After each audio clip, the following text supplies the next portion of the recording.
good, everybody? Before we get started, need y'all to go ahead and hit the like button, hit the subscribe button, get them goddamn cash apps ready tonight. The way you folk done stressed the hell out of me today. Oh yeah, I need them. I ain't even studying them comments right now. I need to see donations popping. Cause boy, y'all act like a brother don't got a real job. Woo! Boy, y'all done about to stress the hell out of me, boy. I'm about to hit the portal. Y'all keep fucking with me. I'm about to hit the portal, y'all.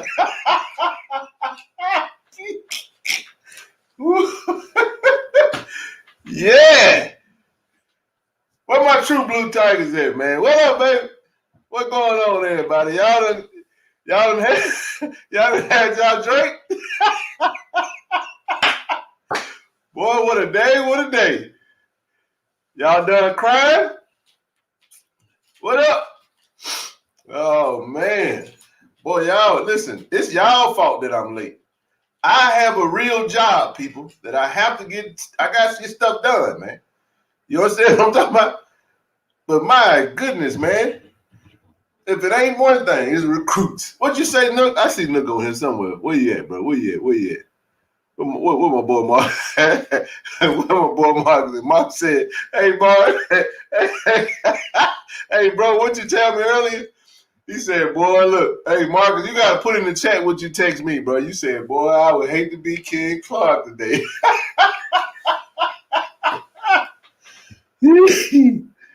Oh, it's a great day to be a Tiger, baby. Man, what a day, what a day. Y'all done panicking? Before I even get started, man,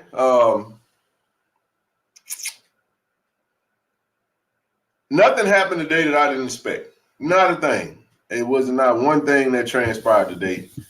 And people are like, man, how you so calm? How you so... Listen, people. Here's what I was shocked about. I was shocked about the reaction. That's what I was shocked about. You know? I mean, I was shocked about the reaction. Let me so I ain't felt no vibration yet. Where's my phone at? What no wonder. I don't know where the hell my phone at. Hang tight, everybody. I ain't got my cellular with me, so 1 second. I'll be right back. I'm gonna play a little music for you, but I think my phone on the charger. But I got a lot of notes and stuff in my phone, so I'll be right back. Hang tight.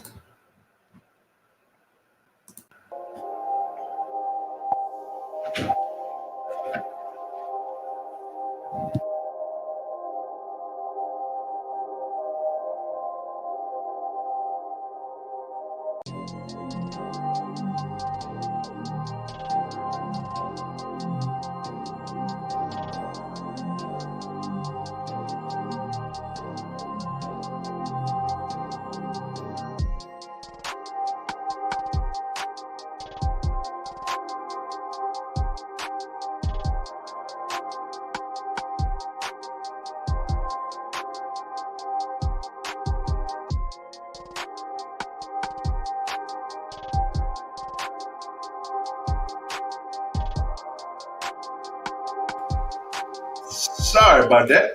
All right. Bro, I thought you were calling me to help me locate my phone. No, I had a lot going on, man. Quite an eventful day. Had a little identity theft. Somebody trying to go in your boy account. You know, fraudulent charges. I'm on the phone with the bank. So I was on the phone with the bank. That's why no worries. I got everything squared away. You know, you got to keep that 2-part authenticator. Man, so much to go over, bro. So much to go over. Had a great trip, great weekend. Celebration mode was fantastic, man. I mean, from a football standpoint, that was about everything you could ask for. We came out on the short end of the stick. We did not get that perfect 13-0 season like we all hoped for. But What a team, man! In North Carolina Central, showed up, showed out. They represented well. I saw some of the videos, man, regarding the coach saying they felt disrespected. Like I don't really have time for none of that type of stuff, man. I know AD mistakenly said North Carolina A&T, and I can understand why they feel that way. I mean, if someone get my name wrong, I'll be feeling some type of way about it too. But I don't really entertain it. I don't digest that stuff, man. I'm just in a different space right now. But no, man. I guess I can say I'm flattered that people think that,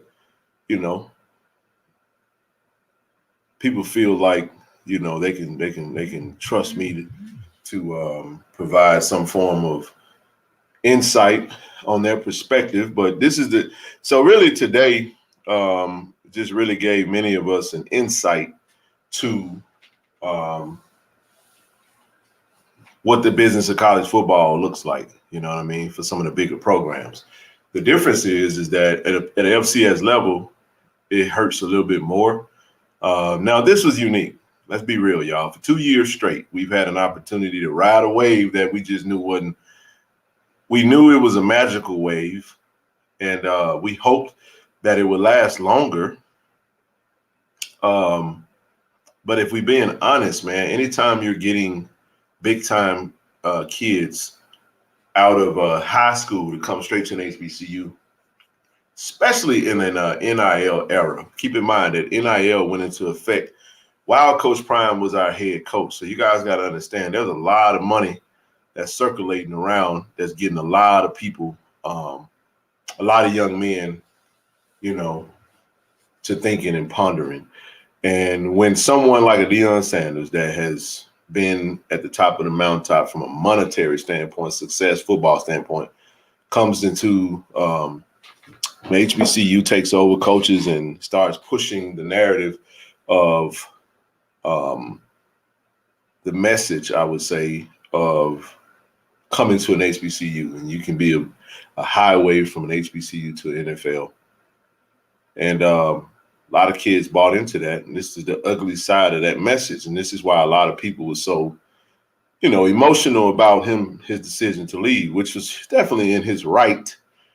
However, we would have to be extremely naive if we would say that we thought that every kid that came to Jackson State came to Jackson State because they wanted to be a JSU Tiger.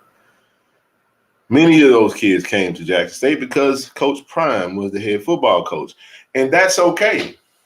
That's okay. If you didn't think that, like, I ain't stupid, you know what I'm saying? Like, I guess I like my man's, Stony Stout.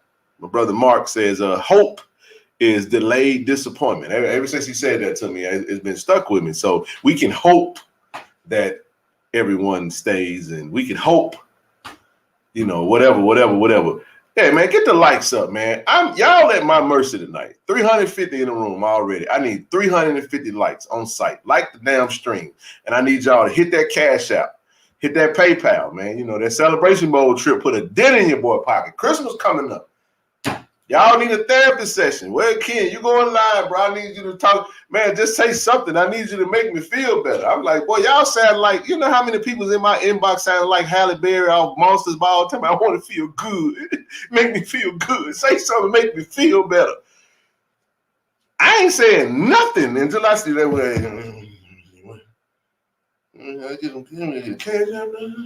Cash out, no Cash App? All right, well, I got a Cash App. Somebody sent the boy something. All right, man. Let's get it popping now.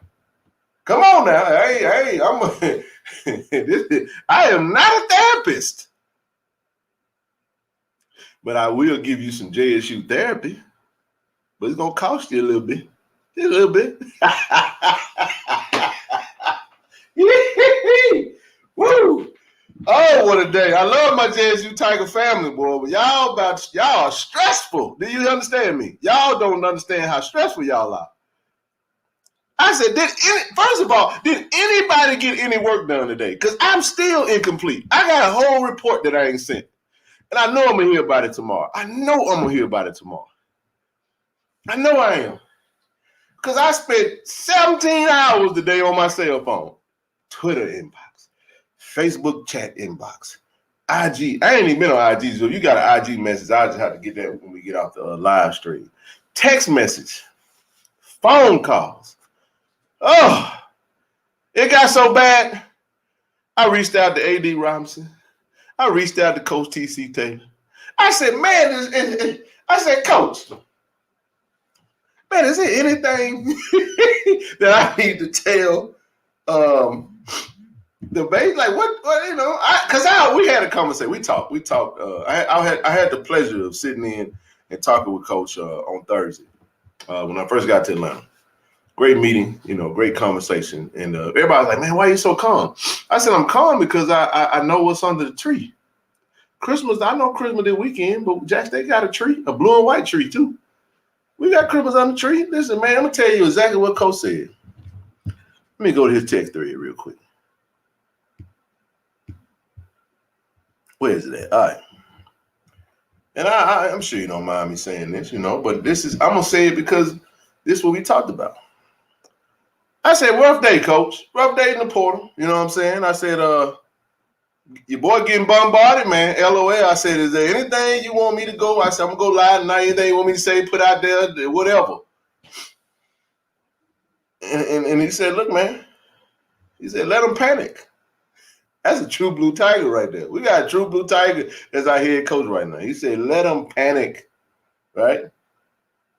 He said, we are rebuilding our roster. The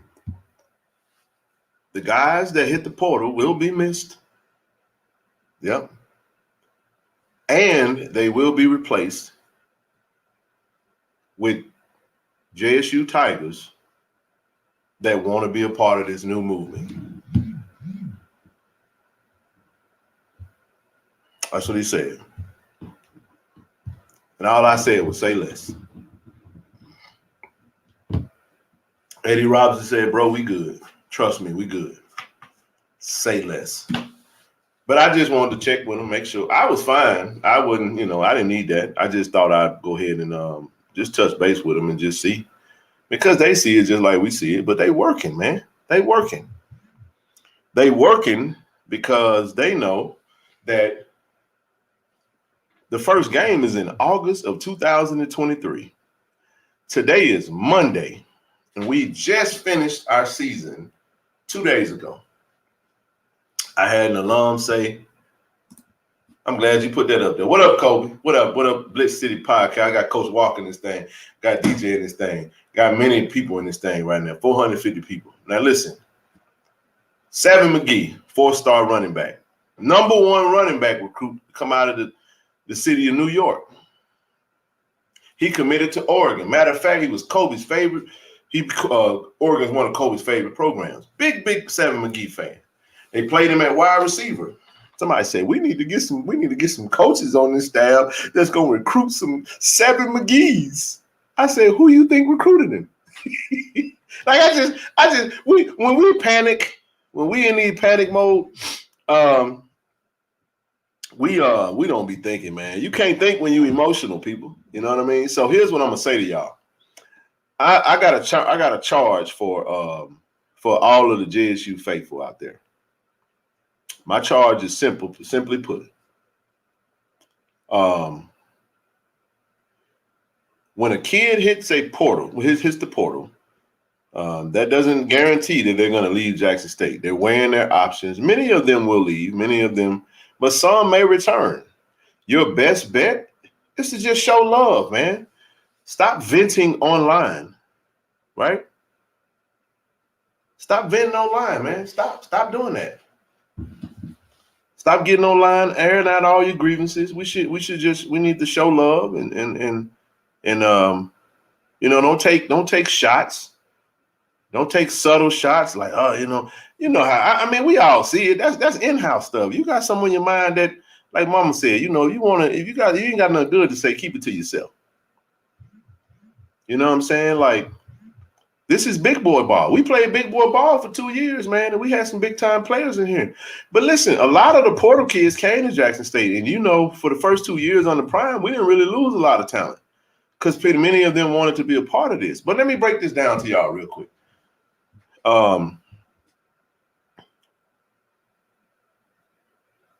Many of the kids that wanted to come here, like I said, they came for Coach Prime. If you are an adult that done finished your college, you done, your playing days are over with, you are not in the situation that these young men are in. Our head football coach was Deion Sanders, man. Lord have mercy. What an amazing opportunity we had.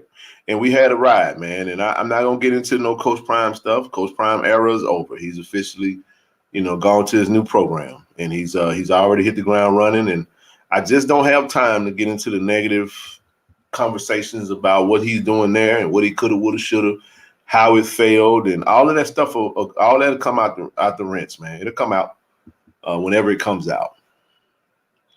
And when it does come out, we may not necessarily be happy with everything that comes out. We may wake up and realize that maybe it was us that blew it. And when I say us, maybe, there could have been some things done differently in-house that could have affected the outcome of that. I had a lot of conversations with Coach Prime's camp in Atlanta, and the things that they had to say to me, was very very informative, and I'll just leave that at that. But I'm one person. I tend to move on fast. I tend to not dwell on things I can't change. I put all my energy towards accepting what happens and moving forward. So it's extremely difficult. I said this a while ago, y'all. I said Jackson State might stand to lose the most in this whole Deion's situation, because when he leaves, it could very well be catastrophic for our program. Because, I repeat, when you build up your team with the Monstars and you whoop everybody behind, everybody around you starts building up their team to beat you. And then when your golden goose exits the building, Jacktown 7785, please don't, man. I'm gonna talk about TC when I feel like it. I'm not talking about coach. See, y'all don't listen, bro. Y'all don't listen. Y'all want to hear what y'all want to hear. Go live on your Facebook page and talk about TC. I'm talking about the recruits. There's no way to talk about the recruits without talking about the coach that brought them. Everybody want to close this. Don't talk about Coach Prime. Don't talk about Coach Prime. Well, get off YouTube. I'm going to say it again. When you go get somebody like Coach Prime and you make him the coach at your school, there's a lot of recruits that's going to come to your school to play for him. And when he exits the doors, you got to expect some of those recruits to exit with him. Then these are 20-year-olds. These are 19-year-olds. My partner that I went to war with the last 2 years, he leaving. Oh, you leaving too? Dang, you leaving too, bro? Well, damn. You are some of us are emotionally mature. Some of us are where we got families and we got jobs and we handling business. Some of these kids ain't even where they need to be yet mentally. So they trying to figure it out. And most of y'all don't realize that some of them just weighing their options. So if you saw what I've done today, I went and showed love to everybody. Don't just show love when they got a Jackson State University uniform on. Now all of a sudden you don't give a damn about them? Well, you never gave a damn about them to begin with. I do, because I have a relationship with these kids. Some of them, not everybody. I don't have a relationship with all these kids. These kids are extremely impressionable right now. And this is a tough time because some of them whole world is different. So they're like, all right, well, cool. Man, now I love Coach TC. And he real, but I didn't come here for Coach TC, even though I know he's taking over and I like him and I love him. If you on defense, you was dealing with your position coach. TC coached the wide receivers. He was offense coordinator. He was all offense. I didn't really spend a lot of time with him, so I was around him, but I don't really know him. But I'm with my position group. I'm with my dogs. These are cats I'm hanging out with in the dorm. These are cats I'm going to the parties with. These are cats I'm hanging out in the players' lounge with. You get what I'm saying? It's like that. That's what we did. Man, when I was in college, I'd go to class. Man, I had a Sega Dreamcast in my dorm. I was the only one who had that joint. NBA 2K. I'm showing my age right now. Not 2K1, NBA 2K on Sega Dreamcast. Do you know that when I would go to class, I would come back to my dorm and 5 of my teammates was in my room like this on the video game? I'm like, man, what the hell y'all doing in my room? But that's how it was, you know what I'm saying? My roommate let them in and stuff, and then I just got to a point where I was like, it was what it was. So when you don't know the type of relationship you have. So when you see your homie, and it's like, dang. And then players recruit players. So this is a transitional period, and it's just day one. This was a good day, though. This was a good day. Let me explain y'all why it was a good day. In order to know what you have to know what you don't have. I'm not trying to be deep, but I'm just saying when you're dealing with building a team that requires scholarship dollars, you have to know what you can work with because the coach has a list of players that he might want to offer, but he don't really know what he got because I don't know I need to let the dust settle. I said Sega Dreamcast. I did. I know I'm old. I'm 40. I'm a man. I'm 40. Mike, you know, bro. Yeah, we do. Yeah, we do. You got your work cut out for you too, bro. Yeah, you do have to explain. Because the problem is social media has given so many misinformed, uneducated people, not school uneducated, but we talk about things that we don't know what the heck we be talking about. We be emotional about stuff that we don't even be. Anyway, all right, let me pause for a minute. Now I'm gonna touch on the Hayden Hagler stuff, man. I'm gonna get to Hayden Hagler, by the way. I'm gonna be brief on that. I think it's disgusting. Let me jump on that real quick, and I'm gonna get back to what I was on. I think it's disgusting that people, anybody that sent a threat to that young man, I immediately went to him on Twitter because I already know anybody that played football or basketball, any type of sport, boy, you do not want to. You don't want to screw up if you feel like you had a chance to win. And but this ain't unique to HBCUs, though. You know, I've seen players get death threats, especially these big programs. You know what I'm saying? The bigger it gets, the bigger, the following and the amount of attacks and cyberbullying and all that type of stuff. I'm denouncing any of that foolishness. You know what I'm saying? Those ain't Jack State fans. Those are idiots. Those are selfish idiots who wanted to see things happen for themselves. I was standing right there by the end zone when the boy dropped the ball, and the reality of the matter is that was third down. Now, we could have scored on fourth down, and I'm telling y'all now, you're hypocritical if you're going to sit there and say, if we would have cared, listen. Ken try to hire Ken. Man, y'all be quiet. Anyway, if we would have scored on fourth down, we wouldn't have gave 2 hill of beans about that boy dropping that ball. That ain't why we lost. I'll give you 17 reasons why we got punched in the teeth all day. Y'all see that stiff arm? Boy said, and y'all know I love Cam. You know what I'm saying? I expected Cam to hit the portal. Love the brother, man. You know what I'm saying? I'm going to miss him, man. One of my favorite JSU Tigers. But I'll say this, though. It's disgusting if somebody sent death threats, right? Right? Let me send no death threats to that man, bro. Let that man make it. That man made a mistake. He dropped the ball, and it ain't nothing you can say to him that he ain't already said to himself. He gonna be hard on himself than anybody can be. So what I'm saying is that let's not be that way. Spread love, man. It's a lot of things that we can. At the end of the day, it's a game, and I just think it's despicable for anyone, And that's all I got on that, man. I'm gonna continue to show love. I wish him nothing but the best. I see Coach, probably put out a video about that, and I see a lot of our alums went out and changed their profile photo to his jersey and just showing a community support, man. We love the brother. We enjoyed having him we were celebrating him when he caught the touchdown versus FAMU and we put up 59 on them. So, it was a tough moment, man. It was a tough moment. Game like that, you don't want to be on the losing end of it, especially after Travis scores a touchdown at the end of the game. And, man, you just feel elated to get a chance. And, again, our deficiency showed up. We were thin on the defensive line. We absolutely could have used Niles Gaddy, Katron Evans, Josh Griffiths, True Thompson, You know what I'm saying? Michael Pleed, the list goes on and on. We was thin as, well, we was paper thin on that line, and it showed up. It reared its ugly head, man. So yeah. But with that being said, back to the portal talk. And for those that think this ain't a Coach Prime, I'm going to do a Coach Prime appreciation live stream where I'm gonna highlight everything that Coach Prime done for us in over the 2 years he was there. If you don't like talking about Coach Prime, then I suggest you not tune into that stream. But I will do that because I choose to do that, and I choose to honor Coach Prime and what he did for us and what he accomplished us. I tend to be one person that like to carry. I like to push the positive and discard the negative. That's just how I choose to go about it. And you do what you want to do with your platform, and that's that. All right. So okay, but not now. I'm not. If I wanted to do it now, I'd do it now. I said I'm talking about the portal. But anyway, and I ain't never seen so many people so damn bothered by somebody that ain't studying them. Man, stop giving people power over your thought process. I can say Coach Prime. It ain't gonna bother me not one bit.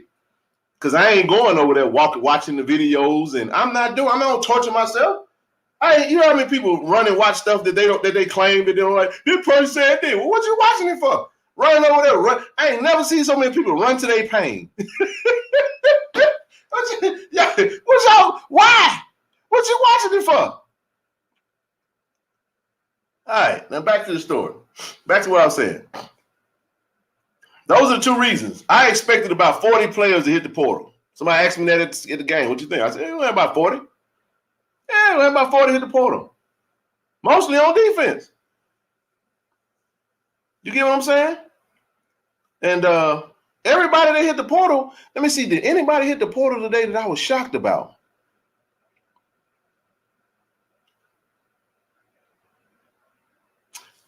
Jacob Polite, the long snapper. I was like, damn, long snapper. All right, okay, cool.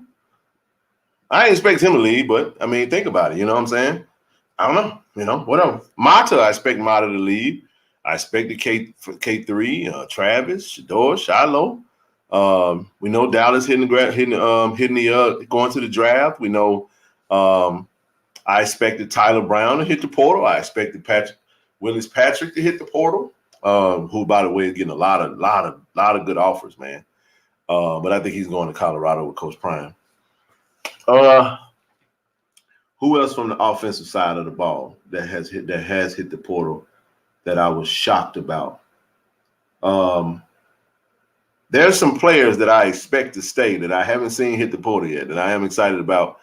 Somebody said Mata threw me off. Mata didn't throw me off. I already knew. I had watched a little video that Mata got on with the little band dude and Huggins. I kind of figured, Huggins and I didn't think any of the Cali kids was gonna stay. To be honest with you, Tavion Beasley, I'm gonna miss him. Good kid. I didn't think he would stay.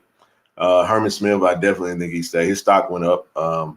He's been recruited heavily on the West Coast, where he's from. He's from San Diego. Tavion Beasley from Bellflower, went to St. John Bosco.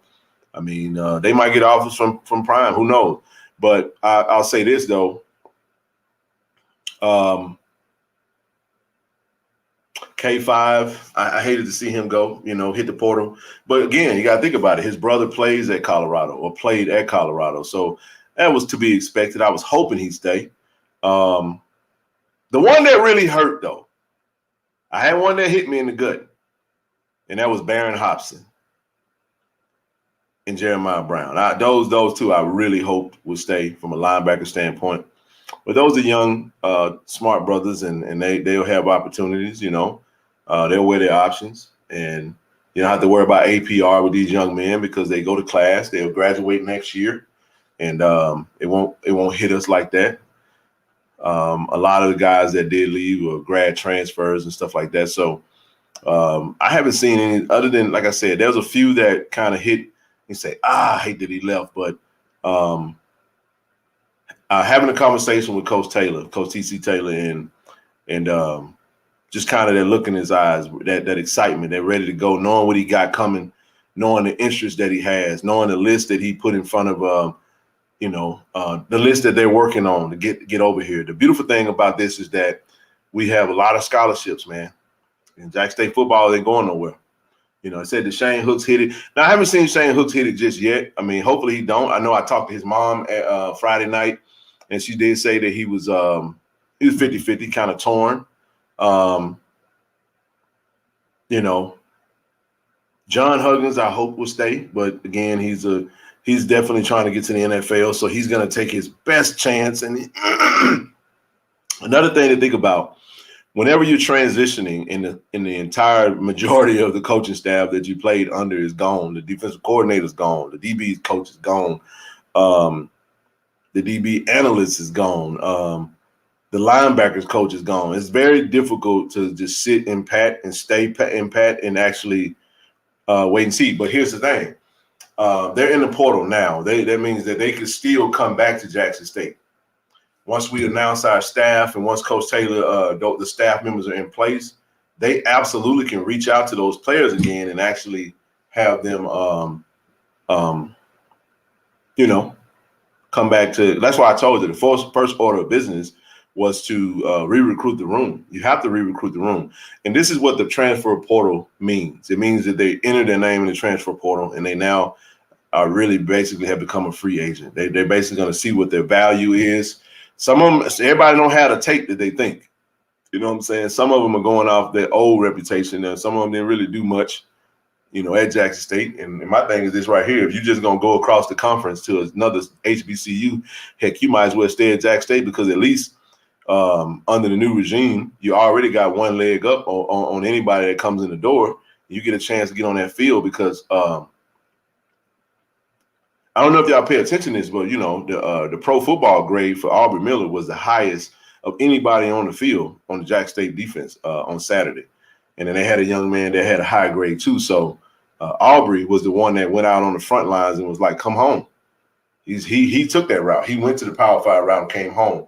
James Houston took the Power 5 route and came to Jackson State and having success. Those are the examples that we have, right? So you can't say that it can't be done, My admonishment to the young men were simple, make sure you have somewhere to go.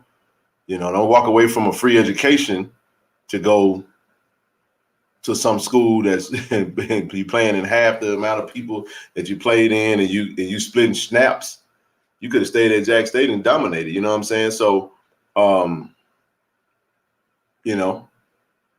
that's where we are with it. So for us, I just think for us, we have to be patient. You know what I mean? Anytime it's like a home renovation. Anytime you start, it's like an extreme makeover. We don't know what our team is going to look like, but I do know that some of the nuts and bolts that are there, some of the staples that I expect to be in a uniform. I'm excited that J.D. Martin is staying. I'm excited that DJ Stevens is staying. I'm excited that Jency Riley is staying.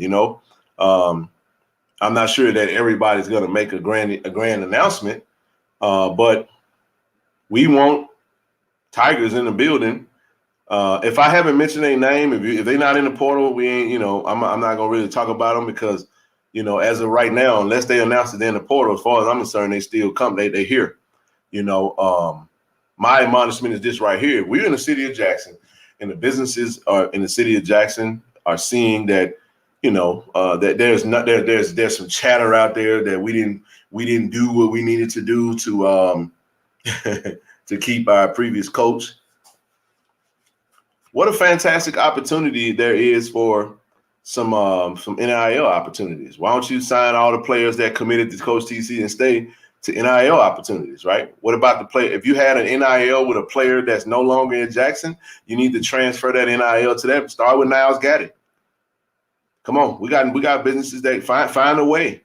Find a way. You got companies you got these schools trying to poach. They trying to poach our kids, man. So if you got NIL opportunities at businesses and collectives, we can we can make that happen.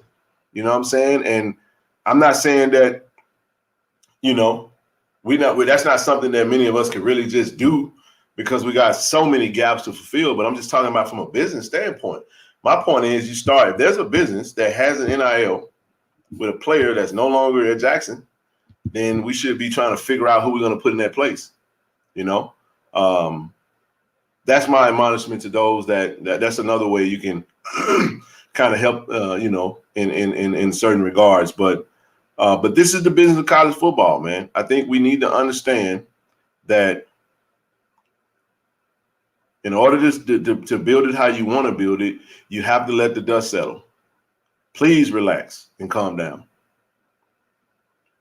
I'm just saying, it's nothing you can do about it, but, but stressing yourself out ain't going to help a whole lot. You know what I mean? So all I'm saying is that it's a sobering day, not a sad day. I'm not sad, man, because I'm going to say this, and I mean this in the most respectful manner. And maybe this is because of what I went through personally. And if you know my story and you know what I've been through, maybe you understand why I ain't freaking out. I'm going to say it, and I'm going to say it once, and I stand on this. I don't want nobody that don't want me. Y'all just send a cash out behind that one. I'm just trying to tell you. Do I need to repeat that? All right, I'll repeat it. I don't want nobody that don't want me.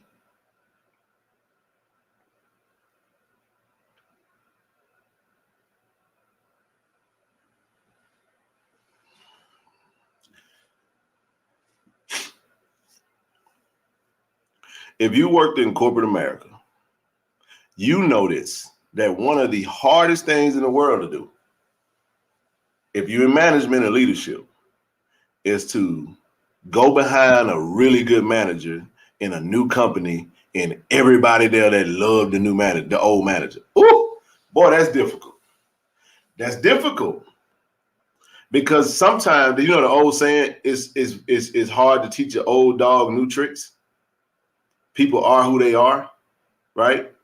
It's extremely hard to see Jackson State in this lens, and then all of a sudden that lens change and expect them to just love Jackson State because they see Jackson State the way they saw Jackson State.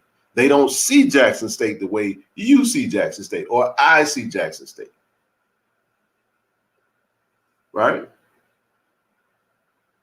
But here's what I mean by that. You need your Savvy McGee's, those players that want to put on a Jackson State uniform. Because guess what? It's so much easier, right, to coach a room full of kids that want to be there versus a bunch of kids that feel like, well, I don't really have to be here, bro. It's like I'm doing you a favor. Y'all beneath me. Not saying any of these kids, but y'all know we've seen that. We've seen that. So I like them kids. And this is what I got to say. Coach Prime said it at the end of the game. He said Coach T.C. Taylor has the potential. Well, he has the ability now to go out and do something that he ain't never get a chance to do.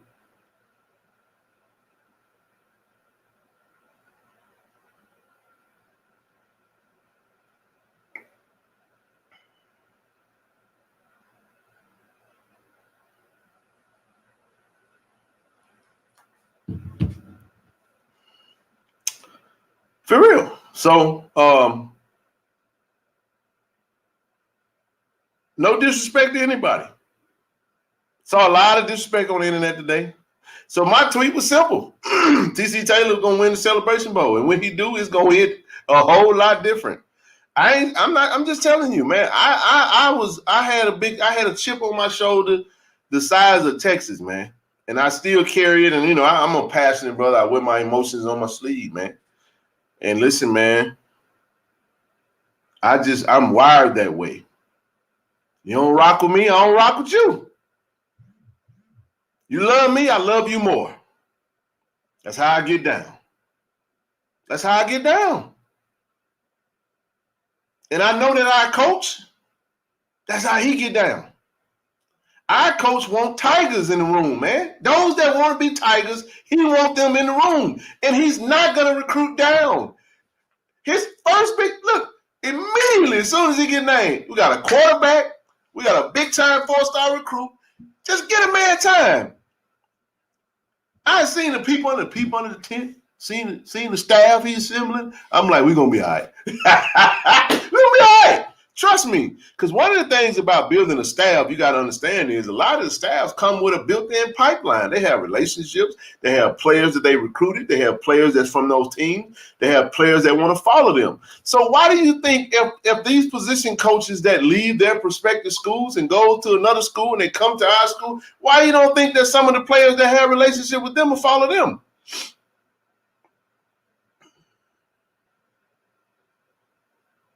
I'm just saying.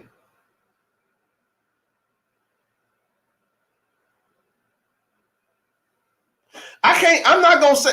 I'm stuck between a rock and a hard place. But y'all know. Y'all saw the game. It was a tough game. And when you remove certain people off the field, things got a little tough for some people. Yeah, it did. It got a little tough. There's a reason Niles Gaddy is first team defensive all SWAC. I don't give a damn who, what, no. I can say it now. It was stupid to sit him. That was a stupid decision. You ain't building no culture. You leaving. Why the hell you gonna sit your? Why would you sit your first team all SWAC defensive D lineman and your defensive line gets ramrodded, bro, the whole game? I can say it now. Hey, dude, you knew you didn't have K-Tron. You knew you didn't have Big Country. You didn't have no Michael Please. You didn't have no True. You had nothing. What point you made? What point you made? Boy, ego killed the relationship and it killed the game. Boy, ego is a terrible thing. Ego, and what have we learned from this, people? Ego will ruin some shit. I'm telling y'all, it will ruin some things. They did what they want to do. It's a team or whatever. I'm sorry. I stand on that. I stand on that. I ain't mad. It ain't no excuse, but I'm telling you right now. When you put your people on the field, there's a reason we was the number one defense in the nation. You can't dissemble the defense and take away your depth. Come on, man.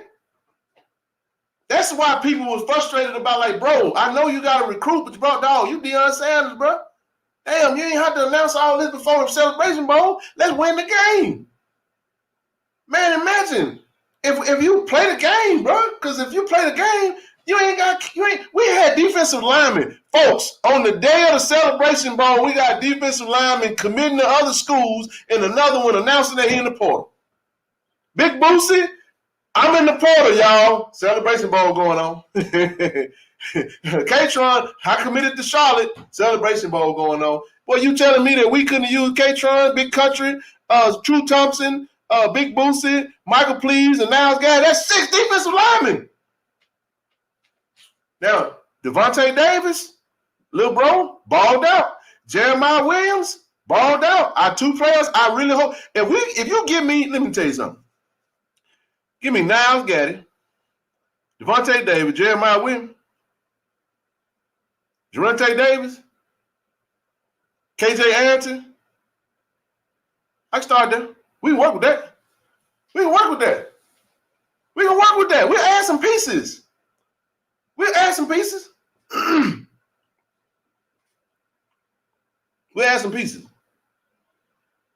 Yeah, we will. I sat there and saw, I was looking at some of the D linemen, I ain't gonna say no name. I'm talking about gassed. Was on the field all day. You get what I'm saying? Come out hurting. Ain't no depth. And your best freaking defensive lineman got his jersey on in the damn jogging suit. He got his pants on because he was late putting his bag on the bus in the rain. My God, what are we doing, bro? I stand on that. You can crop that shit out and post it and say I'm hating on. I tell you what I'm doing. It was a stupid decision if you wanted to win the Celebration Bowl. How many stars does North Carolina Central got? Go and give me the list of 3-star, 4-star kids and 5-star kids that played at North Carolina Central, and you come back and talk to me.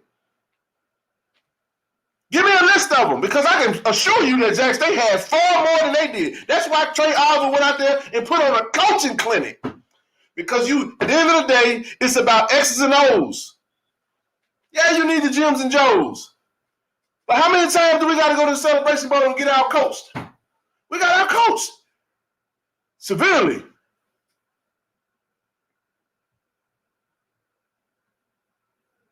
Because our coach was out recruiting for another school. And everybody had to leave Boulder to come back and be like, all right, let's do this shit for a couple of days, and then we're going to go home back to Boulder. And we just show up and get whooped. Yeah, we did. Do what you want to do with it. I'm talking now. It's over with now. I ain't got no problem with it. They on their high horse. They gonna do what they do. And I ain't mad. I ain't mad at all. I'm just telling you what happened. I'm telling you what happened. Yeah. I'm telling you what happened. And I got to go over there and because I know his dad ain't there. I'm telling you, I know Mr. Gadd on him. I talked to Mr. Gadd about 17 times between Wednesday and goddamn Saturday. That pained me, man. I had to carry that the whole time. I'm sitting there just like, Lord have mercy, this is bad. Why? He would have been in Jackson if he wouldn't have just decided he was going to go get on the plane. Yeah. Somebody say, well, you late. You supposed to be. Man, shut the hell up. What you proving? You ain't got no culture. You ain't making no point. You're gone. You ain't going back with the team. I talked to the coaches. I talked to the coach for the game. They're like, yeah, I got a 6:30 flight to Boulder. Oh, okay, cool. Love you, bro. See you next time. I'm just saying, it was what it was. This is a time when you could say, you know what? If I was staying here, I would have suspended your ass. But since I'm leaving, and I'm going to extend you some grace because I understand that you're playing on the biggest stage. This is the biggest stage that you can play on for the culture now.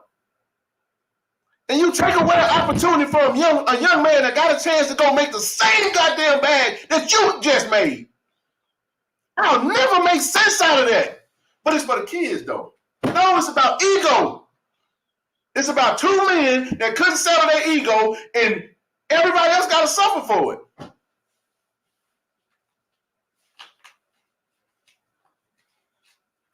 I'm going to say it again. I keep telling y'all. It's a whole lot of smoke and mirrors, and it's on both sides. I ain't coming down on Deion Sanders. We screwed up too. I know. Don't get in my inbox, folk coming after me because you think I don't say nothing. No. My allegiance to me. That's why I don't do ties to stuff. I'm free to speak my mind. I work for me and mine. You hear what I'm saying? Now I got a number of respect now for everybody, but I'm just telling you how it is. Now, I know that's the past, but I had to get that out. I'm sorry. It's like a turd that was just sitting on me. I had to push that out. You know what I'm saying? But I'm just saying, at the end of the day, when I talk to that young man, and I know how that man made up, I know how he wired. That's why I'm saying to y'all, if we got some opportunities in the city of Jackson for some businesses, man, we need to find a way to create an NIL deal for Niles Gadd and keep him in a damn JSU Tiger uniform. Yes. Yes, we do. Because I don't want that young man to hit the portal. Because if he come back to Jackson State, I already know he's going to be first-team defensive player of the year. He might be SWAC defensive player of the year coming out the gate. Yes, he graduated, but he still got a year eligibility. Right? Somebody in Jackson, get with some of your business partnerships, man, and let's find a way. Yeah, you say it's called discipline, but Big Dog G, you don't know the story, brother. It's called walking in the building. All right, let me do this. Since I'm glad you said that. I'm glad you said that because this is what people say. This is the shit we hear when you tell people what happened. They always be like, oh, it's discipline. No, it's ego, my G. Let me tell you why it's ego. When you ain't built in, when you're not invested in the program that you're leaving, you're just going through the motions, and meetings were a certain time, and it's always been a certain time. You make a decision to change a meeting, and half the damn team don't know what time the meeting is. And I'm talking to players and saying that there was more than 10 players that was late. And a player walk in the building at 7:09 for a 7:15 meet, and they say, "Oh, you gotta go put your bag on the bus." And it's storming, and they run outside, go to the car, get their bag. They're putting their bag. They coming down. They late. You got to know the story, bro. It ain't always what you think it is. When you say, oh, he was late, we always go to generic responses and say, no, there's details, player. There's details. Now, I ain't saying we would have won if he played. I'm just telling you that was a bad decision. I don't agree with it. Crop it out. Do what you want to do with it. I'll respond because I'm just going to tell you what was said. I'm just telling you what was told to me.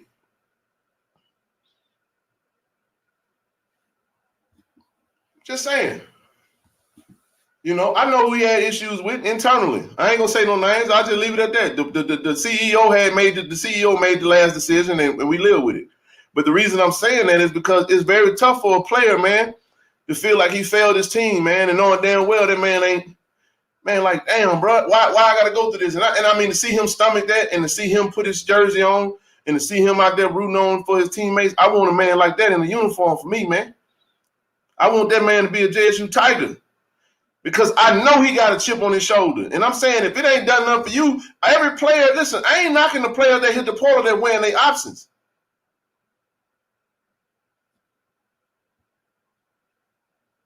I know, Blue. Everybody think they know. And everybody think that I'm sitting there excusing that. I'm just saying, win is grace. Boy, let me tell you, we are some of the most hypocritical, non-damn forgiving, again, consider the situation, and I'm going to move on from this. Bro, you've been gone. You know you've been gone. We accepted it. But I'm not going to go any further with that because it might incriminate some folks that I ain't trying to do that for. You get what I'm saying? It's more to it than what I'm saying. I'm telling you that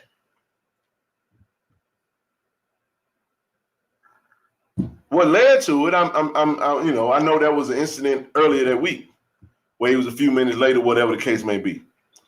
But here's what I'm saying. I also know what was going on. But if you care about the kids, then if you got a kid, let me say it this way. If you got a kid that's been a model citizen, ain't gave you no issues all year long, in the last week of the season, where everybody been gone, y'all been off for 3 days, because remember they gave him time off. You know, while North Carolina Central was preparing for Jackson State, you know, our staff was having a big recruiting event in Colorado, but that don't mean nothing. That don't mean nothing. That's abnormal. That's abnormal, y'all. I don't know how you and the kids that's on the team that don't know, you ain't talk to the kids, they don't know where they're going, they don't know whether they're going or coming. Everybody's just kind of sitting there just like, I'm in limbo. What's happening? And then you show up and it's like, yeah, they said we were gonna be distracted. We know how to make the main thing the main thing. Yeah, I can come and lock in for a couple of days because I know I got something else that I'm finna go to. That's like a giving. Man, do you know how much I ain't gonna do when I put my 2-week notice in? All I'm trying to do is not offend nobody and just get through I'm going through the motion. It's a raw deal, man. It's a raw deal. So I'll leave that alone. Because it sounds like I'm giving an excuse, and I'm just kind of telling you what's going on. So, but yeah, that was a decision that I just didn't agree with. But there's a reason I'm saying that, because what y'all don't realize is that I ain't telling y'all the story. I'm actually recruiting. You'll catch on in a minute. I want to see 57 in the Jackson State uniform next year. I'm sorry. You know, we can't do nothing about what has transpired, but I want to see 57, 97, 99, 22. I don't know if Doyle hit the portal yet, but he might. You follow what I'm saying? And what'd you say? The impress, time to move on. Well, move on then. I'm glad you said it. Then that means you've moved on. So you ain't got to worry about what I'm saying, because you just ignore what I'm talking about and you moved on. Good deal.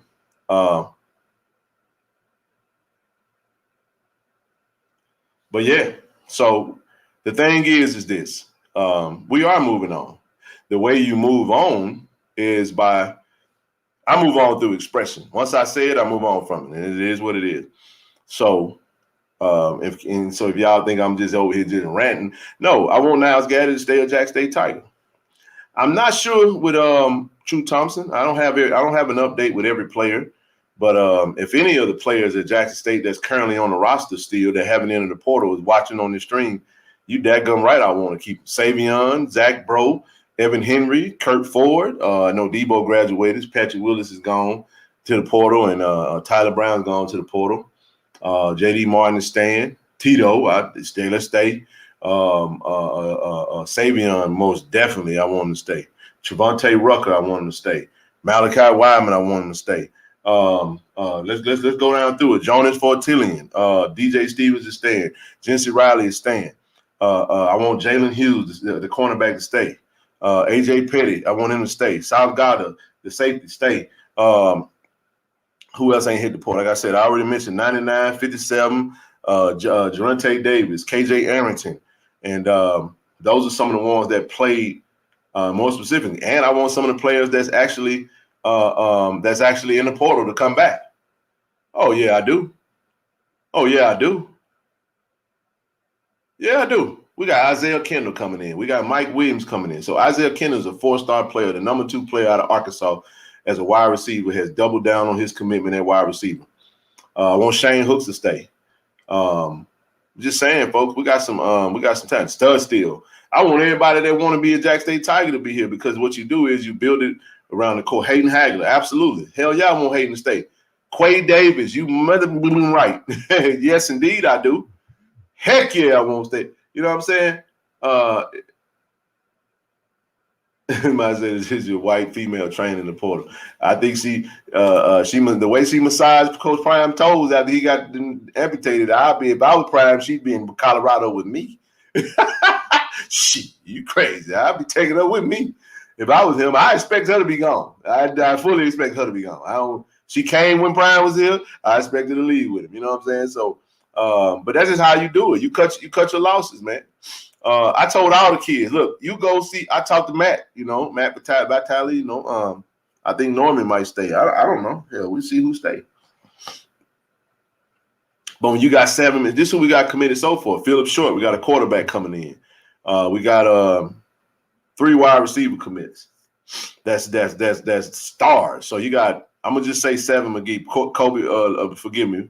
I know he could. I asked Coach TC what he was gonna play 7 McGee. He said, Ken, he gonna play football. I said, yes. I said, say less.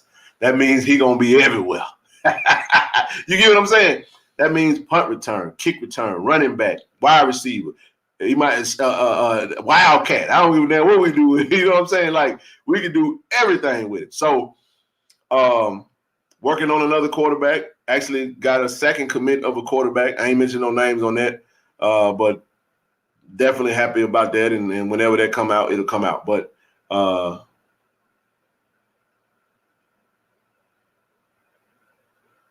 why you put me on timeout? Ken, why you're mod and put me on alpha? I mean, I don't know you do. I don't even know what you're talking about.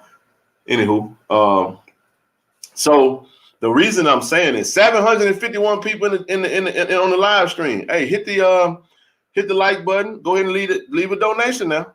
Because if you come here to get a little therapy, I need you to come say to boy. Come on, put something in the pot.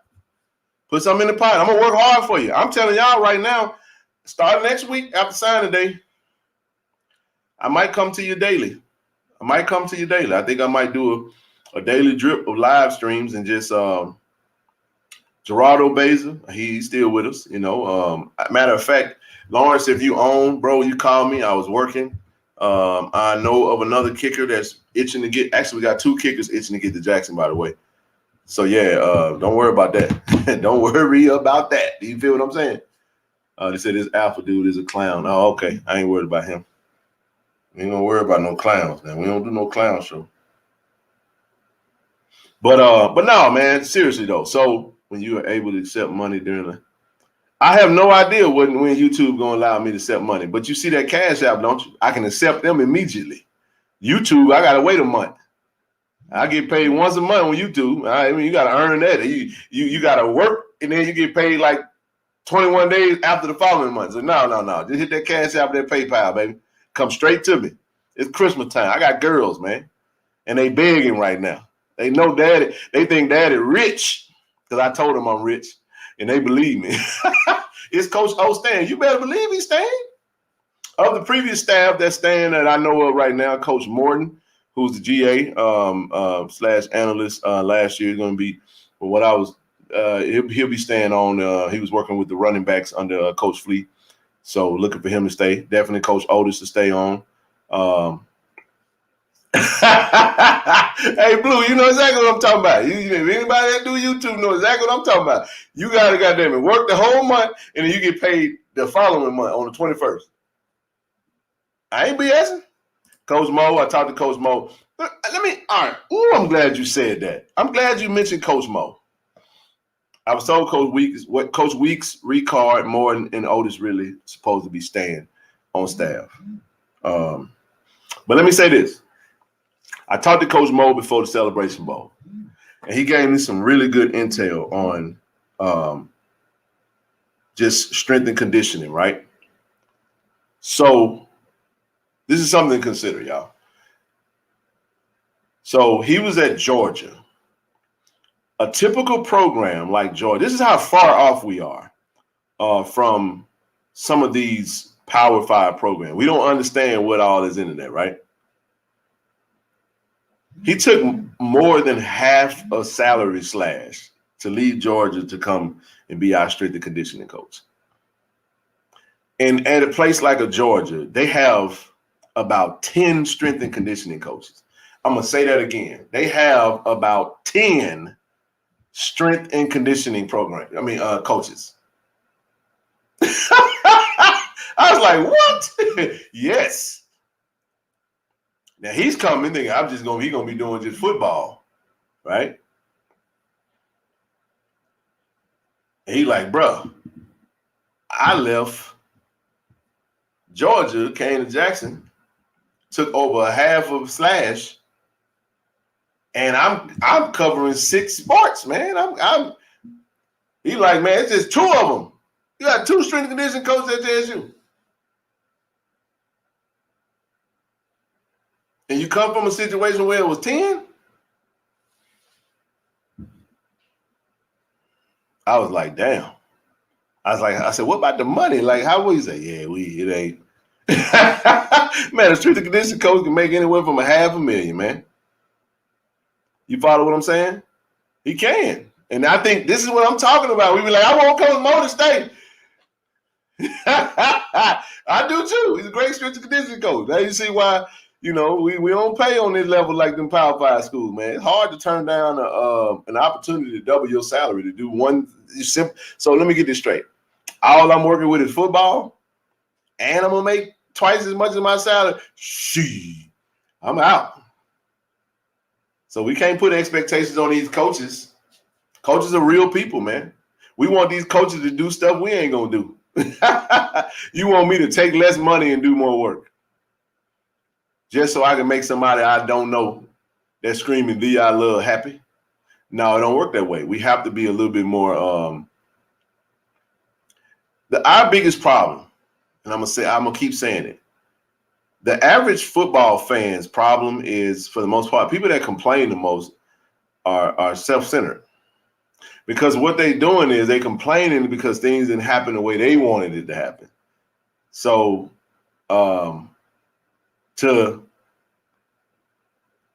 we gotta stop doing that. We gotta stop doing it. You gotta know the facts. You gotta know what really happened and what's really going on. And I'm loving these cash apps. Hey, you keep them things coming. I'm gonna keep talking. Y'all keep all I need is dollar signs in my head. And y'all gonna pay me for my damn stress. Y'all mess around. And I'm gonna be if I mess around and get whacked off my damn job, I'm gonna be going to Boulder asking Coach if I can do some media over there. I got bills to pay. Man, that's a joke. Ken ain't hitting the portal. You see that sign? You see that flag back there, don't you? You see that tag? You see that tag? Even though I ain't in there no more. Wait, was it right here? You see that right there? You see that right there? True blue forever, man. But I ain't no dummy. And I ain't trying to go back to be no Lyft driver full time again, man. I will do it. But I'm just saying that, man said Neely did. I even talked to Neely. Neely told me to do him a favor. He said care less about what they say about me than a little bit less, because he don't give a damn. Now that's all. That's my report. That's my Neely report. That man don't give a damn, man. That man don't care about y'all. You know what I'm saying, being mad at him for what he did. He gonna do what he do, and that's it is what it is. All right, so here's the point. I'm going to reiterate. Today was a good day, actually. It was a good day because it lets us know where we are. It lets us know where we are. And I think many of us got brought back to reality. I was talking to bro, I hope you ain't on, but don't take no offense to this. He was like, man, I'm just saying though, man, I would have thought our culture would have made. I was doing was laughing. I said our culture. Man, the kid can't play for that man, bro. Some of them gonna stay because of the culture, but you ain't gonna get a whole lot of them. I mean, shit, man, you gotta understand. It's hard, bro. It's hard. It's hard. It's hard. It's hard, man. It's hard. It's hard, man, to be in a situation where everything around you changes drastically and you're 20.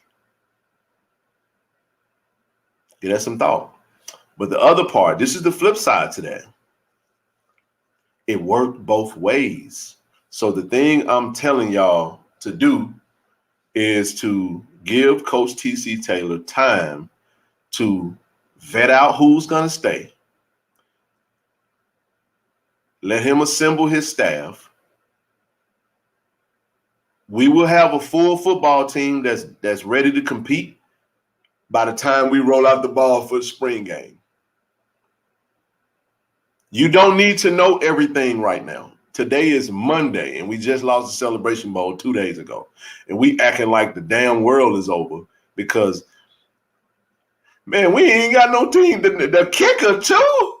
Man, we losing the long snapper. Well, we lost. No, what you lost was your damn mind today. This is what I'm serious.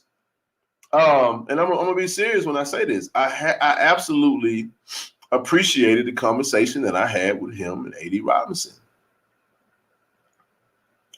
So I got to throw this out there, and I hadn't even told Zoe this. I see my brother on, and got an inbox today. Got a meeting this week. National Alumni Association reached out to you, boy, and wants to Jackson State. The social media team at Jackson State University wants to meet with myself and Tiger Talk and the 1400 Club and to make sure we are aligned on social media and marketing content. Man, what a day. I'm excited about that because I understand that we are used to certain things looking a certain way, but it's about to change, y'all. And when change is transpiring, you have to give it time. We are in a microwave generation where we want everything right now. Nobody wants to wait for anything. So what you have happening is when you come in the house and you're hungry, you want to eat right now. But y'all all know that the best meals, they take time. And there is no reason for you to know all of that right now. You don't need to know who the damn offensive line coach going to be right now. That's not a requirement.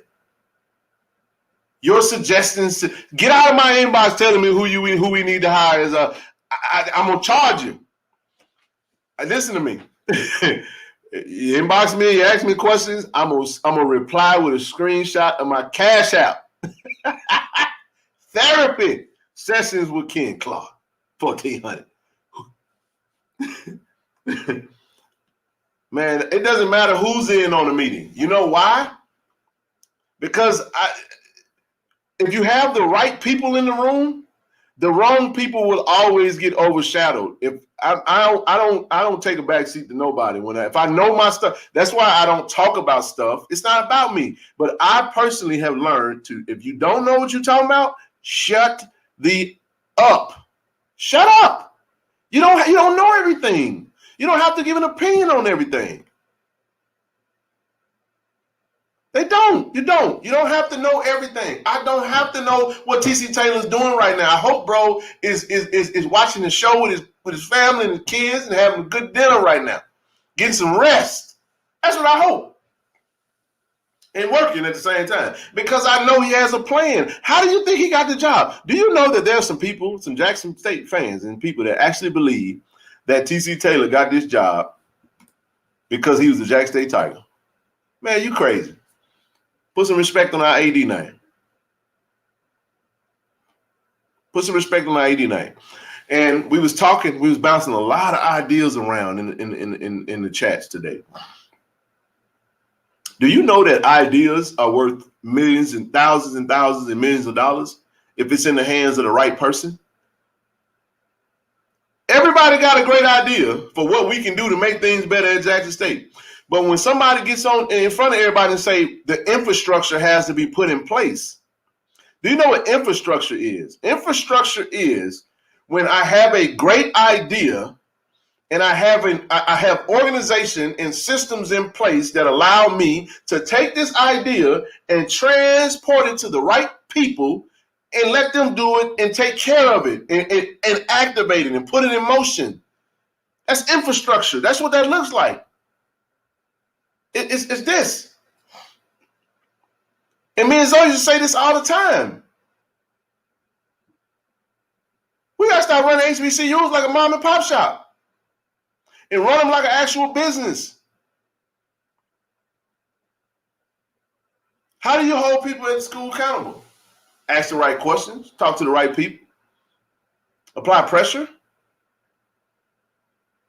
email them, flood the email, knock on the door, call their phone, go up there. Well, why are we struggling? We are horrible at doing customer service at HBCU. That's our reputation. Yes, we do. How? Because you know why? Because so many people in the inbox. Well, I can't get nobody on the phone. I know I may be stepping on some toes, but we got a lot of work to do, man. We do. I thought he was talking about business. Self-accountability, man. We complaining and explaining. Ain't nothing happening. I'll never forget my boy Marcus Jones for putting that out there. Me and him were talking. He said, bro, most of us, all we do is complain and explain and don't do no action. We don't act on nothing. Yeah, we won't act now, though. We about to get started. We're about to get started. And if you want me to be involved in it, it's got to be right. I am not touching it. If the business ain't intact, I understand when a man say we got to do good business and I don't want to be a part, because I ain't dealing with business that ain't intact. I'm not going in business with you. I'm not talking about your business. I'm not discussing no business. I don't even want to spell the word business around somebody that ain't got their stuff together. I ain't dealing with it. It's too much of a headache. It's too stressful. So it's a good thing that Coach Pryor came to Jackson State and left us, because now we got to. I just had a song in my head. We got to clean up what they messed up. Everybody like starting this team all over again. Like, boy, yeah, we didn't talk about a reset. Oh my God. Woo! Oh my goodness. Oh boy. Hey, we're gonna be all right, y'all. We're gonna be just fine, boy. Y'all know y'all be panicking, dog. I'm gonna open the stream up in a minute. Yeah, they Marvin Seats, man. 400 people, please hit the like button. Man, y'all tripping, dog. Listen, man. I understand. Hit the damn like button. I'm in rare form tonight. I'm in my element. I told y'all this was gonna be fun. They're like, no, kid, no, man, this ain't fun. Everybody leaving. How many of y'all believe that God has a sovereign will? Now, I ain't gonna preach to you. Tonight. I just gotta ask you a question.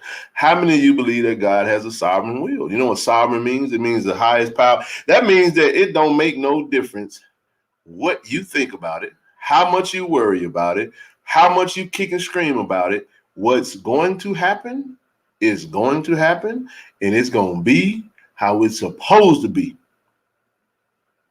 And what your frustration, your anger, and your disappointment is really how you manage that is based off of how at peace you are with accepting, Now, I ain't getting into the spirituality because I understand it could go left from people. I believe that. So I speak according to that. So if you don't, then we can just agree to disagree and keep it moving. But here's my point. Ain't nobody going to be on Jack State team that ain't supposed to be on Jack State team next year. I'm going to say that again. Ain't nobody going to be in a Jack State uniform next season that ain't supposed to be in a Jackson State uniform. And it does not matter if you don't know about it today. You do not have to know who's going to be the starting left tackle in August at the MEAC SWAC Challenge versus South Carolina State today. What you need to know is the most important aspects of the Jackson State football team are in place. The number one thing you need is a head coach. The number two thing is you need a very good supportive athletic director, and we have both of those. Let Coach T.C. Taylor put his staff in place, get them hired, get them moved in, because these folks got jobs already. The contracts don't start till January 1. Let these folks get past their holidays. Christmas is Saturday. Is it Saturday? Yeah, Saturday. Sunday, whatever day it is. Sunday or Saturday, whatever day. I ain't looking at it. I'm just saying. I know you need to have a great president. I'm on the athletic side. We gonna get back to that. We do need a great president. That do. I'm gonna just park it there. But back to what I was saying. I said for a football team, I'm just streamlining it. I just want y'all to stay with me now. Stay with me. Streamline it. Let's put money on the SWAC MEAC Challenge. I'll put money on it. I gotta get my money from Mr. Body first. I know he's trying to get past Christmas. I ain't gonna call him out, but I need my stack. No. But no, I think I think there's gonna be a good game, man. But I ain't gonna bet blindly like that. Let me see what we're working with first.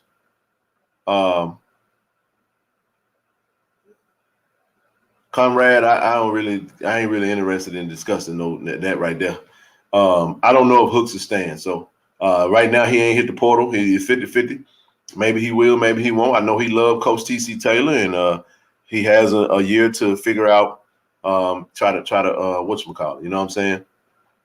But here's what I want to. Here's what I was saying. You don't have to know that right now. All I'm saying is that so if I'm gonna give you a scenario. If coach is hiring a coach that worked at another program, right?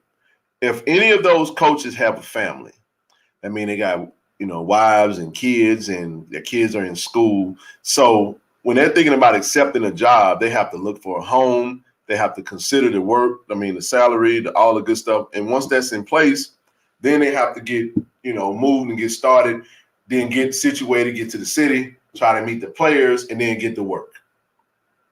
Once he get his full staff in place, then they can really hit the ground running, because they're really going to score big national signing day in February, because now you will have a full staff in place. You will have the nuts and bolts in place. You'll know exactly how many scholarships you have available. You'll know exactly how many preferred walk-ons you have available. You'll know exactly what you want to do.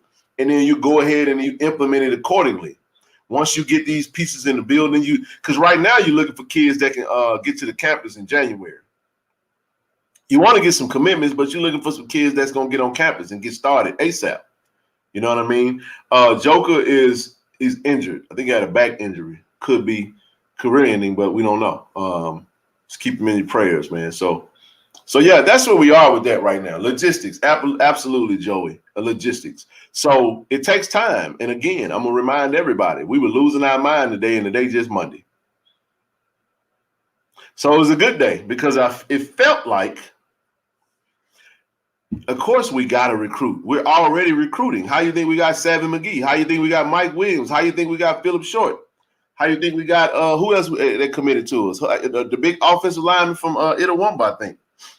How you think we got him? Right? We got quite a few players that have already committed. And we got players that was on the previous team that's committing to 2023. So we're building with a core. The players will recruit also. You get what I'm saying? They'll recruit, and you gotta want to play. It has to line up, if somebody's in the portal that haven't been picked up by now, they haven't committed, and they start seeing Jackson State building a good squad, they might say, "Hey, coach, I'm thinking about coming out the portal, man. You think I can come on back?"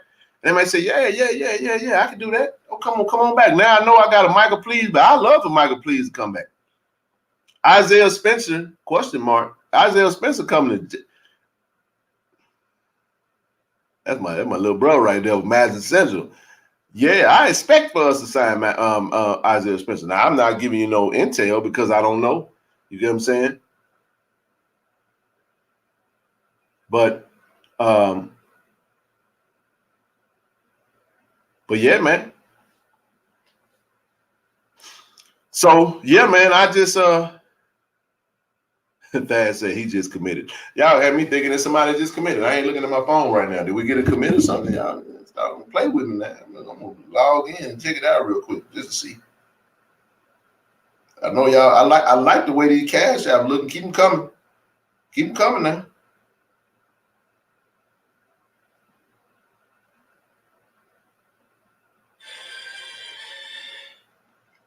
So yeah, man. That's what we have, man. We got a lot going on right now, and I just thought it was necessary for us to understand that.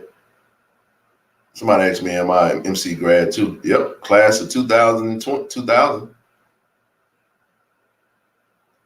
Whole roster taking a chance in the portal, shaking my head. So, I mean, here's the thing. If the whole roster wants to take a chance in the portal, that's fine. They have that route. They have that right, I mean. And, again, we're going to keep moving on, and we're going to keep them in our thoughts, and we're gonna love on them. If they decide that Jackson State is not the place for them, then we wish them well. We're not gonna say nothing negative. We're not gonna push any negative narratives. We're not gonna be nasty. We're gonna be positive, encouraging, because you just might get one of those players back. You never can tell, man. So people will never forget. They might forget what you said or did, but they'll never forget how you made them feel. You don't want to make kids feel bad. Man, I would love to get Jimmy Holiday. We offered him today. I wanted Jimmy Holiday, and I knew we didn't have a chance when I saw them Tennessee folks at Georgia Blue eating dinner with him and his mom. I was like, well, he looked like he's going to be going over to Knoxville, and that's exactly where he went. And has the JSU family on campus been checking? I'm pretty sure they have, man. We wouldn't know that, though. Like, that ain't like they're going to, ain't like they're going to do a video and go live and be like, just want to let y'all know we on the scene right now. We about to check on Hayden. I'm just messing with you. It's a joke. Don't take it personal.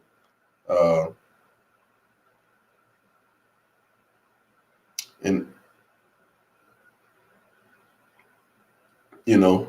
they got some big-time players that I expect to put that Jack State uniform on. We're gonna get some commitments this week. I'm telling y'all, we're gonna get some commitments this week. That's why I said we gotta get the yeah, Kobe, we do, man. I'm definitely gonna be Swag Media Challenge, and I'm gonna go to Miami if we gonna play if we gonna play at the OBC. I'm gonna talk for another 5 minutes, then I'm gonna open up the stream and then let everybody come on for a few minutes. And like I said, we do everything in order. We're gonna keep it popping, and the only person gonna be long-winded on this stream tonight gonna be me. So I ain't no misunderstandings about. I don't feel like nobody all in the comments to ask me why I was doing this. I'm giving y'all what y'all been asking for, so y'all get out my inbox. We're gonna be straight, okay? I like Trisha Sion. Hey, we want all of them. I want Size Guthrie. I want Trisha Sion. I want them all. I just had a conversation with a 3-star DB coming in, from JUCO that already said as soon as he get that offer, he coming. You get what I'm talking about? They coming. You see what I'm saying? See, there's some players out there that like, you know what, man, Jack State play with me. Man, Jack State gonna average 40,000+, and I get to play in front of my people. The vibe was still there, and I get to go and get my shine on. Still gonna be some eyes on JSU. Could you imagine if you was a player that chose Jackson State and you came and Jackson State, you kept Jackson State on a level that it's on from a playing standpoint? Because regardless of how much we love the players, we lost 2 straight Celebration Bowl. We ain't got no Celebration Bowl championship. So it's a lot of work to be done. Okay, we had a 12-0 season, back-to-back SWAC championship. But I'll tell you like this right here. You would take 8-4 with a SWAC championship in the Celebration Bowl over 12-0 and lose last game. Many will take that. Many will. Are they done offering big time recruits this era? Oh, absolutely not. No way. We are offering big time recruits every day. It's just that you're not going to get them all the time. You got to really recruit now. But see, this is the beauty of this is why Savin McGee and Isaiah Kinder and Isaiah Spencer and Mike Williams, this is why those commits matter. This is why they matter. Not matter. This is why it hits harder because you know that the big people, because what happened was when people were committing to Jackson State and us JSU Tigers, we were excited about that and everybody was hitting us with that. Man, the only reason why they come to Jackson State because Deion there. And we had to hear that all the time. You know, it is on Christmas Eve. It's on Friday, actually. Is that Christmas Eve? What day is Christmas? He said Friday. Man, what? I need to just look at the calendar and stop BSing. So now it's gonna be TC taking over the city. Man, listen, we always wanted to heavily recruit Mississippi, but we never could get those big time because a lot of those three. Yeah, he committed Saturday. That's correct. So you can definitely expect me to be doing some type of a stream on Saturday. You know, I might come in with a Christmas hat on. You know what I'm saying? Some Christmas is Sunday. That's right. So yeah, man. I expect to see some big time, and it's gonna y'all gonna feel a lot better. I'm telling y'all, I've already given you the play. Let the dust settle. I'm gonna say it again. Let the dust settle. That's correct, Sir Retro. They've been going to the 3 stars, been loading up at Mississippi State and Ole Miss for years, bro. But to get some Mississippi State, some Mississippi 3-star kids, Alcorn's doing a good job of recruiting right now. Grambling, FAMU, get some big time recruits, and you want that. So there go Lexus. Lexus, what's happening? But the thing is,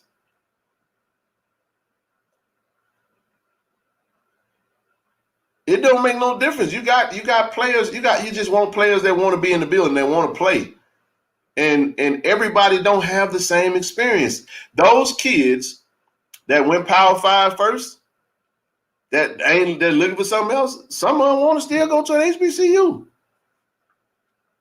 and a lot of them are. And they're gonna love the vibe. It's a different type of vibe when you come from that, and then you go to somewhere like a Jackson State. Like I said, we ain't got to bust it up. We got a nice practice field. Thanks be to the partnership with our previous coach and Walmart getting it done, Coach Prime, and we got some dope facilities on campus, man. And we're still doing some things. We need a new weight room. We got to, we got to continue to add to. We got 2 practice fields, a running hill. We're going to maintain all that. And he's going to put his own touch on that and do what he needs to do. So expect that, you know what I'm saying? So with that being said, we got something to work with, y'all. We got something to work with. And, hey, man, when the dust settles, you'll know what you have. And then when those recruits start coming in, but I'm not one of those people that feel like I need to see everything before I get excited. You know, those Doubting Thomases, you know what I'm saying? Like, you need to, either many of us don't believe, you know what I'm saying, that it's going to be all right. Many of us think that I don't care about, I don't see one thing that I don't do. I don't sit in these beef groups and talk smack to each other. So I stopped doing that. So I don't have any angst or anxiety coming, for them people coming back at me for something I said. They might talk to me on Twitter, but it is what it is. But I'm a realist. I say it again. I really, really, really, you said Coach brought $4.3 billion impact to JSU. Can it be? Who the hell told you that? Who told you that $4.3 billion? Where did they get that number from? And prove it. Show me what $4.3 billion in impact came to JSU. And don't tell me you got out some YouTube channel or somebody that's in Chitlin Switch, Idaho, with a page and you was listening to it. Man said $4.3 billion. Make sure you subtract that from what Jackson State been doing. Not saying he ain't brought impact, because he definitely did. I'd be a fool to say that, but I want to know where y'all getting them numbers from.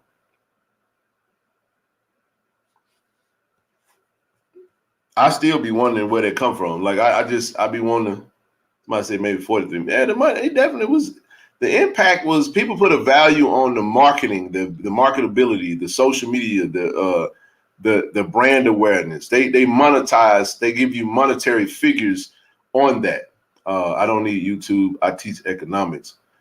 But if you teach economics, sir, why don't you drop your facts on how you got 4.3 billion? You the educator. Educate us on where you got that number from. And give me hard facts and evidence. I'm also an accountant. I'm you get what I'm saying? I'm a businessman. You can teach economics, but I live economics. 2 businesses, 3 homes, all that good stuff. I'm just saying, like I hear you, but I'm just saying I'm not even poo-pooing it. I'm saying, where did you get the number from? And give me tangible evidence, and I'll listen. But you ain't gonna just come in here and give me no number and just say, "Oh, wow, that's great." Like, show me what you're talking about. I know Coach Prime made a hell of an impact, and I'm not denying it. But that ain't what we own. I'm gonna say this, because people want to talk about what was done. Today is a great day to make this point, by the way. If everything you gave me, leave when you leave, did you really give it to me? Or did I just benefit from the residue of your presence? Ooh, that was a good one. Like he said, that was a good one. Where? I'm just saying now.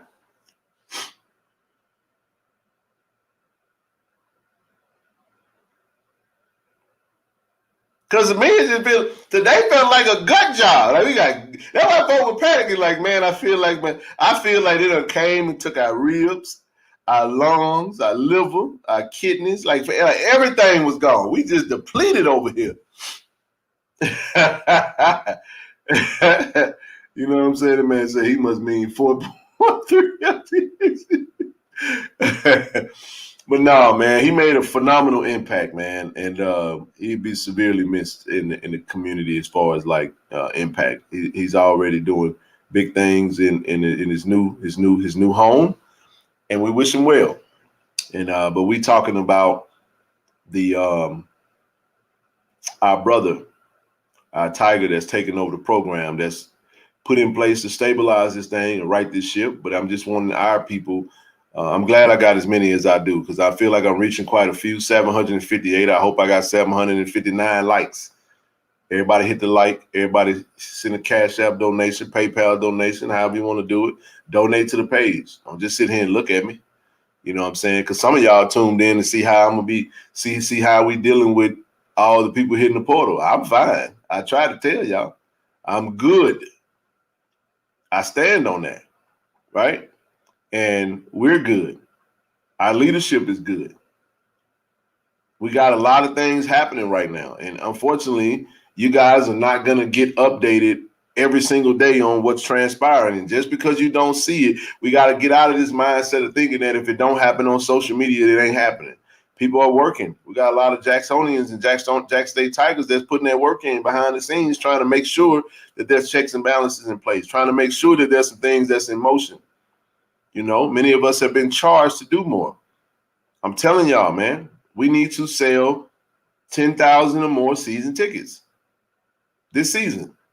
We need to average 45,000 fans, because everybody's going to be paying attention to what Jackson State do. And if we fall off, is the Southern Heritage Classic back on? The Southern Heritage Classic ain't never not been on. We just not going to be there. Arkansas Pine Bluff going to be there. We ain't going back. So we will be starting the season in Atlanta versus South Carolina State for the MEAC SWAC Challenge. And my motto today is Jackson State is going to begin in Atlanta, and we're going to end in Atlanta under Coach T.C. Taylor. And I'm telling you guys, we are going to win the Celebration Bowl under Coach T.C. Taylor, and it is going to mean a lot. It's going to mean a lot. It's going to mean a lot for winning, period, but I'm just saying it's going to win a whole lot much more because I feel like our TC Taylor is their Trey Oliver. And I really admire the story of Trey Oliver and him coaching at his alma mater and feeling disrespected, feeling like their team was overlooked, their team wasn't talked about, and making that making sure that his team was, ready to go. And they came in with a plan, and they came in and executed. So a lot of people feel like all is well in HBCU sports, and because many people felt like if Jackson State would have won and Deion Sanders rolled out in the sunset, it was like, he could have stepped on us and on his exit, but at the same time, when you get beat and North Carolina Central beat the big bad JSU, you do with that what you want to do with it. We got beat in overtime. They did what they needed to do, and you got to give them respect for that. So I don't have nothing bad to say about that team. Matter of fact, I didn't feel like how I felt last year. And like I explained that, I felt like, no disrespect to South Carolina State, Kobe, but last year I just felt like the better team lost. But this past weekend, I feel like the best team won. Like they were a better team than us on that day. And I'm not trying to get into no debates about that, but I'm just saying if for whatever reason, I feel like they were the better team. I mean, the offense had to carry us, you know what I'm saying, and the defense was, had already bled players to the portal. So we had already had 7-8 players in the portal before we even started the game, and that showed us, it reared its ugly head. So that's what happened. So, but that's really what I have, y'all. I'm gonna open it up, let y'all talk a little bit more. I've been yapping enough, but I wanted to come to you guys and kind of give you some encouragement, man, to hold your head up. My goodness. Where's that JSU Tiger pride, man? And I'm just saying, man, we will be fine.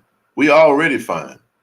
And the coaches are full at work, and it's about to get fun. You got to get hit. So this was the ugly side first. This is a good thing, man. When you get, how people say you want the bad news or the good news first. I'm like, man, go on, give me the bad news first, man. Let me go on. Let me get that out the way first. You know what I'm saying? Let me get that out the way first. Because if I get that out the way, maybe the good news will be good enough to overcome the bad. And that's how I feel. I feel like today we got a lot of – tomorrow's not going to be like today, because today was a very, very, very unique day where we had 20-plus kids hit the portal, maybe. And here's a better question. Like, how many of those kids are going to really get the offers that they really want? A lot of them will. How many of those kids already have offers from it's not delusional. See, I hate saying anything with some people on this damn live stream because people hear what the hell they want to hear. I'm going to say it again. Yes, we got our ass kicked last year in the Celebration Bowl. I said, despite losing that, I felt like the better team lost. We've explained that numerous times. We turned the ball over, and turnovers are equalizers. I stand on that. Yes, they got beat. They did. We had a lot of holes in our game, and they did it. They did what they had to do.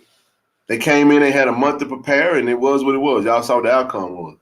This time around, I didn't go into this game thinking that this team was very complete. This is a really good team we played, man. The running backs ran hard. The offensive line blocked their behinds off. Davius Richard is as of right now, Davius Richard the best quarterback in all of HBCU football, hands down. Shador gone to Colorado. That was only one person that was close. He's the best quarterback left in HBCU football right now, and that's not even a knock. The kid is special. So I'm just saying, like, you didn't realize South Carolina State belonged until after the game. And he was like, okay, this team was better than what I thought they were. They dominated us, and we turned the ball over. All right, cool. That was never a time that I felt like North Carolina Central was, wasn't everything that I thought they would be. I absolutely said this is going to be the hardest game we've ever had to play. I did. I stood on that, and I stand on it to this day. So that's that. I ain't talking about the Celebration Bowl no more. Kudos to South Carolina State. Kudos to North Carolina Central. And to hell with you if you don't like the way I expressed it. I mean that. All right, let me open the stream up, and then I can stop talking. So all you selective listening ass people can listen to somebody else talk. Y'all annoy me to no end sometimes. Because everybody listen, they listen to respond. They don't hear nothing you say. They're like because I said this, I don't mean that. Like, man, what the hell ever? Hush. You listening to me. You get what I'm saying? So just saying, man. Davis Richard is a pro. And look, don't be brief, man, because it can't be long-winded. Michael, go ahead. You got your first man up. What you got? I just want to ask a question. Meeting with about 40 black HBCU presidents and 15, 14, and 16 on Wall Street, and you talking about building an infrastructure. Who's qualified to build an infrastructure in HBCUs? What do you mean, who's qualified? Who's qualified based off the history of HBCUs, economic poverty taxation?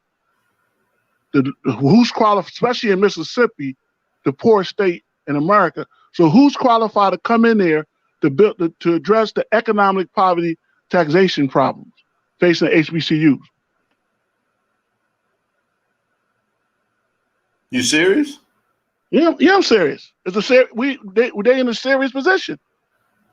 See, what's going on? The taxation problem. So first of all, let me get you straight on something, bro.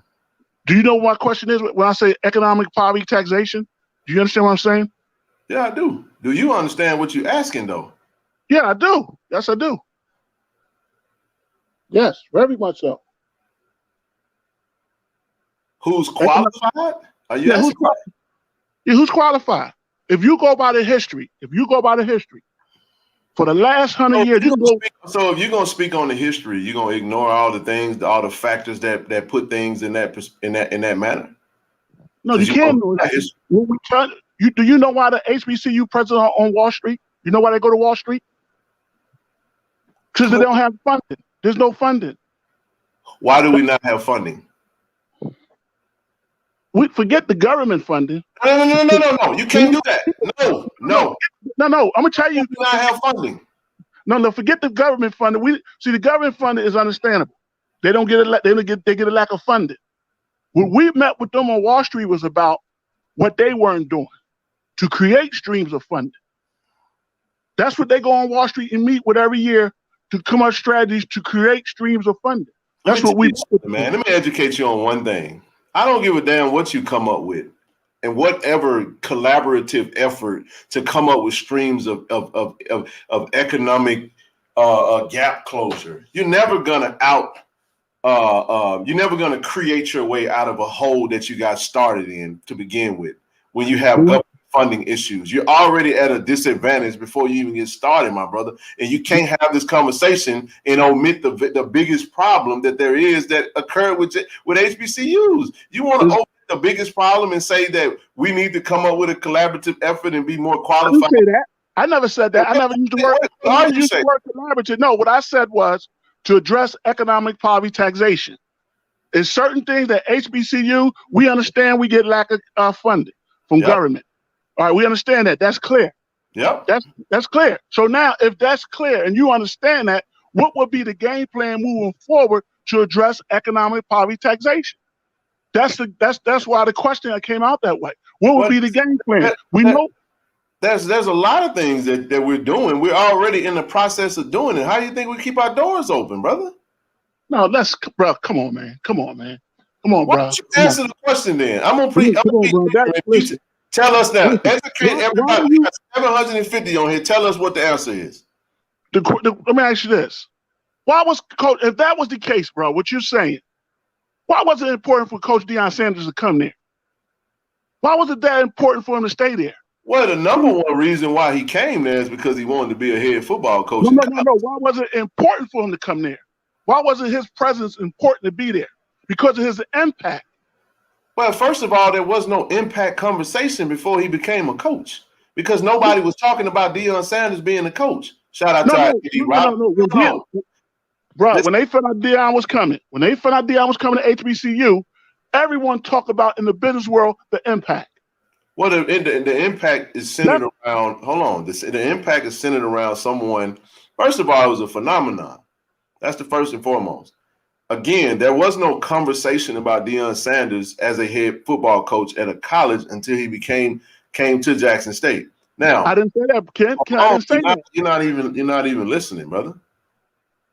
I'm not trying to be disrespectful or talk over you. I'm telling you, before that even transpired, then and now after he became the head football coach, then things started to happen and we started to see the results because nobody really put those two things together until after the marriage transpired. There was no real.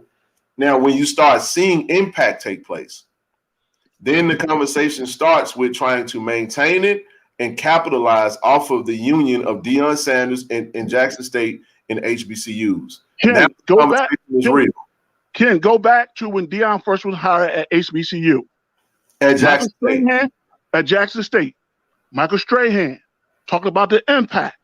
Everybody, all the economists talk about the impact that he's going to bring to HBCUs. You got 4 HBCU coaches there. You got 2 other NBA coaches there, Reggie Diaz and Mo Williams. Okay. They don't carry the same. They don't carry the same impact. So when Coach Brown was doing, only reason I got upset because I said if he stayed the 7-10 years, then he can win. He can build a dominant movement. Facts. That's going to outgrow HBCUs. Absolutely. See, Coach Trey Oliver them to Celebration Bowl. Coach Deion to get there in 2 years. That's a moment. And Okay. Trey Oliver won a moment, but he didn't win the movement. To get the movement going and to uplift HBCUs, any sports program, you can almost count on your hands. What we gonna do now then? Since Deion gone to Colorado, you gotta restructure the movement. Deion never laid down. He was never able to lay down the blueprint for a movement. So the movement for Jackson State is to reset the fort and get things stabilized in our program, and that's really what I'm talking about. The only infrastructure I'm worried about right now is getting the infrastructure in place to make sure that the things that we were doing, they are maintained, and then the things that we could do better, we start there. So if we're not talking about that, then I'm gonna park it there, bro. Appreciate you though.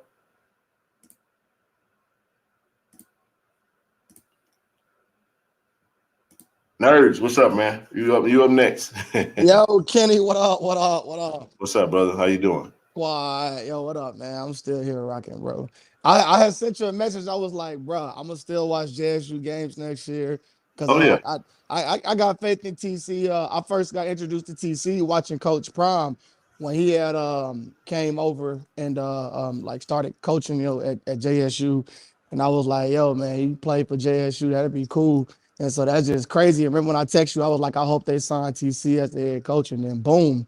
Like, so yeah, I'm definitely looking forward to see what happened next year. In spite of all the kids that's leaving, don't TC got like 3 MEAC championships or something like that under his belt? He has 3 MEAC championships at with North Carolina Central. What's up, Mike? What's up, Doc? 1 second. Yeah, man. Go ahead. Yeah, he coached as the offensive coordinator under Jerry Mack. And he was a part of the coaching staff that actually lost the Celebration Bowl versus Grambling. And so we're in good hands, bro. He's definitely a good coach. Right, man. It's a lot of kids I would love to see stay. I think I had sent you that list, but you said most of the names I said. But yeah, man. Like, bro, we here, bro. Like that game was tough though, bro. I'm not gonna lie. Travis, when he caught that damn touchdown, it was a good game. Great football game. We just, what made it tough was us losing, but it was a great game, man. Damn, that was a good game. Right. It was a great experience too, man. So if y'all ain't been to the Celebration Bowl, do yourself a favor and go. I'm gonna go next year, even if Jackson State ain't playing, but Jackson State gonna be playing. So right. Yeah. Right. All right, I'm gonna land my plane with that, man. Appreciate you for having me on. I appreciate your nerves, bro. Appreciate you for rocking, man. All right, boss. Doc, what's on your mind, bro? Man. Well, I'm laughing at them comments in them. I ain't even looking at the comments because I know they cutting up. I'm gonna leave Mike, it like. Hey, Mike, man, you gotta unmute yourself, cuz. I can't. Hey, nah, Nah, man. You bro. know, I ain't. Nah, I'm gonna keep it. I know you on trip on the comments. Yeah, I'm gonna keep it. I'm gonna keep it in the road, man. What you got though? What's on your mind? Oh man. Whew, I'm just thinking about all the. I know we said this is gonna happen on Monday. Which today is Monday. All the kids hitting the transfer portal, and you know, like I said, I put out there on, I put out there on Twitter. I was like, hey, that portal could be brutal. It could be brutal because you could be, if you ain't got no home within a certain amount of weeks or days, or you know what I'm saying. It's like a house on the market. The longer it's on the market, the more the value go down. Yeah. And so if you ain't got no home by then, man, like, dude, you have to swallow your pride. You're gonna have to swallow your pride. You either gonna have to go the JUCO route or go to lower level. Like, you know, that'd be stupid. I mean, but just to be sitting in the limbo, like, you know what I'm saying, just to be sitting in obscurity, not having no home. Right, these folks clowning in the comments, bro. Yeah. Nah, man, it's. I agree. Like we, for real, like we have to. Man, these cats, they wearing the options, man. It is. I get it. Yeah, you know? yeah, and I understand. I understand where where it's coming from. Like, some players that that like they enter the portal and they don't have no type of tape, no type of film other than being at practice. But like most of these coaches looking for a game film, like not even saying high school game film. I'm talking about like game film, like right now. That because they looking for these people. They looking for the kids. Like, hey, I gotta get this thing jump started. We got to get it jump started. We got to get it going. But it's like I said, it's just brutal. Like if these kids not getting advised correctly about transferring. I think some of them have some opportunities that they already knew of. I was told by the coaches that some of the big schools was poaching our kids. I mean, it's smart. If you, I'm at a Power 5 program, and I know Jackson State is balling, and they got a cat that's playing regularly, and Coach Prime leaving, and shit, I'm gonna holler. I'm gonna hit that inbox too. You gonna hit that inbox, and that's what I mean. We gotta understand the business of college sports, what comes into it. That's why I was saying you gotta want who wants you, and it is what it is, bro. It happened, and shit, I'm just ready for the dust to settle so we can get to the incoming. Outgoing is cool, it ain't it's uncomfortable as hell because especially for us that have built relationships with the kids, man, and you just like, damn, that's my dude, man, interviewed him and chopped it up with him, and every time you see him at a game, you dapping them up, and they part of the family, bro. But it's like the crazy thing is now, I got a lot of kids that's hitting my inbox on Twitter right now, asking about Jackson State high school kids. Yeah. We gonna one thing about this, and I'm gonna move on to Mike is we're not gonna rebuild our roster with high school kids. We're gonna get a lot of them because you got to go. You got to build it to where you're immediately ready to play and win immediately. Right. This is a rebuild, but it's not a rebuild. If that makes sense, you know what I mean? No, it's a rebuild because hell, we losing a lot of players, but it's not a rebuild because we expect to win. The expectations are extremely high. So I expect him to build it to where he could immediately compete. And I'm just saying, man, we ain't so desperate that we gonna get your little nephew that's 5'2", 125. We're not doing it. Oh, he interested. Yeah, he might be interested. but we ain't. This is Jackson State. You right. You correct. I'm not gonna say anything. Not saying you. I'm talking about my inbox. I ain't talking about yours. Yeah. I'm talking about. I'll be like. I know, but I'm looking at some of these kids like. I ain't gonna say no names. Yeah, let's just pause right there. I ain't gonna say no names. But I know they out. Pause it. I got this. Why I'm gonna say pause. Look at this. That's why I'm saying pause. Hold tight. Oh. All right, Mike. What's up, bro? Man, can you hear me? Yeah, I can hear you, bro. What's happening, man? Just want to reiterate everything you were saying. Like, we're gonna be okay. We still gonna have the number one attendance in LCS. The best game day atmosphere in LCS. We gonna be. It's like just like guys entering the portals. It's gonna be guys in the portal interested in coming to Jackson. Thanks. So it's happening now. We gonna be all right, man. It's just day, like you said. It's just Monday. We just lost Saturday. It's Monday. It's what we expected. Just take out time, get TC some time, get staff together, get his recruits. We're gonna be okay. I got 20 kids right now, man. I mean, folks, I had a kid on the roster say Coach Ken. I was like, whoa, time out. I ain't no coach. Like, bro, how you call me Coach Ken and you ain't seen me at NAM practice? Like, dog, come on, man. He was like, but no. I understood why he reached out to me. It's a young man that was a walk-on. He's trying to weigh his option. I don't know if he's gonna get a scholarship or not, but we not gonna be able to go. We're not shoving recruits down the coaches' throats because they have a list of kids that they targeted and going after. But I got a lot of kids, man, a lot of them. And I've been striking gold too. So what I told Coach when I talked to him, I have to vet the kids myself. Somebody sent me a kid. What was that?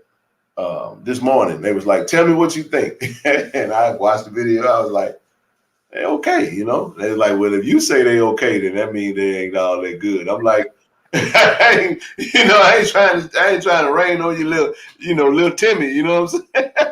Like Coach Walker say, I ain't trying to, little Timmy, your opportunity, but it's like the position that they play running back. They've been on the side. They ain't as fast as it's like, dog. We loaded at running back, and we got more coming in. So my number one priority is to get Savion to stay. He ain't called me today, Savion. If you watching, you ain't called my phone. You text me talking about we supposed to talk today. I'm gonna call you when I get up the live stream. I need you to stay in the Tiger uniform, dog. So anyway, but yeah, man, we're gonna be fine. But this is what I say this, now shut up. I was saying I have to vet the kids because I told Coach, bro, I'm not just gonna send you I ain't sending you everybody. I gotta look at that huddle. I gotta make sure they're in the right position that we're looking for. For those that want to know what we're looking for, Doc, we're looking for linebackers and safeties. Just FYI, linebackers and safeties. We need to. That's where we start at. You know what I'm saying? And, DBs too. Cornerbacks, obviously, but linebackers and safeties. And I think he said that because he probably have some commitments already from some of the other positions that's gonna fill up that. Definitely offensive lineman, but he said starting with. If you saw the announcement today, you see why he said linebackers and safeties. Shiloh gone, Huggins gone, Kermit Smith gone, Greg Gray gone. We ain't got a hoop safety. Nobody. That's what I'm saying. So yeah, But anyway, go ahead, bro. My bad. Nah, you good. I'm listening to you, King. I'm just glad you let me on today, man. Oh man, anytime, brother. Anytime, man. Who up next? I need to laugh, bro. Hold on. Sir Retro, you came on late. I gotta get Tyler, man. Tyler, what's up, dog? What's happening, dog? What's up? What's on your mind, bro? Tyler, the creator. There you go. Well, somebody just bounced. Where the hell Mike go? Mike fell off. Damn, everybody falling off. Yeah, Mike fell off. Mm-hmm. Well, Sir Retro, what's up, man?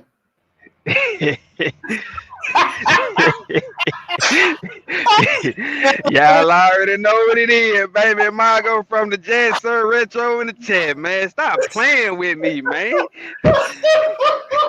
Hey, Ken, listen, tell him stop playing with the city like that, man. You hear me? Hey, what's that? Hey, man, y'all that I don't fell know, off. huh?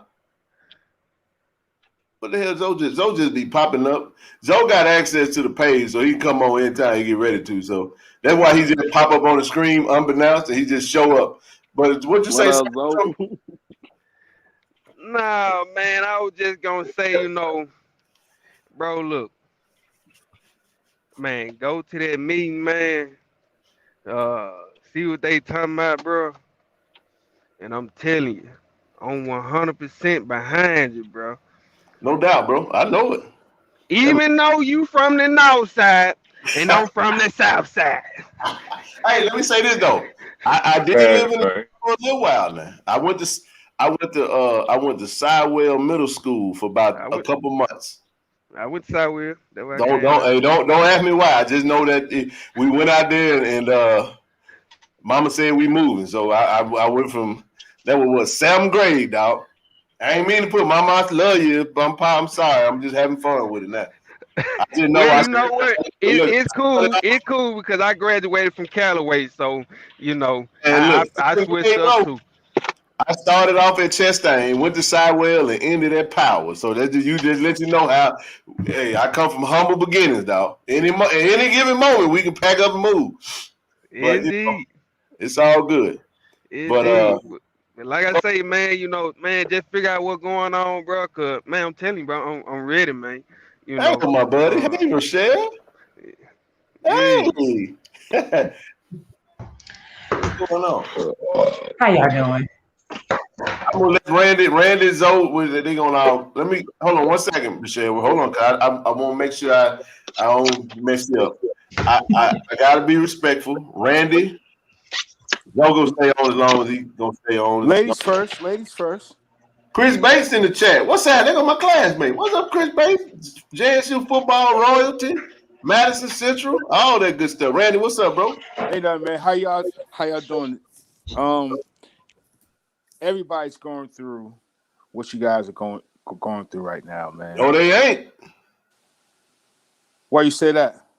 Not like how we are. We getting. I mean, It's a straight good job now. Now okay. everybody getting Porter players, but you talking about Alabama had 10. Yeah. Somebody had 12. Jack State had 37. So I don't want you to. No. I mean, it's a bigger number, but it's 7. It's a bigger number with a 63 count of scholarships. So you got to keep that in mind. That's half the team, bro. All right. So how many is in the portal? How many is in JUCO? You know what I'm saying? So it's not. I mean, the light isn't off you. You know what I mean? So it's just time to get busy. That's We it. can get busy, but we ain't gonna say. I think you minimizing the impact of what today meant. You can't lose half your roster in a day and not feel it. However, you are right though. I'm not disagreeing with you. It's time to get busy, and Coach busy. Yeah. Oh, he busy. You know, he kicking it, he rocking and rolling. And now we're gonna close the gap a little bit on Wednesday, really just this week because everybody's gonna commit in their own time. Right. For the kids that I know that'll be committing, it'll be a good day for us. We'll get a nice little haul, and then we'll have to build it from there. Because some of the kids that people have to understand, the reason why you might see wide receivers committing and probably not some of the other positions is because Coach TC is the wide receiver coach from Coach Prime's staff. So he's already been recruiting those kids. This is what you got to keep in mind. It's like, what are O-linemen at? Well, we need the O-lineman has to accept the offer, get situated, get in, and then start sending his offers out to the kids that he wants. Because every offensive line likes their offensive line and look how they want it to look. Because they got to work with them, they got to coach them, they got to build it up. Especially you got to fit the scheme that we're going to run. We're not running the air raid, so we're changing the offensive scheme. And so you got to go get the guys that you want to build up your roster. So same with the linebackers coach, D-line coach, defensive coordinator. Once all those get in place, you're going to really start to see a full court press come in on. Because if we get the defensive coordinator, I think we're going to get. I mean, that may be good, but even if not, I've heard of the backup, which is a really good one as well. So we'll be fine either way. Go ahead. How close are you with the staff? I mean, because that's the Really close. most important thing. Let me just say this right here. I had the pleasure of sitting at a table this past week, man, with some heavy hitters, man. And I just, it was motivating, you know what I'm saying? And we had a chance to meet at, we went to Cam. The reason why people saw the pictures is because we went to Cam Newton's fellowship in Atlanta, and he just so happened to be there that night, and we spent about a good hour and a half he spent about a good hour and a half with us, just talking, and people started saying that he was possibly going to be. No, he's not. He's not ready to coach. He said that what we're trying to do is network and get Cam Newton to bring his 7-on-7 to the vet. That's what we're trying to do. So everybody know he has an amazing 7-on-7 awesome team, program that he's running and trying to get tournaments to Mississippi where they can utilize the vet. We can make it a full weekend, right? We got people that were there that could really open up their facilities and give them good entertainment, make it to where it's a great weekend, partnering with the hotels, partnering with, businesses in the city to make sure that we streamline it. They come in, they have a great weekend. So those young men that are in high school can remember when I went to Jackson, I had a great time. So if I get that Jackson State offer, their mind is not what they heard on the internet, is what they experienced when they went with Cam. So that's smart. So it's about networking, man. And that was a powerful thing. And I'm just telling you right now, I asked him specific questions because I needed to know, because I knew y'all was going to ask me. And all I know is he said, I got a list a mile long of players that's ready to come to Jackson State and commit. He ain't worried. Trust me. TC Taylor ain't worried one bit. And that's why I was happy that we got him as the head coach. But I'm going to pause that, Randy. Let me, Rashayla. Go. Yeah. She's chomping at the bit. How you doing there? How are you today? How you doing? I'm good. My Cali Connect. How's it going? Listen, it's going fine. And you know what? As I sit here and I really think about some stuff concerning Dion and what's going on right now and all this stuff, and for y'all who not really JSU fans, y'all can really leave because we don't want y'all here. Okay. Whoa! I want them here. But the other thing, what I think about is that, this and is I YouTube. said, what I said again is when you have a person that's bigger than the team and the school, that's a problem. And what I mean by that is it was always just about that. And we lost focus of Jackson State, and we lost focus of our school, and we lost focus of the team.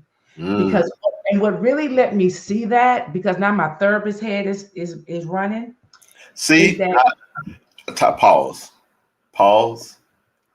I need y'all to hit that cash app right now, because we got a real therapist on the scene now, and all y'all that was in my inbox crying, and the price that went up.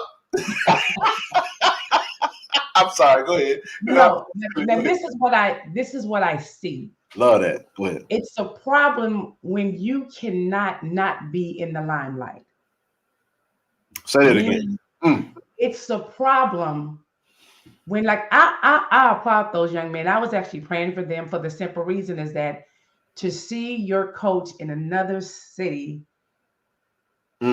saying some negative things about your school, saying some negative things about the state, showing his his videos, he eating out, he's having such a beautiful time, but yet and still they're supposed to be focused to be ready to play a whole game. And these are young men. Now, me as a 57-year-old, that was challenge for me just to watch this. Those young men wasn't mentally prepared for that.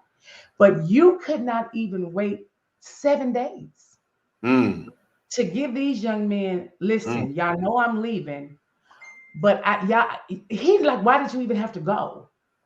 You literally could have stayed with those young men for 7 days and focused on them. But you couldn't do that because the attention had to be drawn to you. So that lets me know it's something about you needing attention all the time. See, I can go deep on this and they ain't ready for that. Go ahead.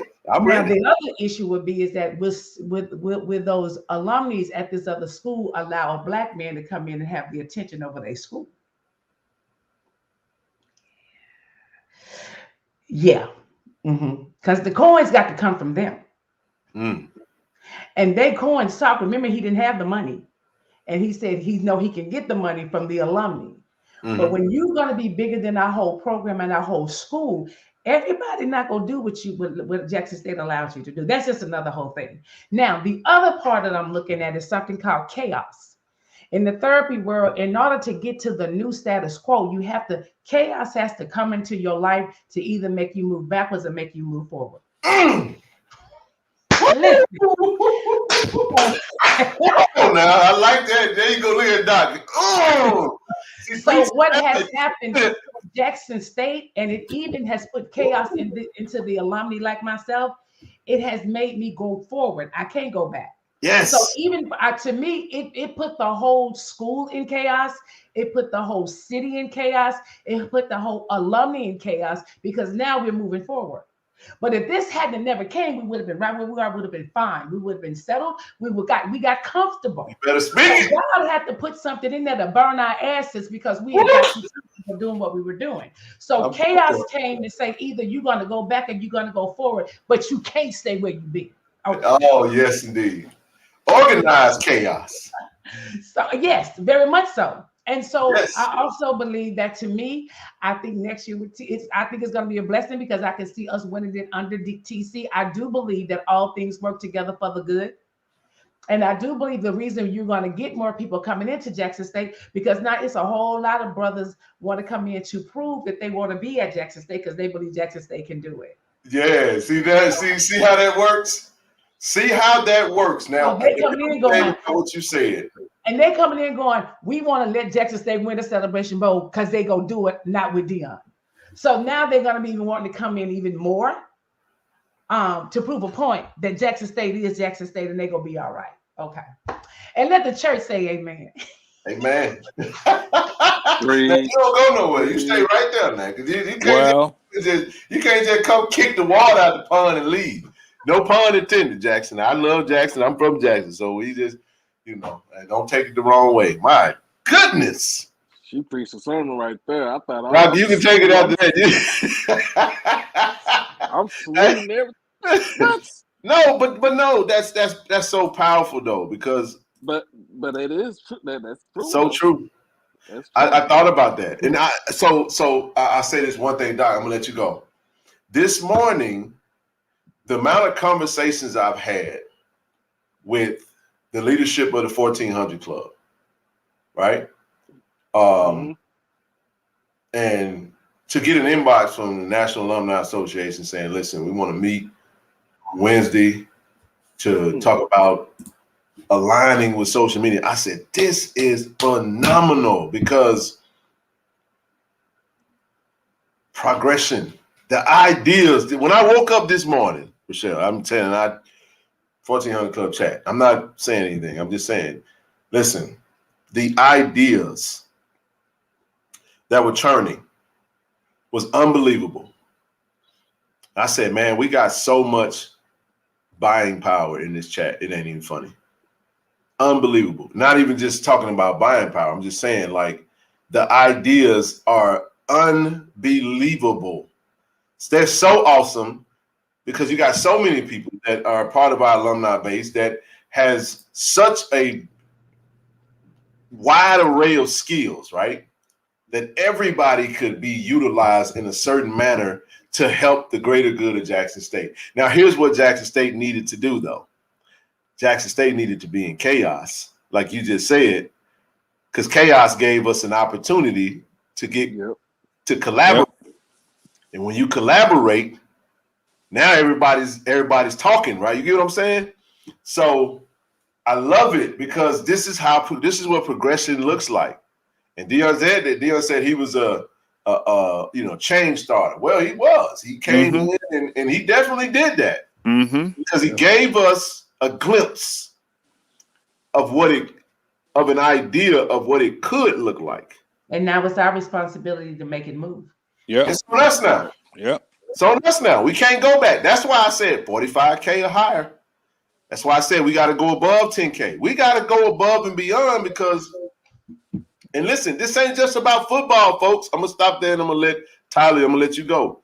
We have to turn all our energies to support our programs that are active right now. Coach Tamika Reed, Coach Mo Williams, we got to start supporting basketball immediately. If you're in the city, we got a home game. Please get to the game. Because Tamika, somebody gonna take her up. Listen. Yep. That lady said it. That woman last year said, if y'all don't take her up, somebody else will. So don't get it twisted, y'all. We more than just football. We got some good stuff out there. So, and we've been a former ladies class of 1988. Y'all better go represent us because they used to be full out there. So we cannot not support all of our teams right about it because all of our teams are excelling. So, like I said, we are in chaos, but what we gonna do with it? Okay. Stay with me, Tyler. My thoughts. You got it now, dog. It's on you, baby. What's up? What's going on, y'all? Y'all make sure y'all hit that like button too, man. Like button, hit the subscribe button if you haven't already. Go ahead.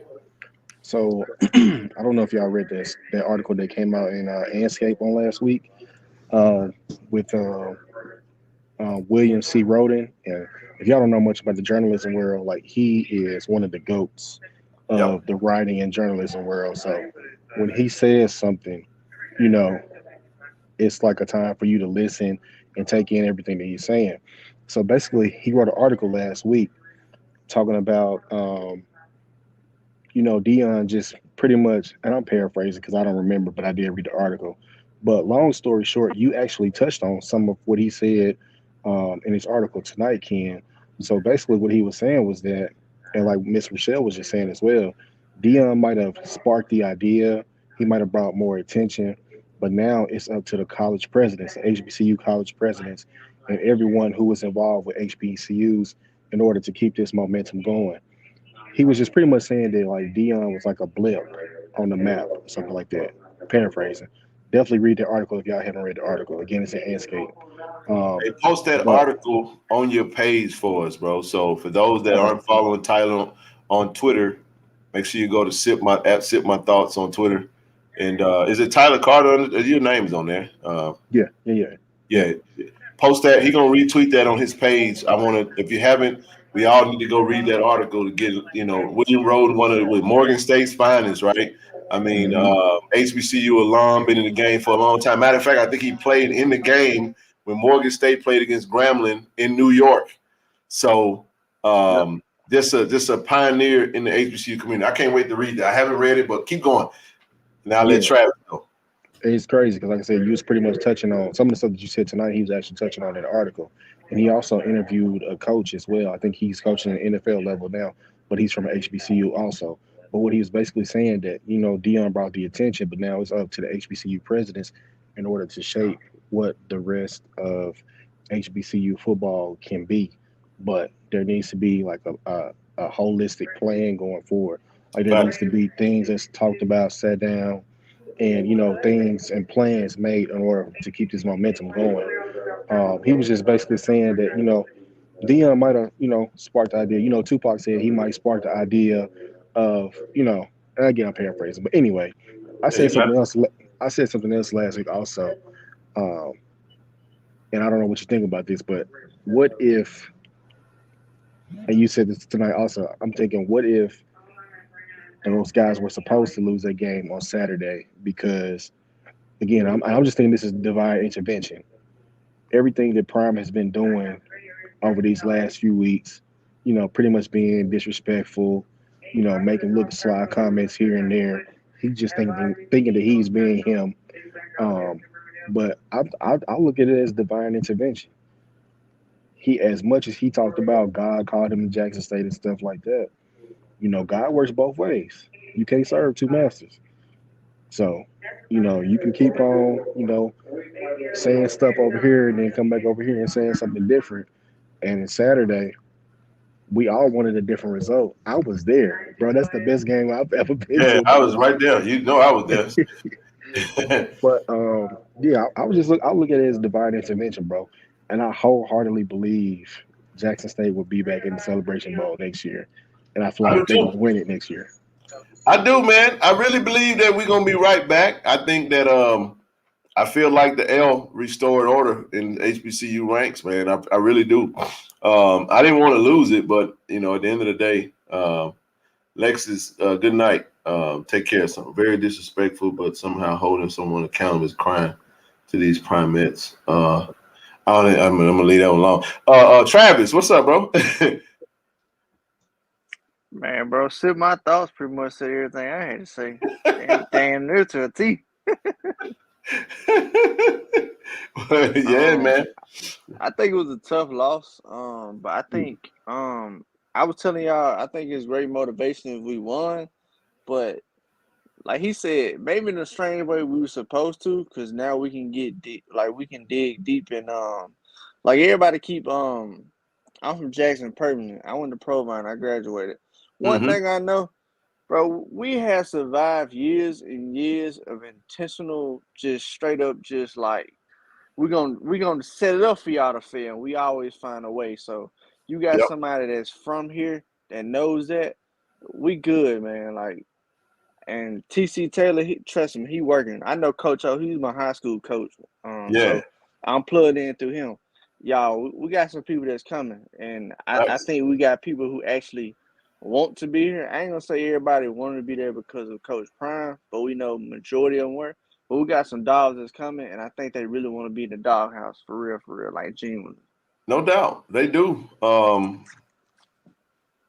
We got a lot coming, man. And I'll say this: there's a reason he put hashtag guard the yard. Come on, do you? Yes. That's a reason. TC know what time it is. We don't have to tell. TC is one of us, and that's why I said his success is our success. And we were charged. All of us. We know who was all sitting at that table, and I represent. I'm just one of everybody. Like I always tell people, ain't nothing special about me. I'm just a face of a lot. There's a lot of people in this Jackson State alumni base that's just like me. I ain't no better than nobody, and I'm just saying I was thankful to be there to witness it. But I was telling somebody else that was sitting there at that table, I said, bro, I don't know if you know this, but that was a charge, bro. Like we are officially held accountable now. We got to move on it. We got to act. We got to be. Something else I would say is Coach O from Jackson too. So I know personally, Coach O kind of like laced Prime up on, like, it wasn't no coincidence that Coach O is director of recruiting, and he was at a Jackson Academy or Jackson Prep. Like, true enough, Prime could have Googled it up, but he didn't really know, like, he wouldn't have known the deeps and depths that he did know in a short time, because Coach O knows a lot of talent in the state of Mississippi, and I can tell you also, like, Mississippi State, Ole Miss, they stagnant right now. I think he's gonna be that key piece we've been needing for a long time, because Coach O from Mississippi State, he alumni. I think he's gonna really start keeping them kids in Mississippi and breaking that door down too. That's what you're seeing now. You're seeing that you're actually seeing that in action, like the kids that are on the short list of recruiting and going heavy Mississippi. Like I was saying, I didn't have an issue with it. I never did.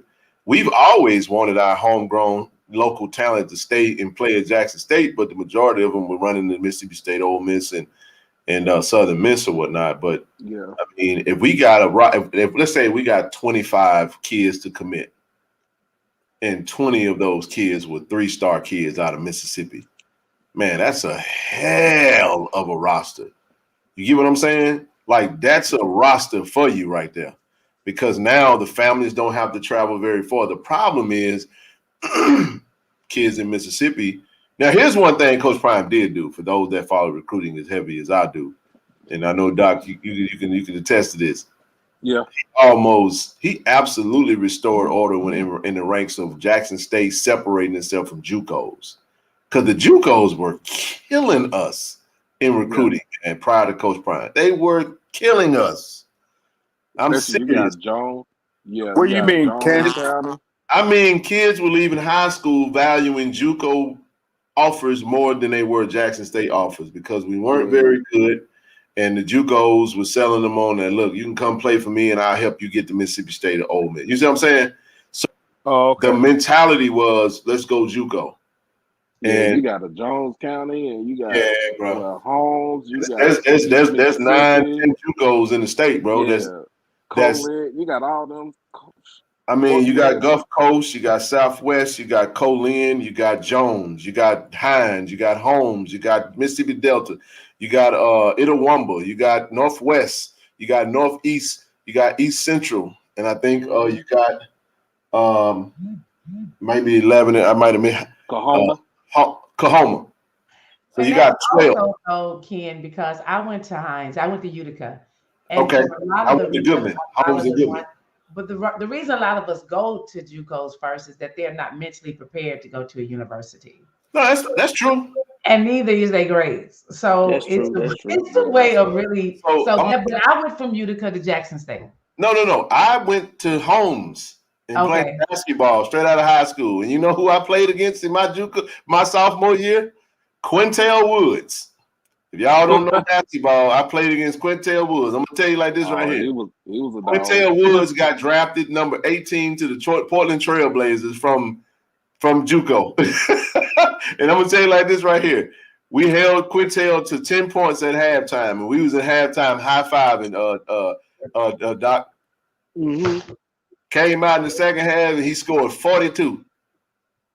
Was a dog. He was a dog for real.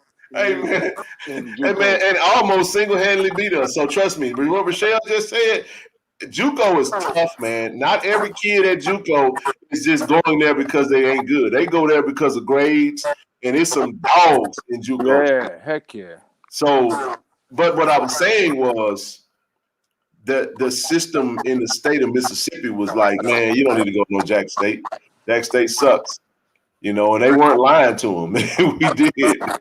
So having Coach Prime come in for those 2 seasons and kind of like really giving us a heck of a boost.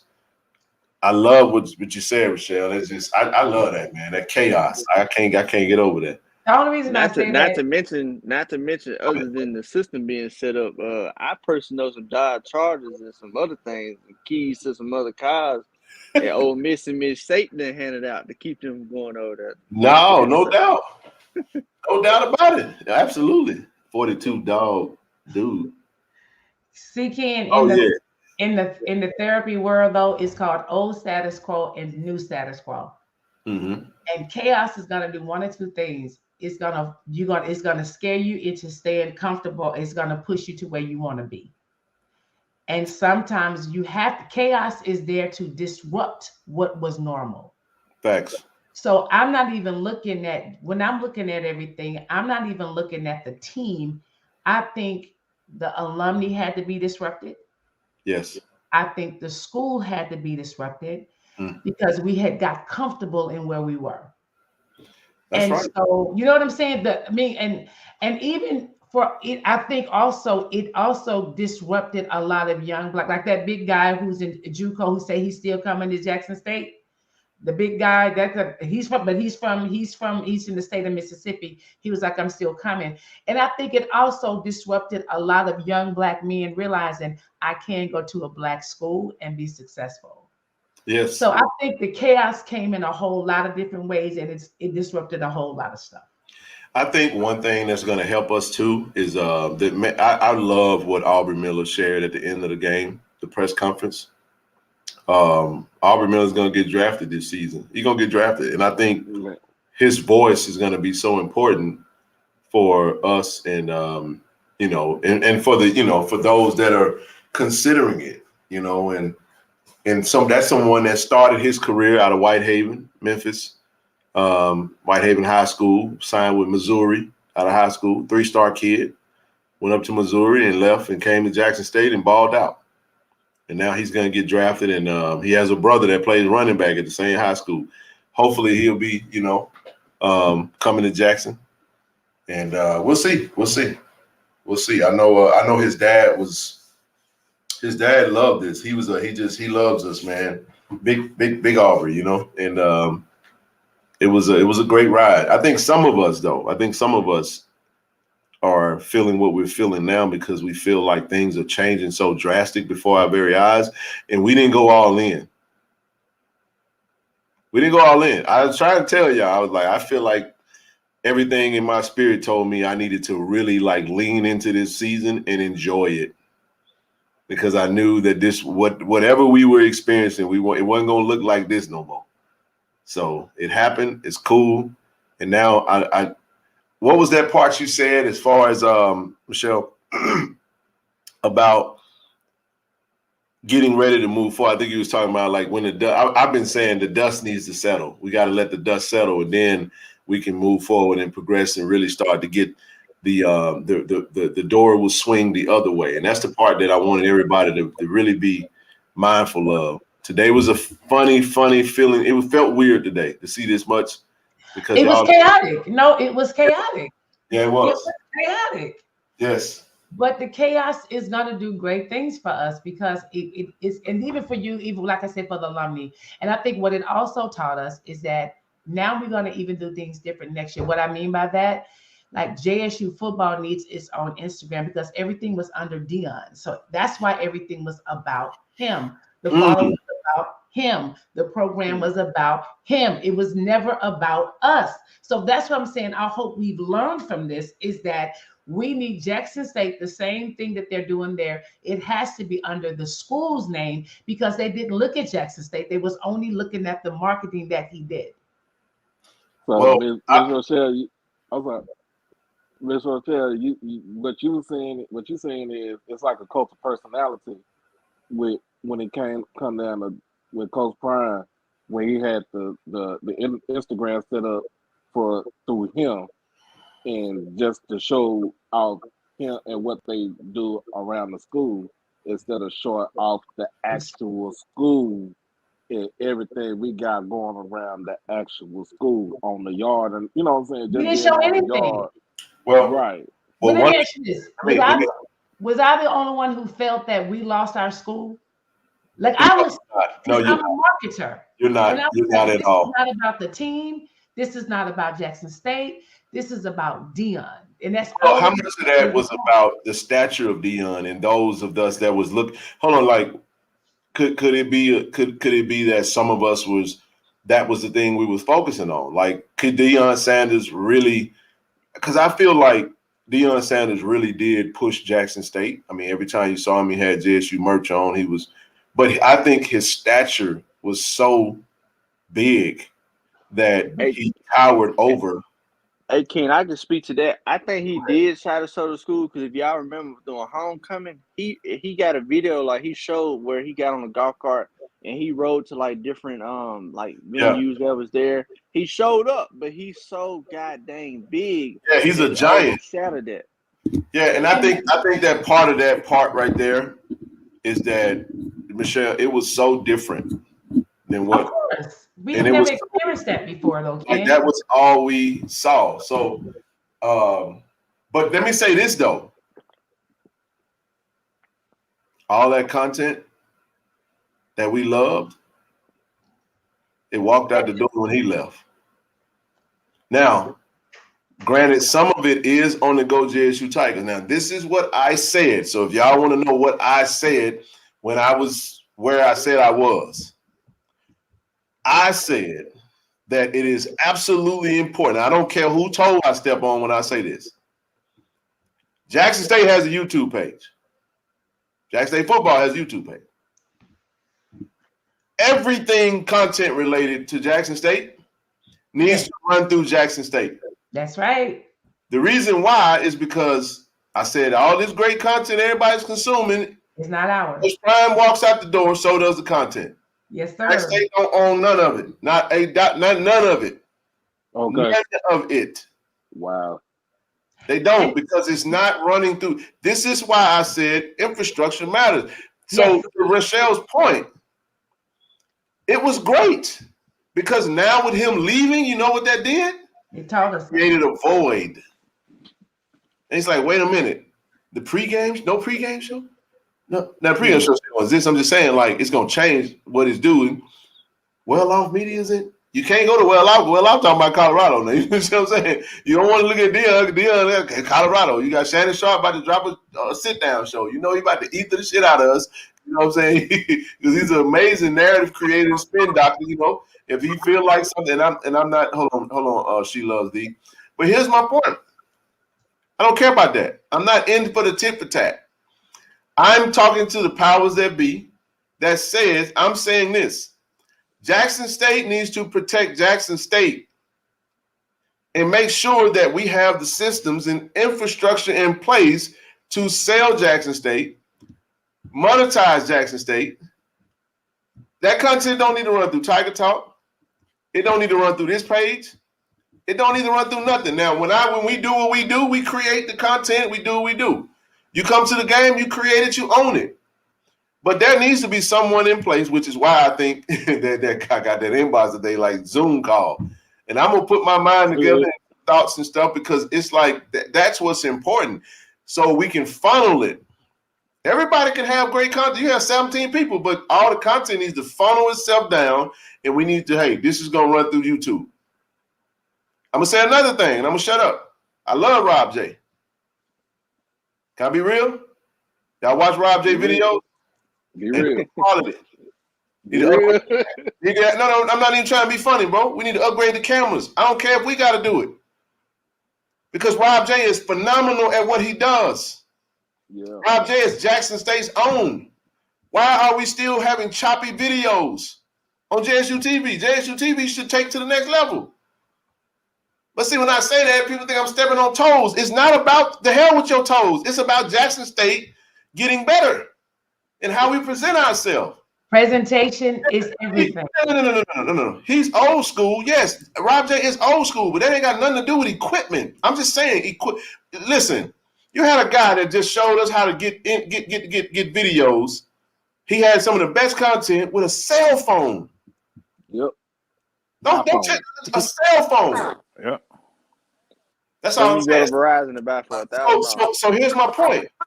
If we get that better for him, Jackson State looks better. Rob J can do his job better. But maybe it requires us to say, hey, Rob, what you need, bro? What you need? Can we might can do it. Hey, man, and I don't even mean in the sense of like trying to be like in an offensive way. We got to get out of this mindset of when somebody makes, because we'll say, well, we complaining and explaining, but we ain't making it happen. I'm talking about solutions.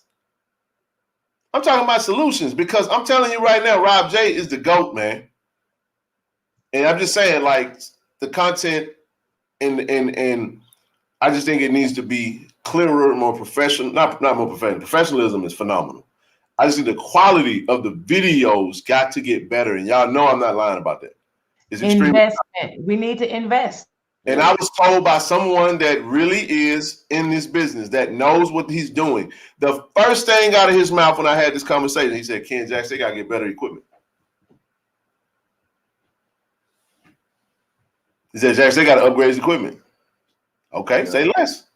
They upgrade our equipment. She loves D. Welcome. What's on your mind? Hey, I just wanted to speak towards this whole social media thing and that we've lost our way. So for me, Deion Sanders, he just stepped in front of us and recorded us. We're all in the background, but it was us the whole time. So I think people from the outside looking in, they're like, oh, Coach Prime put y'all on the map. It's lit now because of Coach Prime. But in reality, Jackson State has always been this way. The going on the yard and the DJ, the sororities, the fraternities, homecoming, the culture. When you say, let's go on out there and you see hundreds and thousands of people, everything that Jackson State is and HBCU culture is, when you go to the homecoming game, we went to the Southern Heritage Classic, the Boombox Classic, any and all of this stuff is not something that was cultivated by Coach Prime. So it's not going anywhere. All he did was step in front of it. And because, um, like Miss Rochelle said, because it got bigger than it was all about Dion, we kind of lost our way as far as giving him too much credit ourselves and just letting them do whatever they want. And then another thing about social media, we're giving Deion Sanders Jr. a little bit too much credit because it wasn't just him. We had students. I know there was at least 3 or 4 students that were photographers. Yeah, yep. And then you had videographers that were students or that weren't students, but they had some sort of like they either went to school, graduated. We have graphic design. So Jackson State, in order to keep that up, is we have a mass communications department, we have work study, we have students, but we also need to take into account that the same amount of social media that we put into representing the football, it needs to be the same for the basketball. It needs to be the same for soccer. The girls soccer team, they won the championship and they went to go play Alabama. Right. Cross country won SWAC championships this year. So it's not just when we get back to where we're going, we need for all of our athletic programs to feel the love. And we kind of got so far away dealing with Dion. And like I said, in the next couple of weeks, this documentary is getting ready to come out because once again, Deion Sanders is not ready to let go of the amount of exposure that Jackson State gave to him because Colorado is getting ready to shut all that down. This is not going to be the Deion Sanders show.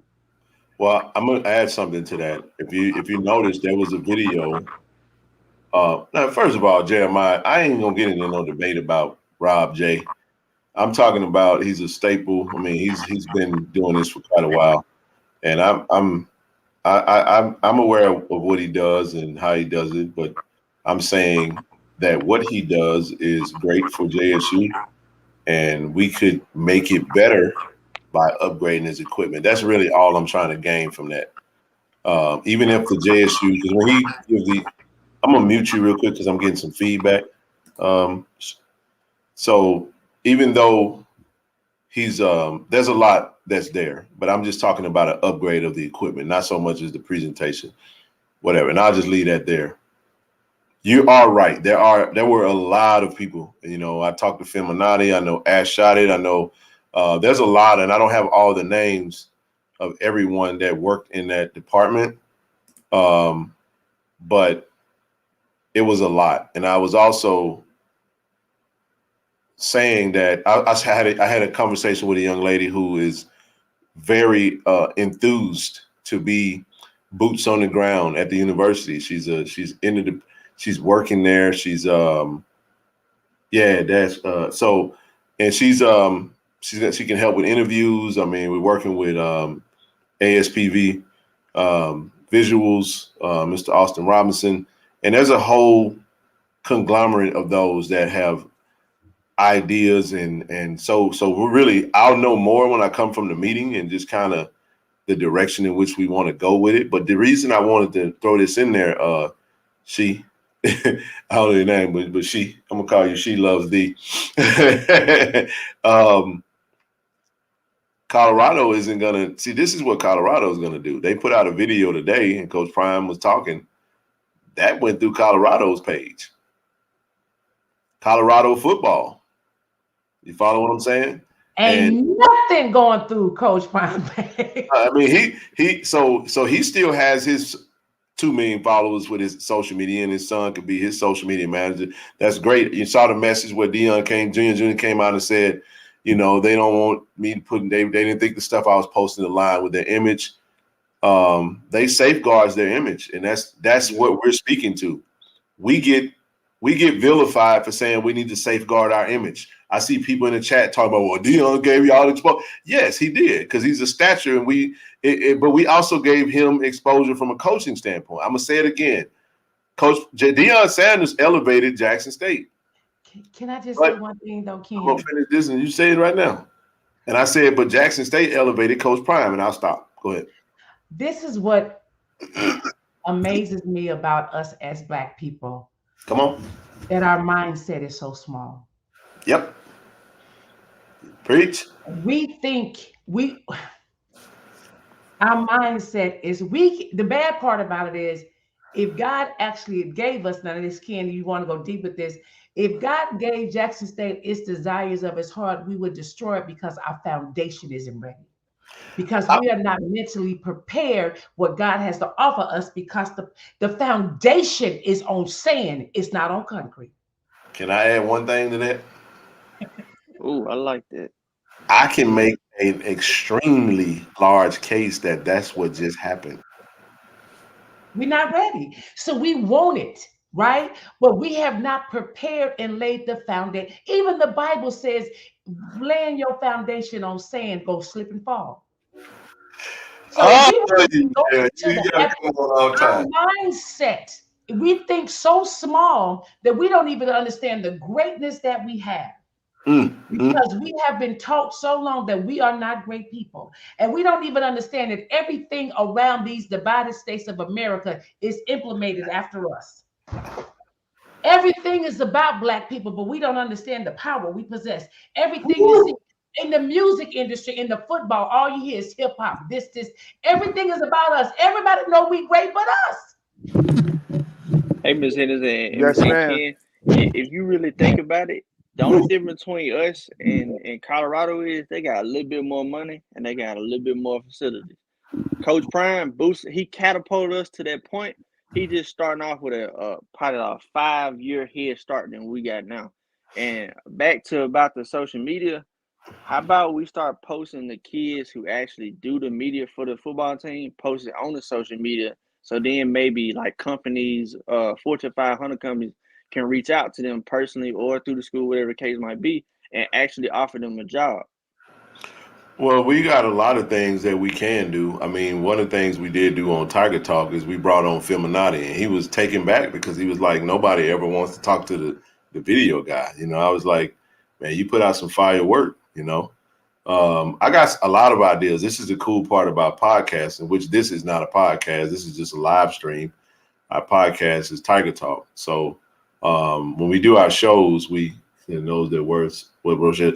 Yeah, she's right. Spot on. But I just so happen to look at it. And I go into this stuff without emotions because when I'm looking now, I'm not looking for what is Deion doing in Colorado. I'm looking at it from, let me see what they're doing and see how they're doing it and see if I could get some ideas and take that back to what we doing. So I'm going to say another thing, Rochelle, that I think we need to stop doing. We do this entirely too much in our community. It starts with ego, but it's like we have to stop silently competing with one another.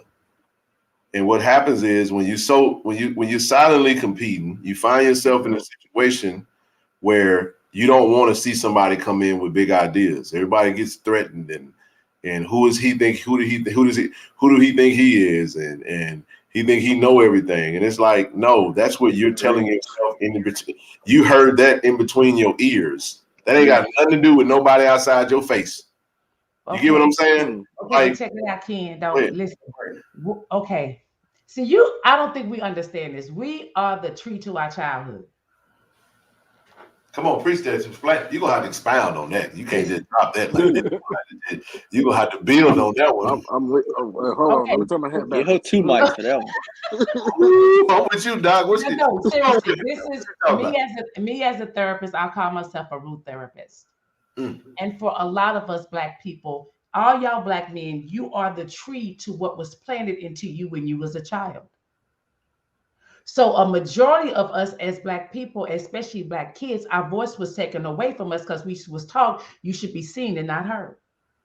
So for a lot of us, we are fighting for attention because the attention was taken for us when we was a kid. So it's a thing that I say is that wounded ears hear differently. Wounded eyes see differently. wounded heart love differently. You'd be surprised when you say something to some people, and when you ask them what you said, it was nothing, because before they can hear this filter through their trauma. So whoa. Time out. My goodness. Relax. Please say that again. Ain't that what the kids do on the football field? And what it is that we listen, as Black people, we live through these 5 family rules. And one of them is, 1, a kid should be seen and not heard. 2, you ain't got no feelings. 3, you need to play it safe. 4, what you see is what you really didn't see. So what I'm saying is that if you was muffled as a child, you are the grown version of what you did as a kid. That's a fact. So you got a lot of people, the reason they in their emotions, because they were not validated in their childhood, so they still seeking for somebody to validate them.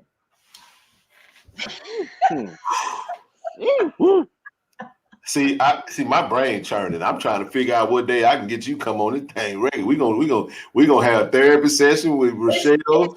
It's I'm just telling you, and you know what? I need something to drink right now. We gonna put that Cash App down there, and we gonna make sure we bless her.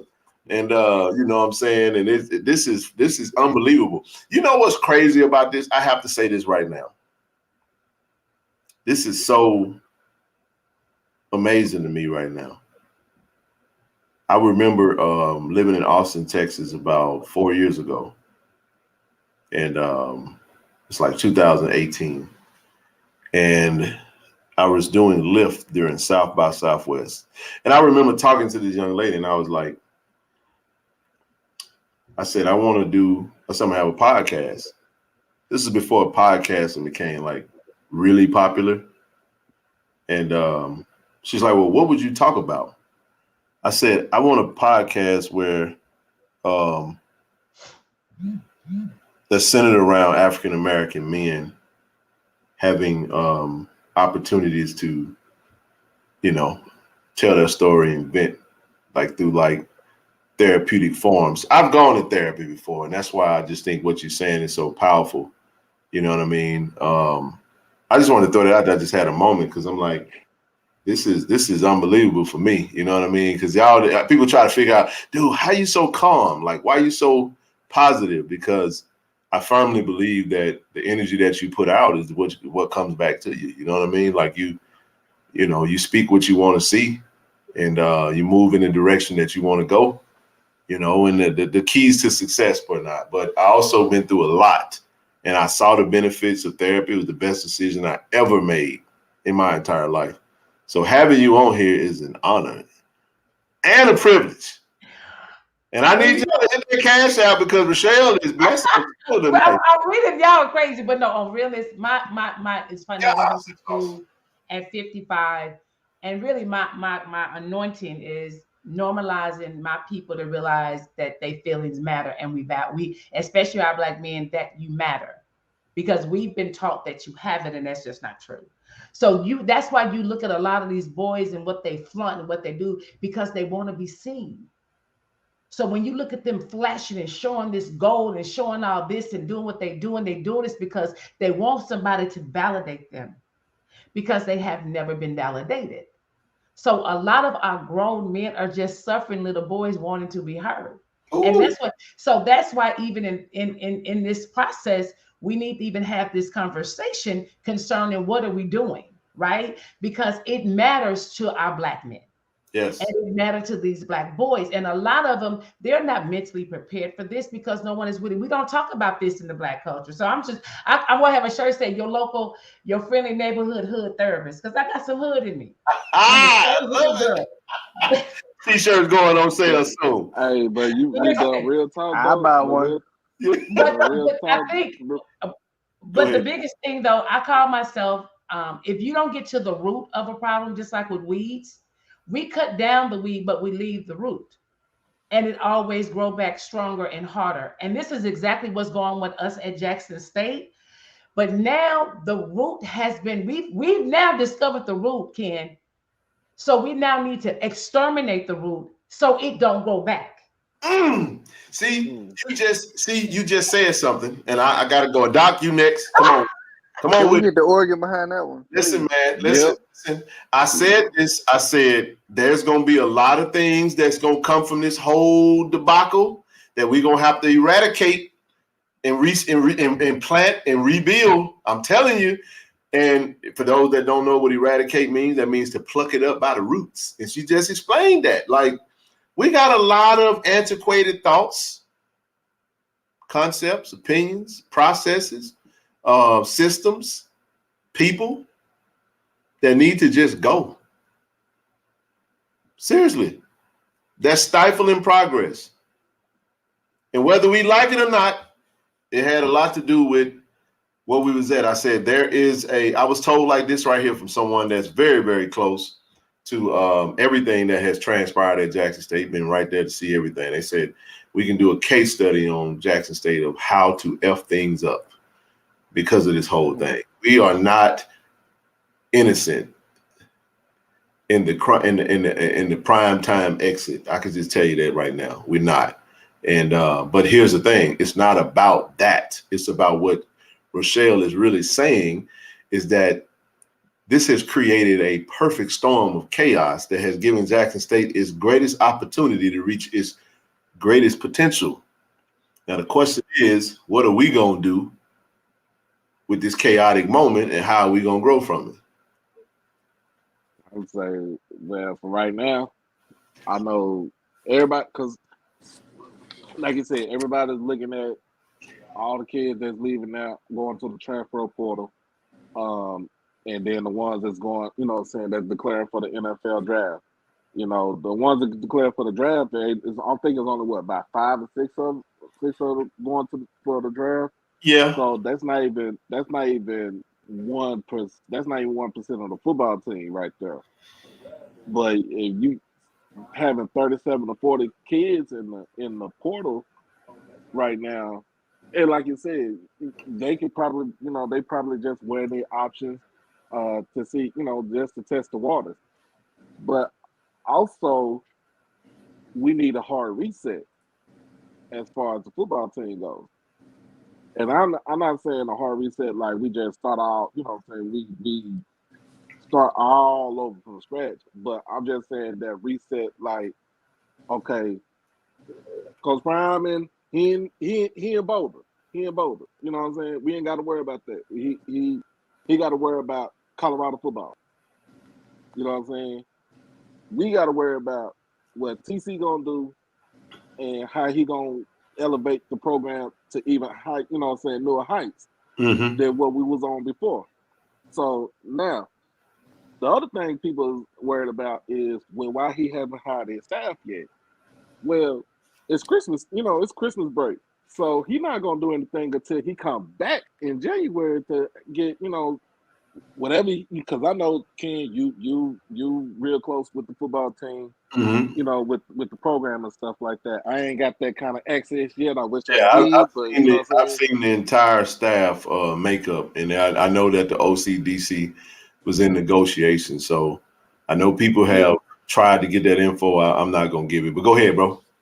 No, but I say I wish I want to be in that position with like how y'all are as far as being close to like programs and stuff like that and kind of report and put it on the show and stuff like that. But I know he ain't gonna do nothing drastic until he come back from break and kind of see what he got going on. Like you said, if he got the OC and DC on lock and they in negotiations right now, we shouldn't worry about it.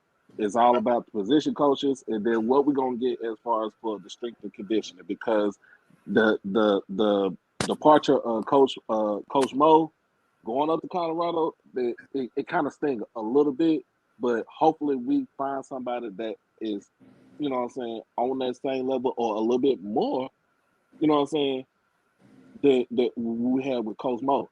But for those people, for everybody that's worried about the kids going into the portal, don't worry about it. don't trip. The main ones we knew that were gonna go into the portal and probably gonna get picked up by other teams. They made their decisions on Saturday, Sunday was early before this that. morning. Yeah, it was before that. Matter of fact, Yeah, before the game even started, there was already folks saying, yeah, after the game, it's going to be a lot of people. They already got their edits and stuff ready to roll. And one thing I want to add, I'm going to let Solid Life go ahead and cut y'all, bro, is no, you good. just something for people to consider. Just because the staff isn't announced on social media. And I think, again, people think that nothing happens until they see it. That's, again, you got to get out of this mindset of thinking that the world revolves around you. I'm not trying to be offensive, but just because it's not announced on Twitter and just because they haven't moved doesn't mean they're not already recruiting. Because once a position coach, like Tyler, if a position coach accepts a role, and I know I'm going to be the O-line coach in Jackson, I can start recruiting immediately for my role and do more things at one time. Solid Life, what you got? Hey, peace, Ken, and peace to everybody. Yes, sir. Peace to you, brother. I ain't got much, Ken. I've been enjoying the stream as always. You know what I'm saying? You always be holding it down or holding it up, right? Mm-hmm. I just got to, I just need a J State hug because I'm still suffering from the loss. Got you, baby. I'm holding. Stay with me, dog. Stay with me. It's all right, dog. I'm good, man. But it's just, man, I keep going back over and over. If we'd have did this and that, you know what I'm saying? Because, I'm not one for woulda, coulda, shoulda. You know what I mean? Because what my family say, and I don't mean to be vulgar, but, I got a couple uncles, they said, if your aunt had nuts, she'd be your uncle confused, right? So, man, you sound like Zoe, man. He said if your aunt, exact thing I said if your aunt had a penis, she'd be your uncle. Right. That's what he said. I don't know. Hey, Zoe still on here, bro. You come back on. You gotta explain. I died laughing when he said that. I never forget it. I said, wait, what you just say? He said, you know what I mean? Excuses, but yeah. I keep going back to that 2-point conversion, man. Like, could have took that extra point. And then Travis at the end of the game, that would have been an epic win for JSU. That would have been walked off on that thing. A mic drop moment, bro. Exactly. But I understood the logic behind it. I did. Right. But it was too early. I thought so. And I was explaining to the young man in the hotel that was like, but no, the percentages, this, and I said, listen, man, it doesn't matter. This is why you take the extra point. Right. Take the point. It didn't matter what they did. If they scored, you was going to have to score regardless to win. Exactly. It didn't matter. Regardless. So even if they let's say you get the 2-point conversion and you hold them for a field goal. Mm-hmm. It's a tie ball game. You still got to score to win. You get what I'm saying? Exactly. Either way. If you get the 2-point conversion, they kick a field goal, they up by 1, you still have to kick a field goal to win the game or score a touchdown. Exactly. Okay.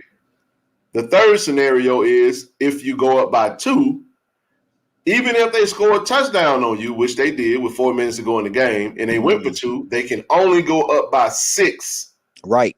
So now when you score that touchdown, the extra point. That extra point is a ball game. It's a killer. It's a killer, man. So that's where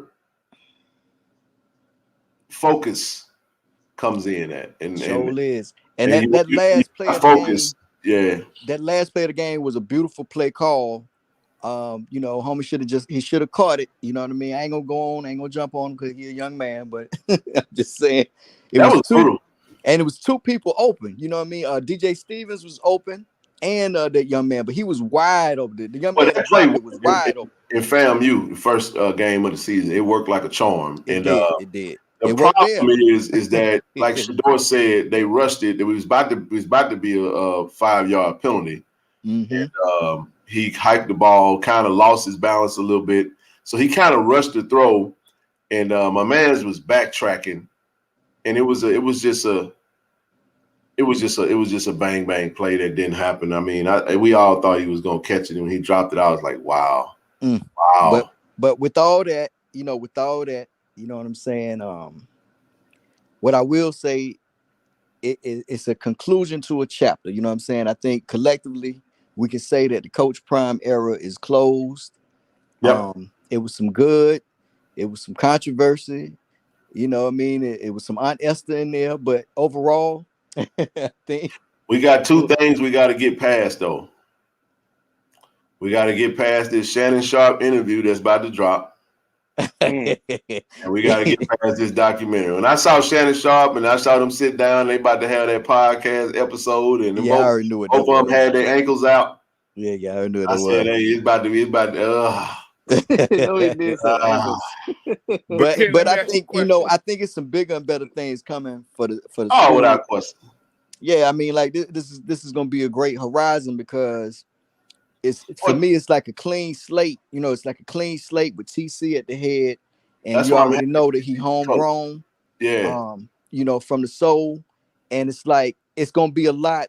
It's gonna be like it's gonna be like James Brown was with his band. You know what I'm saying? Yep. Well, the thing we gonna rock and roll. Well, the reason why I wanted TC was because if you have this mass exodus and you got this new coach coming in that don't have a clue what's been going on or what's happening in the house, then it would have been brutal. So right.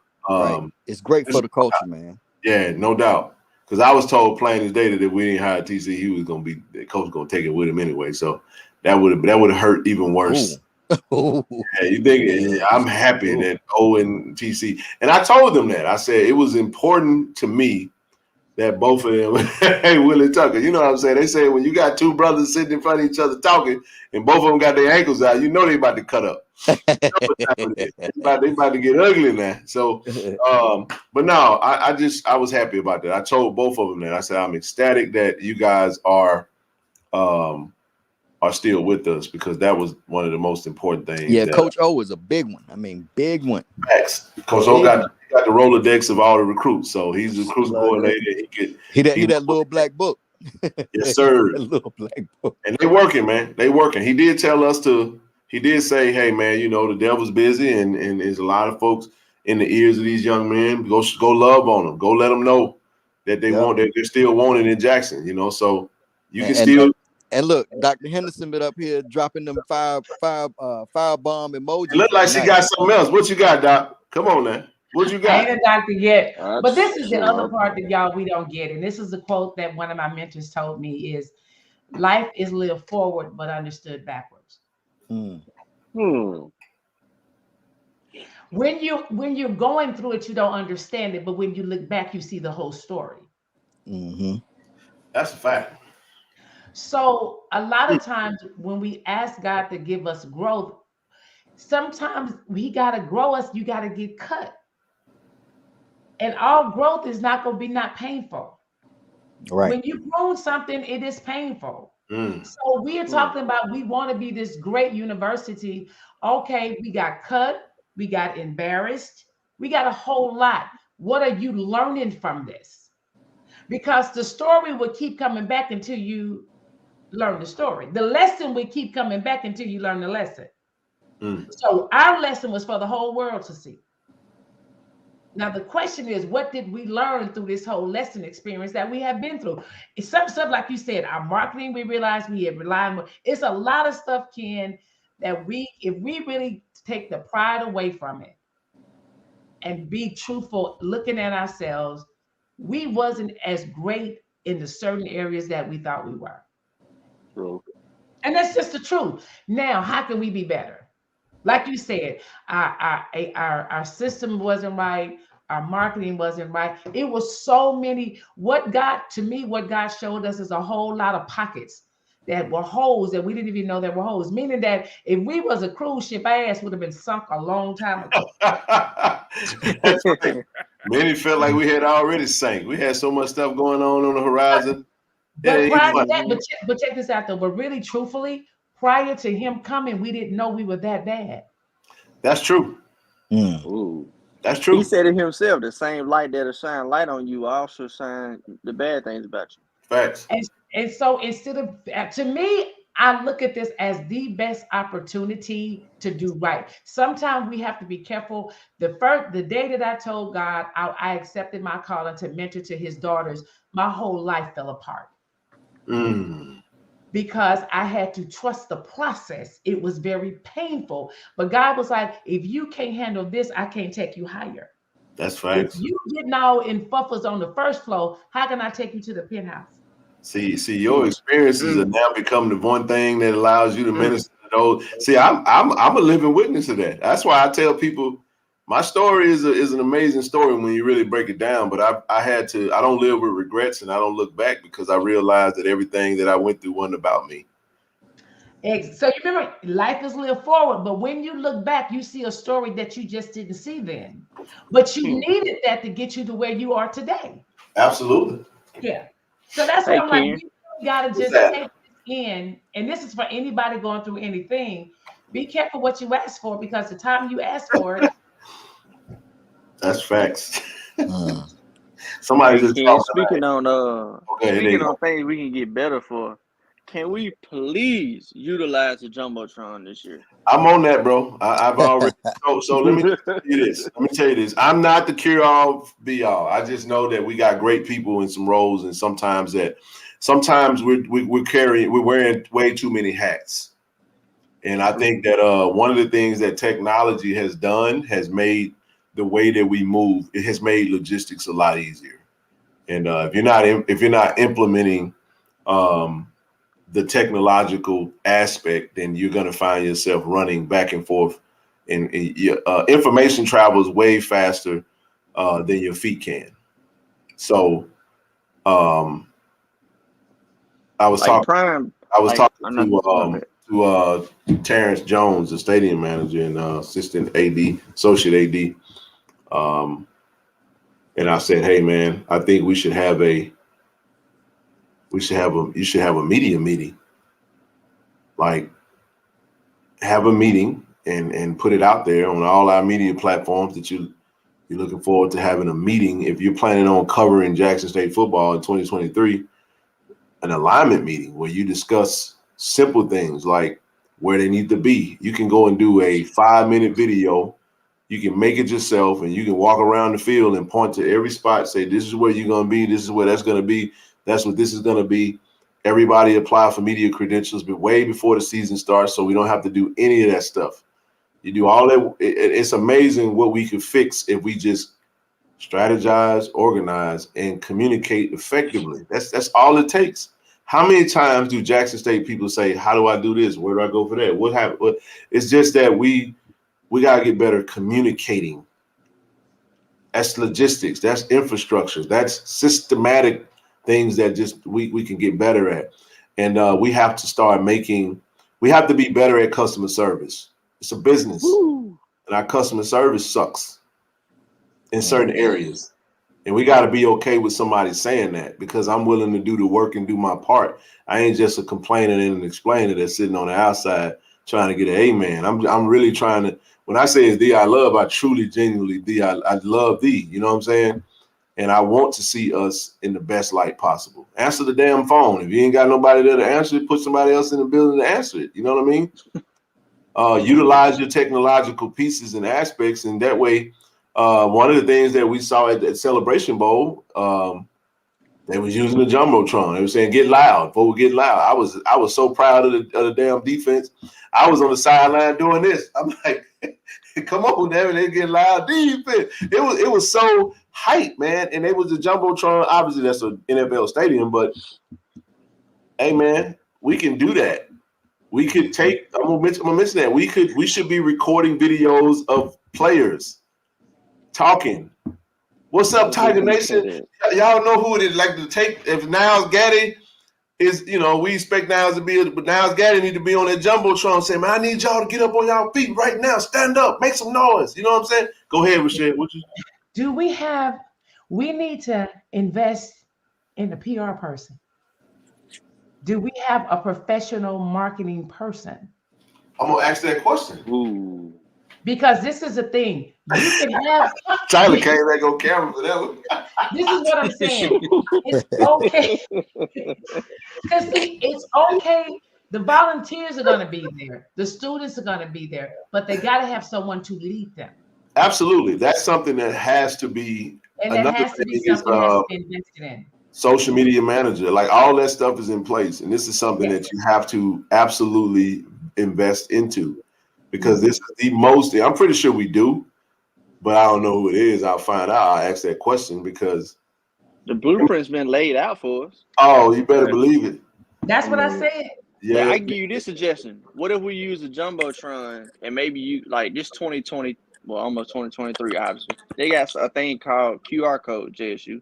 We can use a QR code where you can like, hey, I'm at the game, and you can like share it to the Instagram page. That's also a revenue share because the more followers you got on your Instagram, the more money. So that's two things. That's marketing as well. That's a revenue stream. If you directly make it go straight to YouTube. Bro, we're using QR codes to get in the game now. Why wouldn't we? That's what you got to have a head. This is the thing, though. If you don't have a head to lead, come on. We got to have one person that you invest in that you're going to pay that way. That person is held accountable for everybody else. Right now, we have no accountability. So everybody is doing their own thing. No, we have this one person that he's accountable or she's accountable for everybody else that funnel down. We have to have that. Ken, if you remember when there was something that was out there on the internet, I think Roland Martin was saying something about the graduation, people who's graduating and one giving back and stuff like that. Then Jackson State released something on social media, and if you recall, I said something like, "This is how you control the narrative."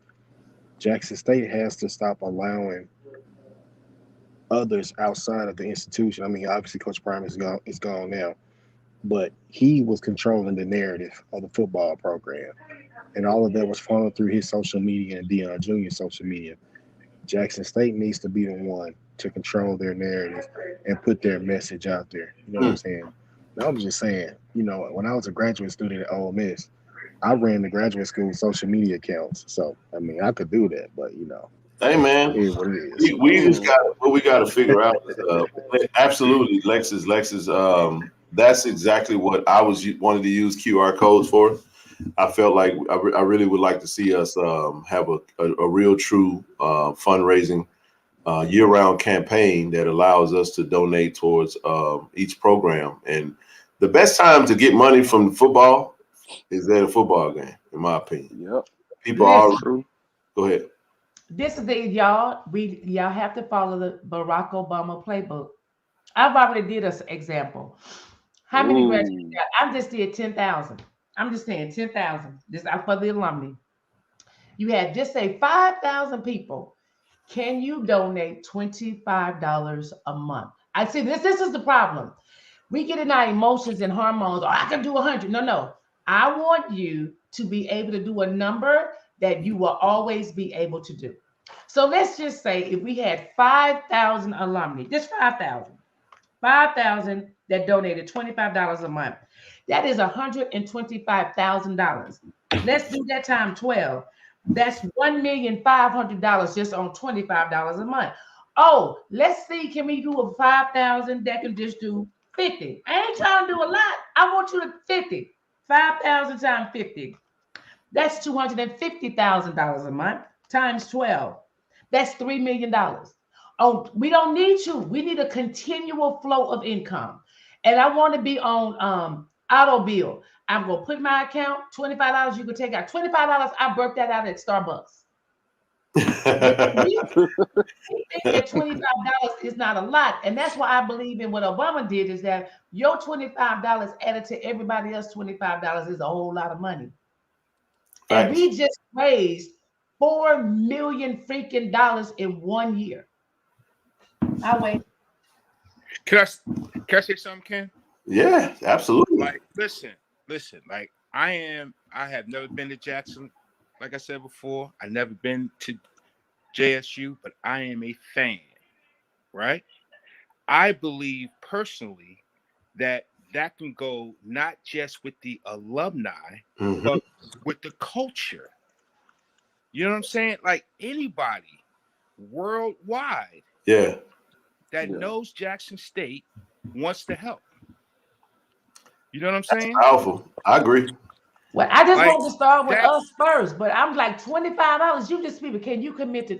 Oh, I got 25. I got 5 on it. Come on, we can do that. I'm gonna say this because I'm with you, but I'm gonna say this because the light is still bright now. Let me put a Let me plant a seed, and I want your thoughts on this, Randy. Uh-huh. If you get 5,000 people to give $25 a month, you can form an NIL collective. Yes. Bingo. Yes. So what's the difference between that idea and what any other Power 5 school? So I'll give you an idea. A bunch of people with a lot of money. So that's all that is. So here's the thing. I was talking to a friend, and he was telling me that Florida State has an initiative where they have an NIL collective that's solely for upperclassmen that have the ability to enter the draft. They get their draft grade, and according to their draft grade, based off of where they would go, they basically pay them. And some of these players may have a 5th round draft grade, and they may not be projected to make a lot of money, but they stand to make more money by staying in school than they would if they entered the draft. So in actuality, Michael, I ain't listening to you. I just told you I'm an economics. I live economics every day, brother. I'm glad you're hearing what you want to hear, though. So welcome. Okay, folks. Michael feel like he done educated me or something. I'm not saying I can't be educated, brother. I've been doing taxes since I was 13 years old, man. So trust me, I know money. If I don't know nothing else. Oh, wait a minute. Now Julius was on point. Give 1877 on auto draft. I mean, you can, but I mean, what I'm saying is that people, you did 1,000 people, not even 5,000, 1,000 people doing 1877, and you start with 25 people, and each person has to go and get 5 more people, and you just basically, it's like this: you crowd surf, and you say, "Listen, this is what we did it on this channel. We wanted to send the ladies to Disney World, and we got to go and ask Coach, do she need something else? Because now, granted, when you get into that, my only concern was that it has to be continuous. You can't not, you know what I'm saying, keep it rolling. There has to be somebody that manages the money. There has to be somebody that anytime there's money, there's a potential for mess. And we just got to make sure that we're holding ourselves accountable and we really into this thing instead of just looking, it always seems to happen. Even if the 1877, if that would be on a recurring payment.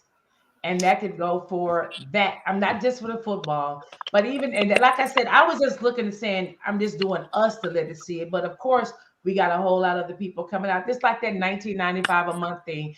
Can you devote this, that you can do this every month until further notice? And I believe the alumni is a 501c3. That's a tax write-off. She mentioned that Randy, to your point, someone said non-alums can join alumni chapters for $50 as an associate member. True, but that's okay. just one time too. I'm just saying, if you don't have a recurring on the alumni, that's what I've been asking. We don't have a recurring on the alumni. You're right. It's either 50, then it's 250, then it's 500, and the majority of people can't do that 250 at one time. But I can give you $25 a month. Take my money any way I can, but that's a 501c3 if I'm not mistaken. So anything that you don't, I think, like I said, the platform definitely has to be done first before we do this. But I just believe little donations could do much. Hey, Lexus, you speaking my language now because I've specifically said that in several occasions. I said, we don't mind giving. We need to just make sure that our initiatives are very clear, specific, and communicated, which like what we've done on this channel. Now that I've got 600 people, I'm gonna start. I hope y'all come to me regularly because I will be doing more live streams now that the season is over. I'm gonna try to give you a daily drip of Jackson State content. It won't be as long as this one. This is just the therapy session. This is Therapy Monday with Rochelle. You get what I'm talking about?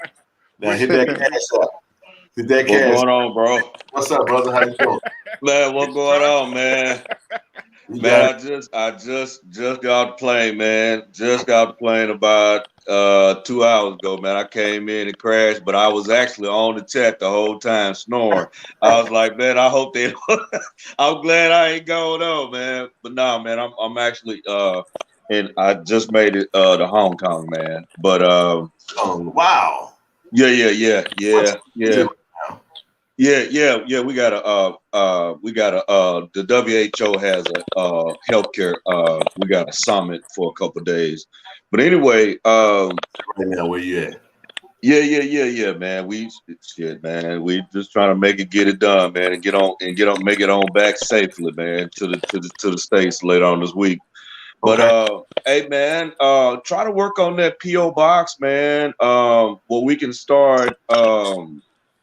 We can actually start, communicating. Of course, maybe like a little email. Everybody get the emails going, because I was just listening, man, and I'm very, very interested in that myself, man, because maybe there's a way that we could go also to the school and get some addresses where we could just mail, nationwide. And when you do that, man, just let me know if it's any posting or anything, postage or anything like that. My company will handle that. I'm pretty sure you guys will too, but just another option, I really think that's something we need to kind of do like ASAP. And the thing about it is we may have something like that already in place, but that is okay. Well, if you could just start posting, like, how could we get to it? What do we need to do? Man, that would be very, very helpful. And you need my number too, man. We need to exchange number, man. So I'm gonna put my email in the chat. So anybody, my personal email in the chat. So all you guys can just hit me up and we can exchange information, and it'll go straight to my phone. Although like I said, I'll be in Hong Kong about 3 days, so I'll be back. But I still want everybody updated info and stuff like that. And man, I think we need to, top of the year in January, man, we need to go ahead and get these initiatives going, because you're right. We can have our own NIL. We can. Why not? And then, if especially, in all our worlds, we can prove that we can do that. Then, that's when the corporate structure comes in, where, see if we can get match policies with that. So, I'm all in on that. I had a conversation with an alum in Atlanta who said he works for an organization, and they actually somebody said you need this sort chat. It'll probably be easier with okay, yeah. So his employer, I think, matched donations up to 10 grand. So anytime all of us should be asking and taking advantage of that. I now mind you, I mentioned this. I said, well, knowing me in economics, Michael, I think that's his name. I said, I saw that and I was just like, man not know, like, what he talking about? No, I was saying something as simple. Yeah. I'm not saying how to whoop the system, but you can take $1,000 and donate it 10 times, and you can actually donate the same thing. You can donate the same 1,000. Now, I'm not saying y'all to do this, but let me explain something to you. Just hear me out. Let me tell you how much of an economics man I am, brother. Do not listen to me. I'm not admonishing anybody to do this. What I'm saying is this. If your company matched, you could easily do something as simple as donate 1,000. I give you 1,000 back. You donate 1,000 again, give you 1,000 back. And you can do that 2 times, and it'll match it all the way up. And all you had to do was donate once. But that's just me. I'll leave it at that. Anyway.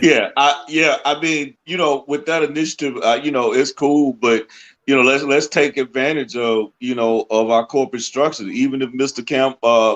Michael, wants to, come in, but I know I can do it that way, because I mean I'm over all of it anyway. So but I just want what's best for JSU.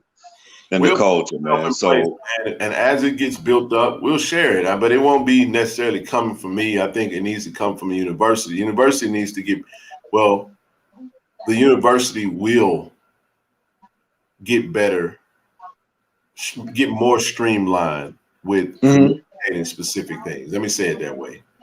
Right.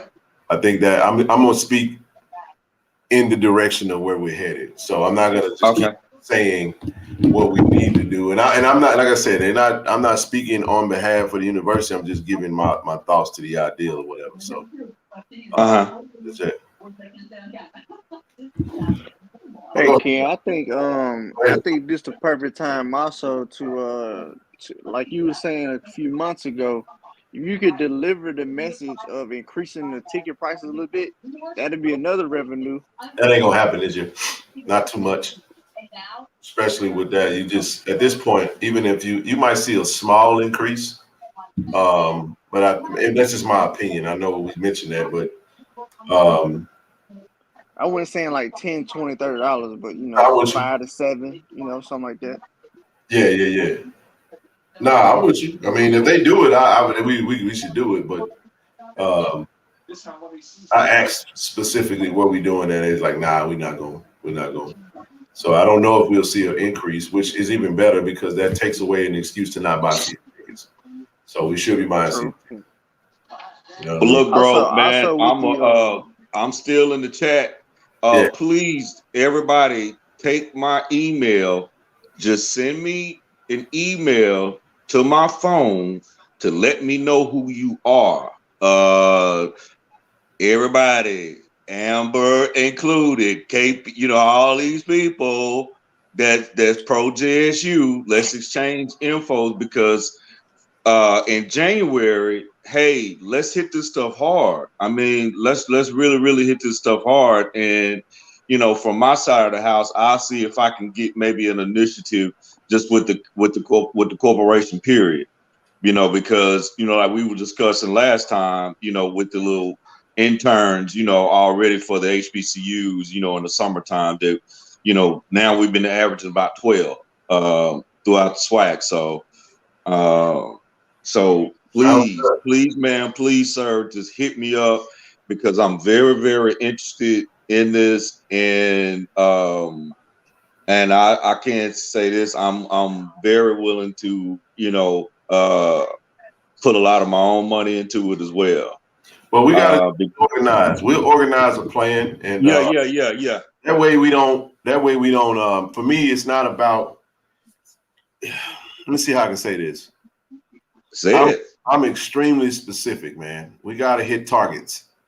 Well, hell, you're an accountant. You're an accountant by trade, so they'll be all y'all. No. I'm saying my thing is this. No. This is more of the business manager side. Like, yeah. We need a very, very clear direction of who we are, what we're doing, and how we do it. Once we figure that part out, right? The financing is probably the easiest part, but the thing that got to win people over is you have to be able to communicate it and make it simple enough so where people that a child wouldn't err and it can make it happen. That's how that happened. And we're not gonna try to do everything. I'm all about simplicity. One initiative at a time. That's simple by definition means one.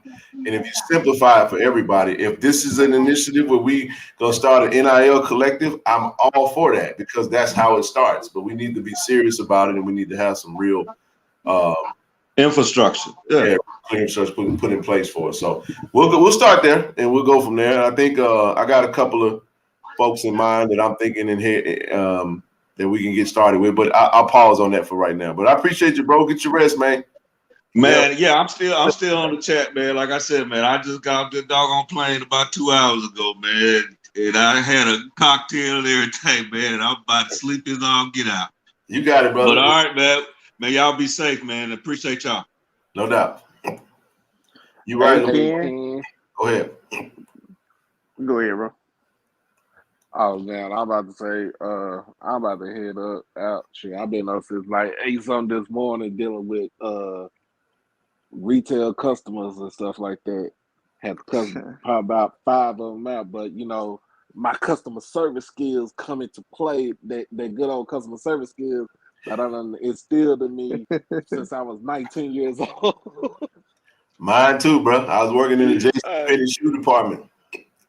Man, but yeah, man. I think right in front of the stadium. 13 years old. My check used to be $50. I was on a fry machine, Rochelle, and Mama used to be like, "Let me hold your check." I'd be like, "Nope." I'm just messing with shit. All right, Doc. Peace out, bro. Y'all. See you later, Doc. Catch the show tomorrow and subscribe to it, y'all. All right, bro. So, Mr. Ken, I'm finna get up here. I gotta get up at 4:30. Yeah, I'm about to bounce too, everybody. So I enjoy and whatever I can really though for real though with everything. Whenever I can spit any type of therapy for my people to let them know it's really okay to seek some help. But our stuff is so much deeper than what we're at the surface and I'm at the root. Our stuff go deep, Ken. It really do. Man, that's why you got to come on. You got to let me know your schedule when you're available. Go ahead. Somebody say something. Hey Ken, you know the other day you was talking about how can we reach 50,000? Like let's use the number 50,000 alumni. I do Forex and entrepreneurship, and the way we can connect to 50, 70, 80,000 people at one time, like a group chat with iMessage or something like that, you can only have like I think 20 people. Something called Telegram, you can actually have over hundreds and hundreds of thousands of people in there. So you can send out a link to everybody, and you can even do it. You were saying being very specific. So you can send out an alumni chat, everybody can join it, and then you can be as specific as you want. So you can have like women's soccer, men's basketball, women's football, and each chat will have its own thing, and you can actually directly donate to that specifically. Like I know everybody got a phone, and they may be way more easier than email because it's basically a text message. Man, I got to get with you on that, bro. I love that. Yeah, so that's how we do it. Like for example, my mentor, he got over 75,000 people. There's no way he finna just send out an individual text. So boom, he sent out one text on Telegram, and he get to everybody at once, and it's all like organized, and it's just boom, you can get around the whole world. We got people from the U.S. to the Ukraine to Mexico, everywhere. Oh, somebody said that's what Discord is. Yeah, it's like that, but it's way more. Discord kind of like new. So like, Telegram, they got their own customer service support. It's more, no offense, but we got some older alumni, so it may be way easier for them to use Telegram than Discord, because Discord that's some 20, 30 stuff right now. So somebody that's 75, 80, that'll look like Chinese, Travis, you right. Listen, you got to get our money the best way you can, because that old money to run, baby. That old money is long. But absolutely. Right. By the way, Micah, I ain't taking no shot. I'm literally right. I'm hitting you right in the head. You keep talking to me, man. Like, what you want me to say to you? I'm just saying, I know numbers. I read your comment and responded. It's what do you say, Ken? I do pyramid schemes. Yeah, I knew then. The moderator, go ahead and whack him. Yeah, whack him now. Then he do pyramid schemes. We don't do no schemes, bro. That ain't something you just announce. Yeah, moderators, do your thing. What? Did you really just say that out loud? You really said that out loud? I should have known. Rochelle, I will say I rob banks every day Friday at 3 p.m. All right, Ken. I'm finna get ready to go, Ken. All right, brother. I thank y'all for letting me talk, and you gotta let me know when you can come on. I mean that. We're gonna set something up, and we're gonna unpack it, and it's gonna be what it's gonna be. Because I'm starting getting real comfortable now because I'm doing all kinds of silly stuff right now. Ken, I'm gonna leave you with this one since we still got 500 on, and this is what I may be working on my paper, but I was trying to find a pattern with Black people about something that we all got in common, and one thing that we have not dealt with, actually, we still haven't dealt with, is slavery. So what I mean by that is something called epigenetics, and that means that like trauma is actually passed down through your DNA. So a lot of times we got other folks' stuff on us when we come out the womb and we don't even know it. Now, one thing I'm gonna just use me and you, since me and you the only one on. One thing me and you got in common, Ken, at the top of our tree is a great, great, great, great grandmother and great, great, great, great grandfather that was sexually traumatized. I'm gonna leave that right there. We never dealt with it because we want to pretend like it didn't happen. You don't want to go. Well, I ain't gonna say you don't want to go there with me because it stops. I'll get in trouble with that. Listen, I did it with my tree. It's something called a genogram or mapping, and I had to understand. Everybody that's listening to me, it's the reason why you move the way you move. Meaning that We don't do anything by happenstance. So when I ask person, why did you do that? I don't know. Sit still. You're doing it because either you saw it or it happened to you. We don't do anything by habit. We do something because this is what we've seen. And majority of the kin is what we've seen is in our childhood. That's facts. And we don't deal with it. And there's some stuff, church folks, I love the Lord, and you can't pray this away. You got to do some therapy. So we'll have a conversation about that. So until you understand why you move the way you move, you keep thinking it's somebody else's fault. Everything starts with us. I love it. You just oh man, this is wonderful. I know you'll be back on. We're gonna figure it out. Don't worry. I'm gonna give you I'm gonna put you in Twitter. I'm gonna give you my email though. But real, but I enjoyed this. So anytime that I can just make knowledge to my people to let us understand. Come on, everybody listen. It is a reason the way you move, and a lot of it is in your childhood. Okay. Good night, y'all. Have a good night. Bye. One more. Lumumba. Just me and you, bro. You got the last of the Mohicans, bro. Hey, I hear you, brother Ken. I'm glad I caught you. We talked like a week and a half ago. Yeah, we did. About that. Yeah, and I tried to get your email. I think I wrote the wrong one down. You sent it to me. Oh, okay. Well, dang, you didn't get back to me yet. Oh, I had a whole lot. I know you're busy. Yeah, I know you're busy, but I started. And I did not. The reason I didn't respond, I'm gonna let you know, bro. I haven't finished reading it. You know what I'm saying? And it was just letting you know it was me, so you can have my email too. But I really wanted to do some. You know what? I actually thought you sent what you sent. I saw that already. Okay, yeah, yeah, because I really want to touch bases with you. The research, man. The NIL stuff, man, and the collective. And you said that, and I started, and honestly, when I was going through my emails, bro, I had so much going on that it wasn't even funny, like trying to prepare to travel. And now that the season is over and I got a really good idea of where what we need to focus on, that's the stuff I can put more energy into it. So I apologize for that. I've been so busy. No problem. I had to, and I'm gonna say this, I'm gonna tell on myself, but y'all know if y'all been in this situation before where you so busy that I've had several text messages that I responded to in my head and I did not respond. Like I read the message.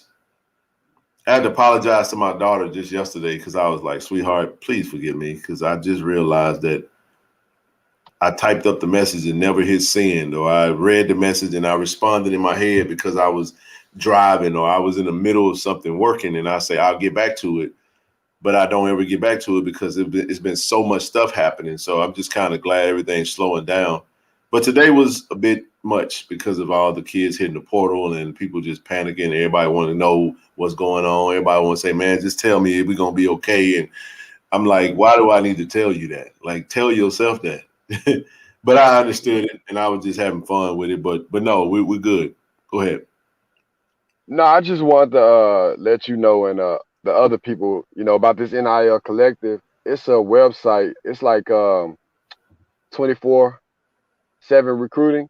It's another recruiting website called on3.com. They have a list of the NIL collectives from these other schools. Yep. And the websites and links to these other schools, so we can do research on structure and how it's structured. They talk about the different types of NIL collectives, the rules that you have to abide by, the NCAA rules. And one thing that I want to let people know, Grambling has an NIL collective. They do. They started it this year. So this is not just about Jackson State, y'all. This is about our HBCUs. And hopefully, specifically for Jackson State, we can get one started. And if it works out, we got to share with our brothers and sisters in these other HBCUs because it's going to lift us all up. I would like to see some companies really reach back, especially. And I hate to say it this. I hate to make it like about this, but I mean, how dope would it be? I saw Tones of Melanin, Black business apparel company, really having a desire to give every player that stayed at Jackson State an NIL because of the amount of just the way it felt today. We felt it felt like Rochelle said, chaotic. It was a chaotic day.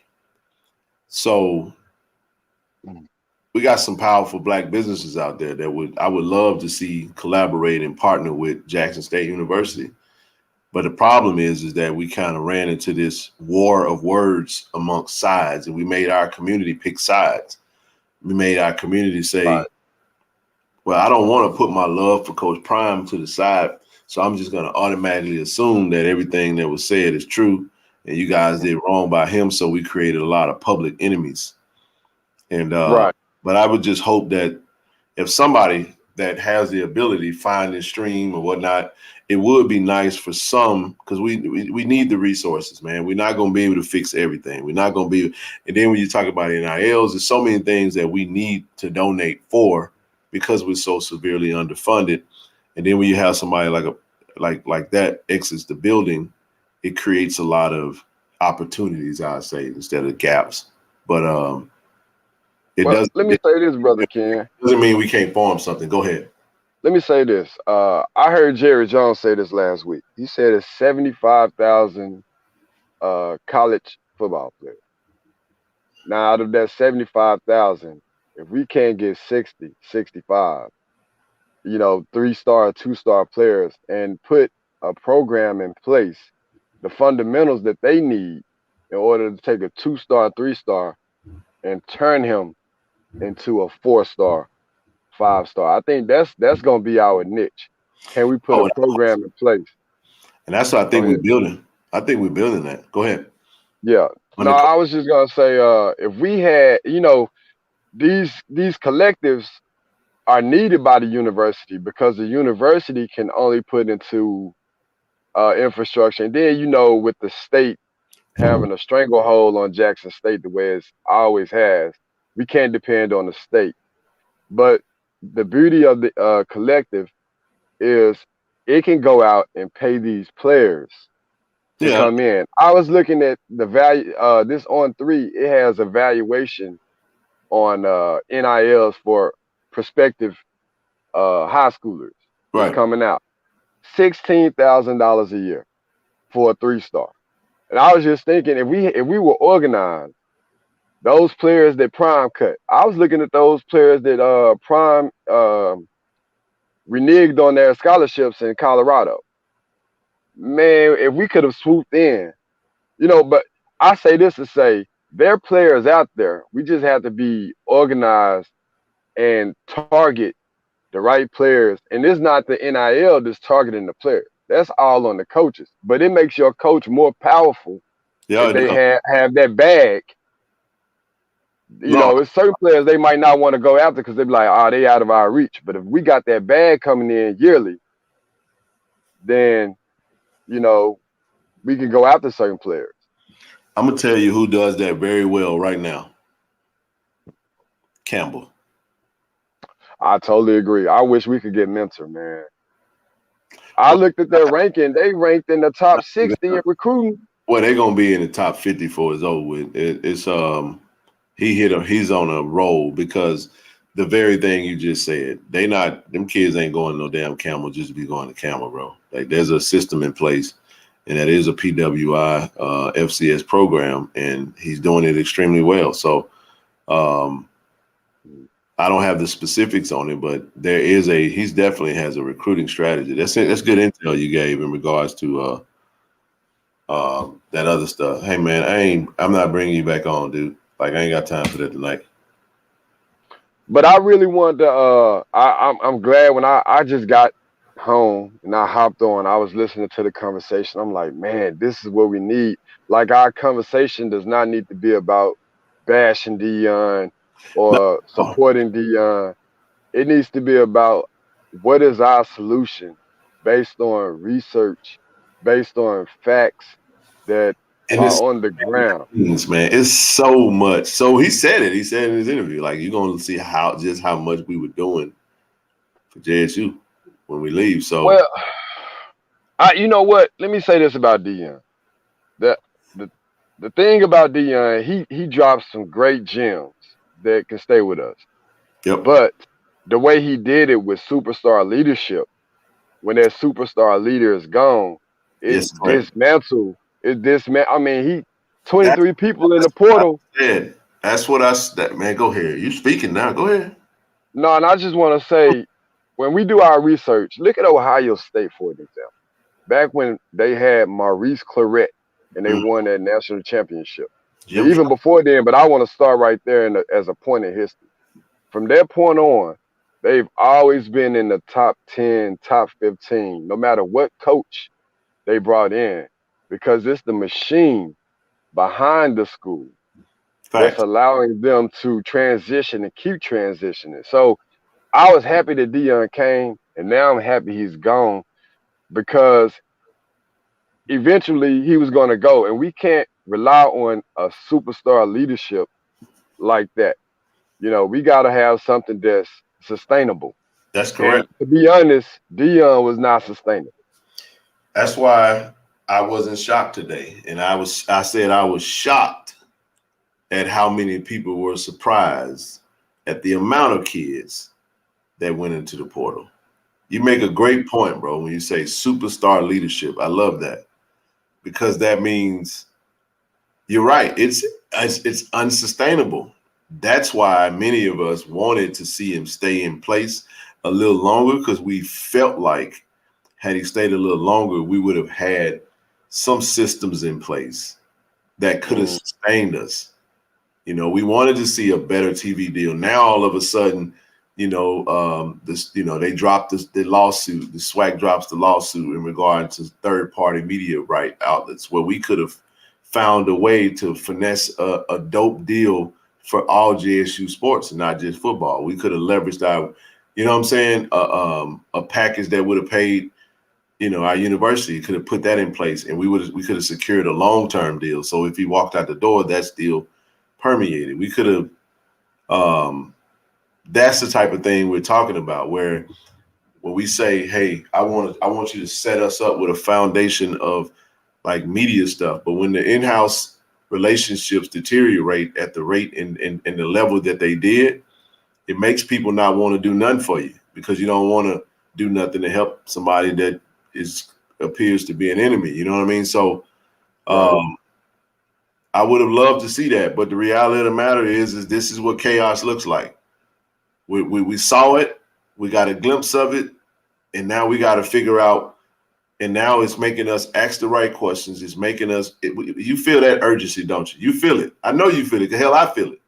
It's like I feel it, but I'm ready for a year to 2 year dip if the solution that comes out of it is a long-term sustainable solution, then it's worth that dip. I don't want us to dip too far to where we can't take a hold of the momentum that we got to Deion created. Momentum, man. No, it's some immediate things that need to happen, like immediately, that can sustain the brand awareness, brand recognition, marketing side of it, and how we can leverage those relationships.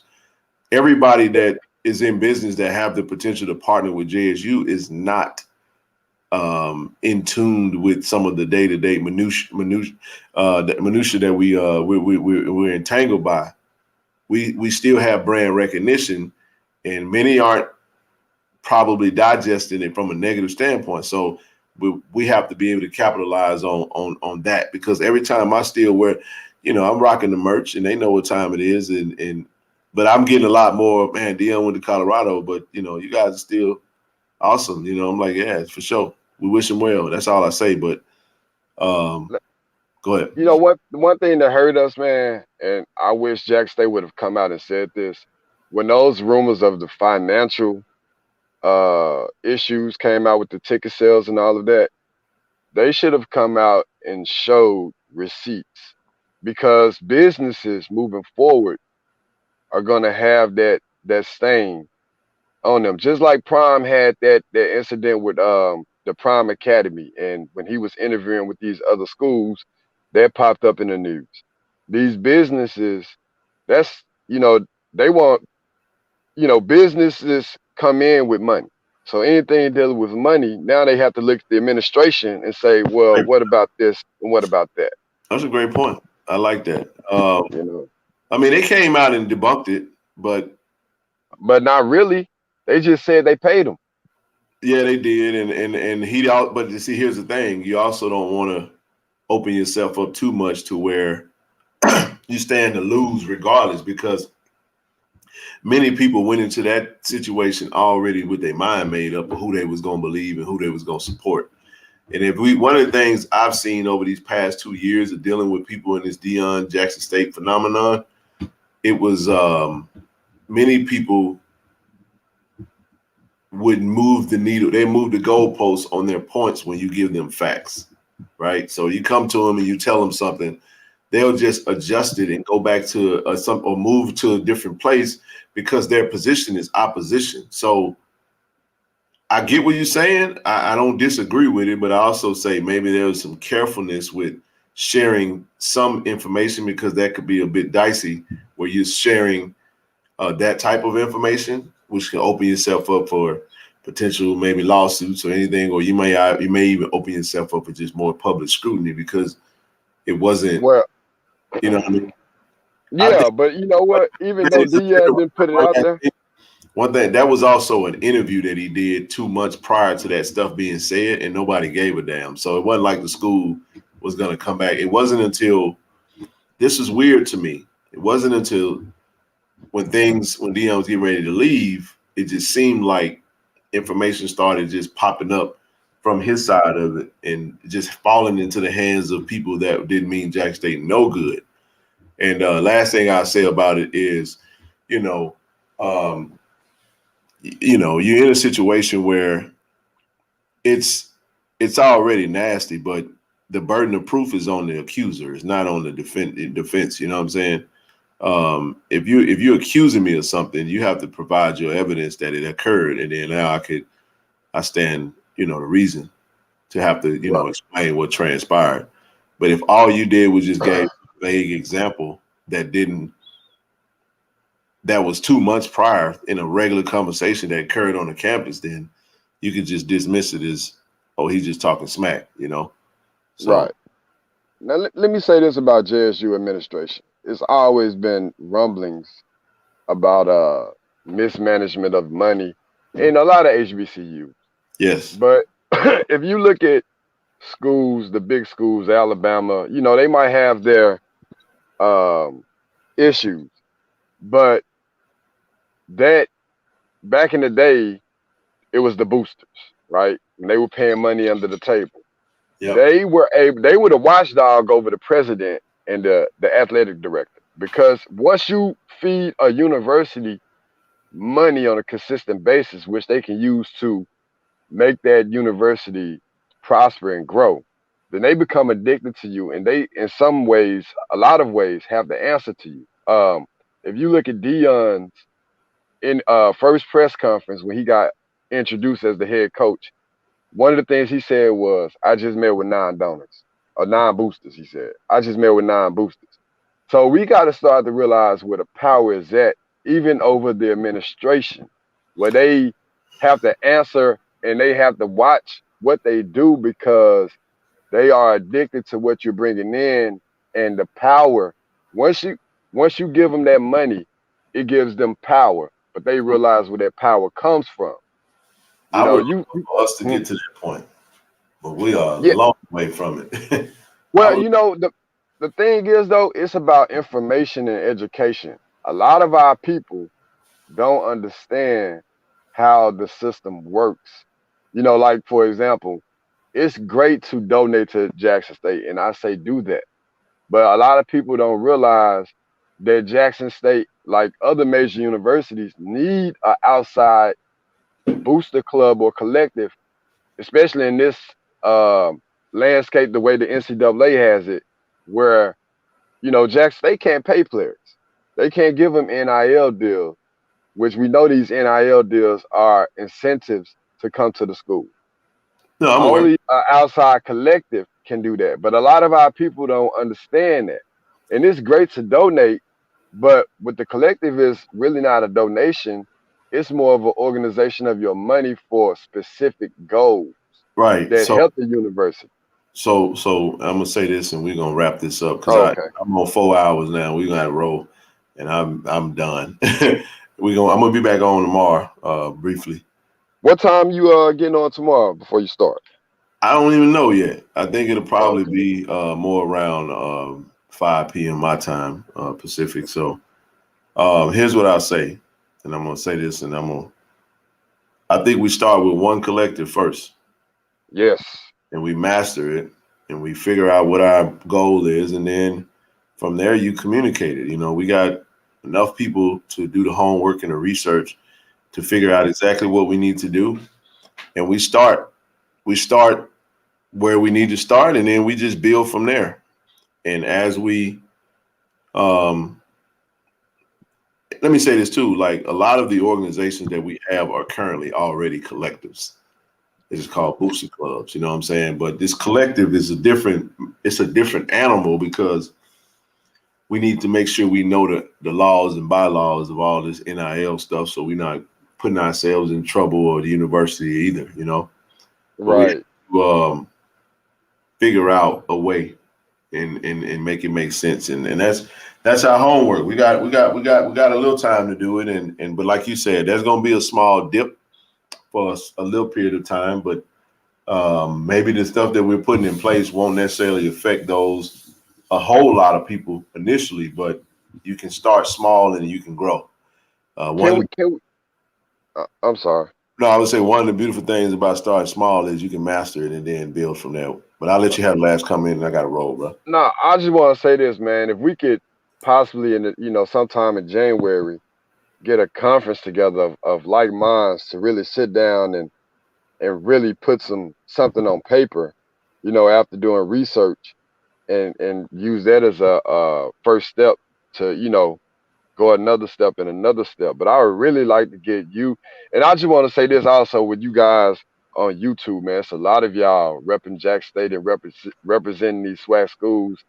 Y'all keeping this alive, even though Dion is gone, man. I haven't seen the numbers dip from y'all live channels and stuff. So I really appreciate the way y'all keep pushing,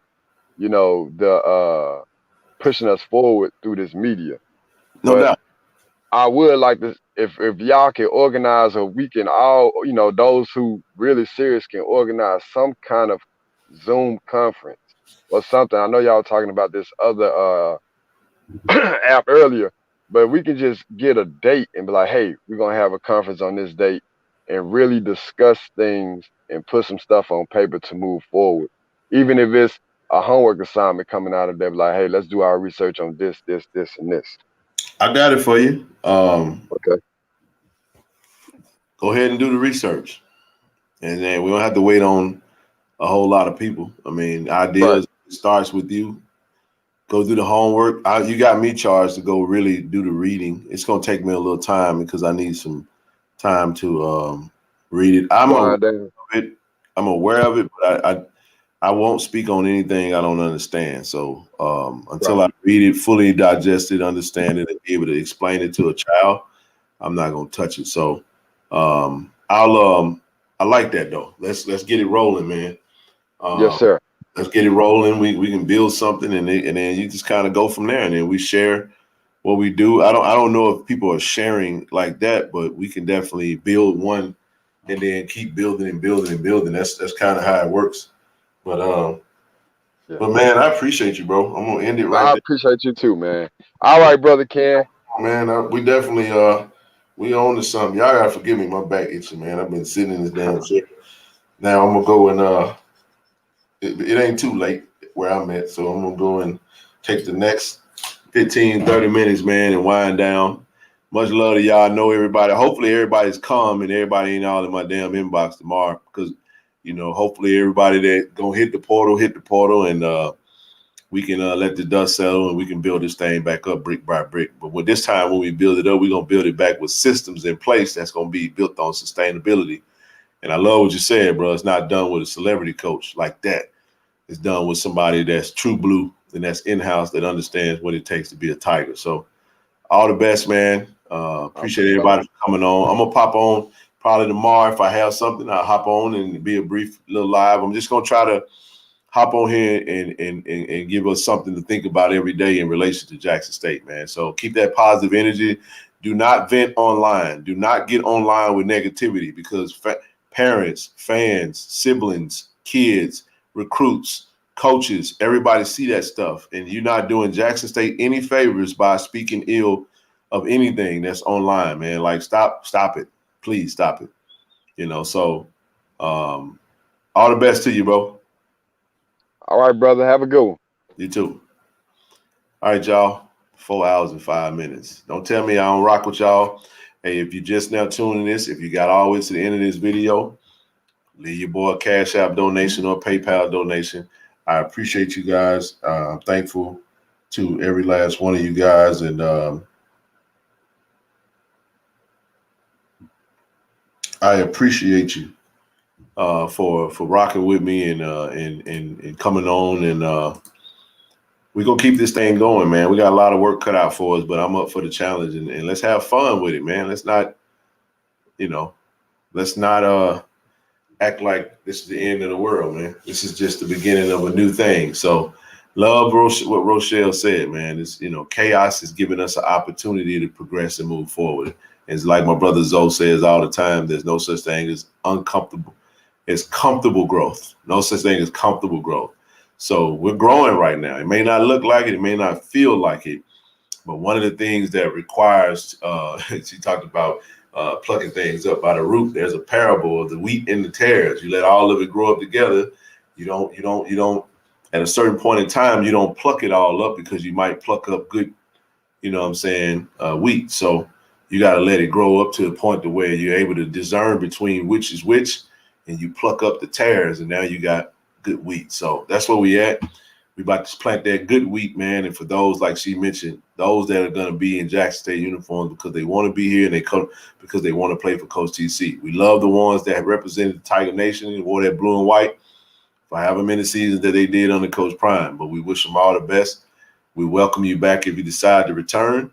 But if not, we're going to keep pressing and move forward. And we're going to do that, the same thing you saw doing us do the past season. And we're going to go and win that thing. We look at the 3-piece. So all the best to you guys, man. Like I said, again, thank you for coming on.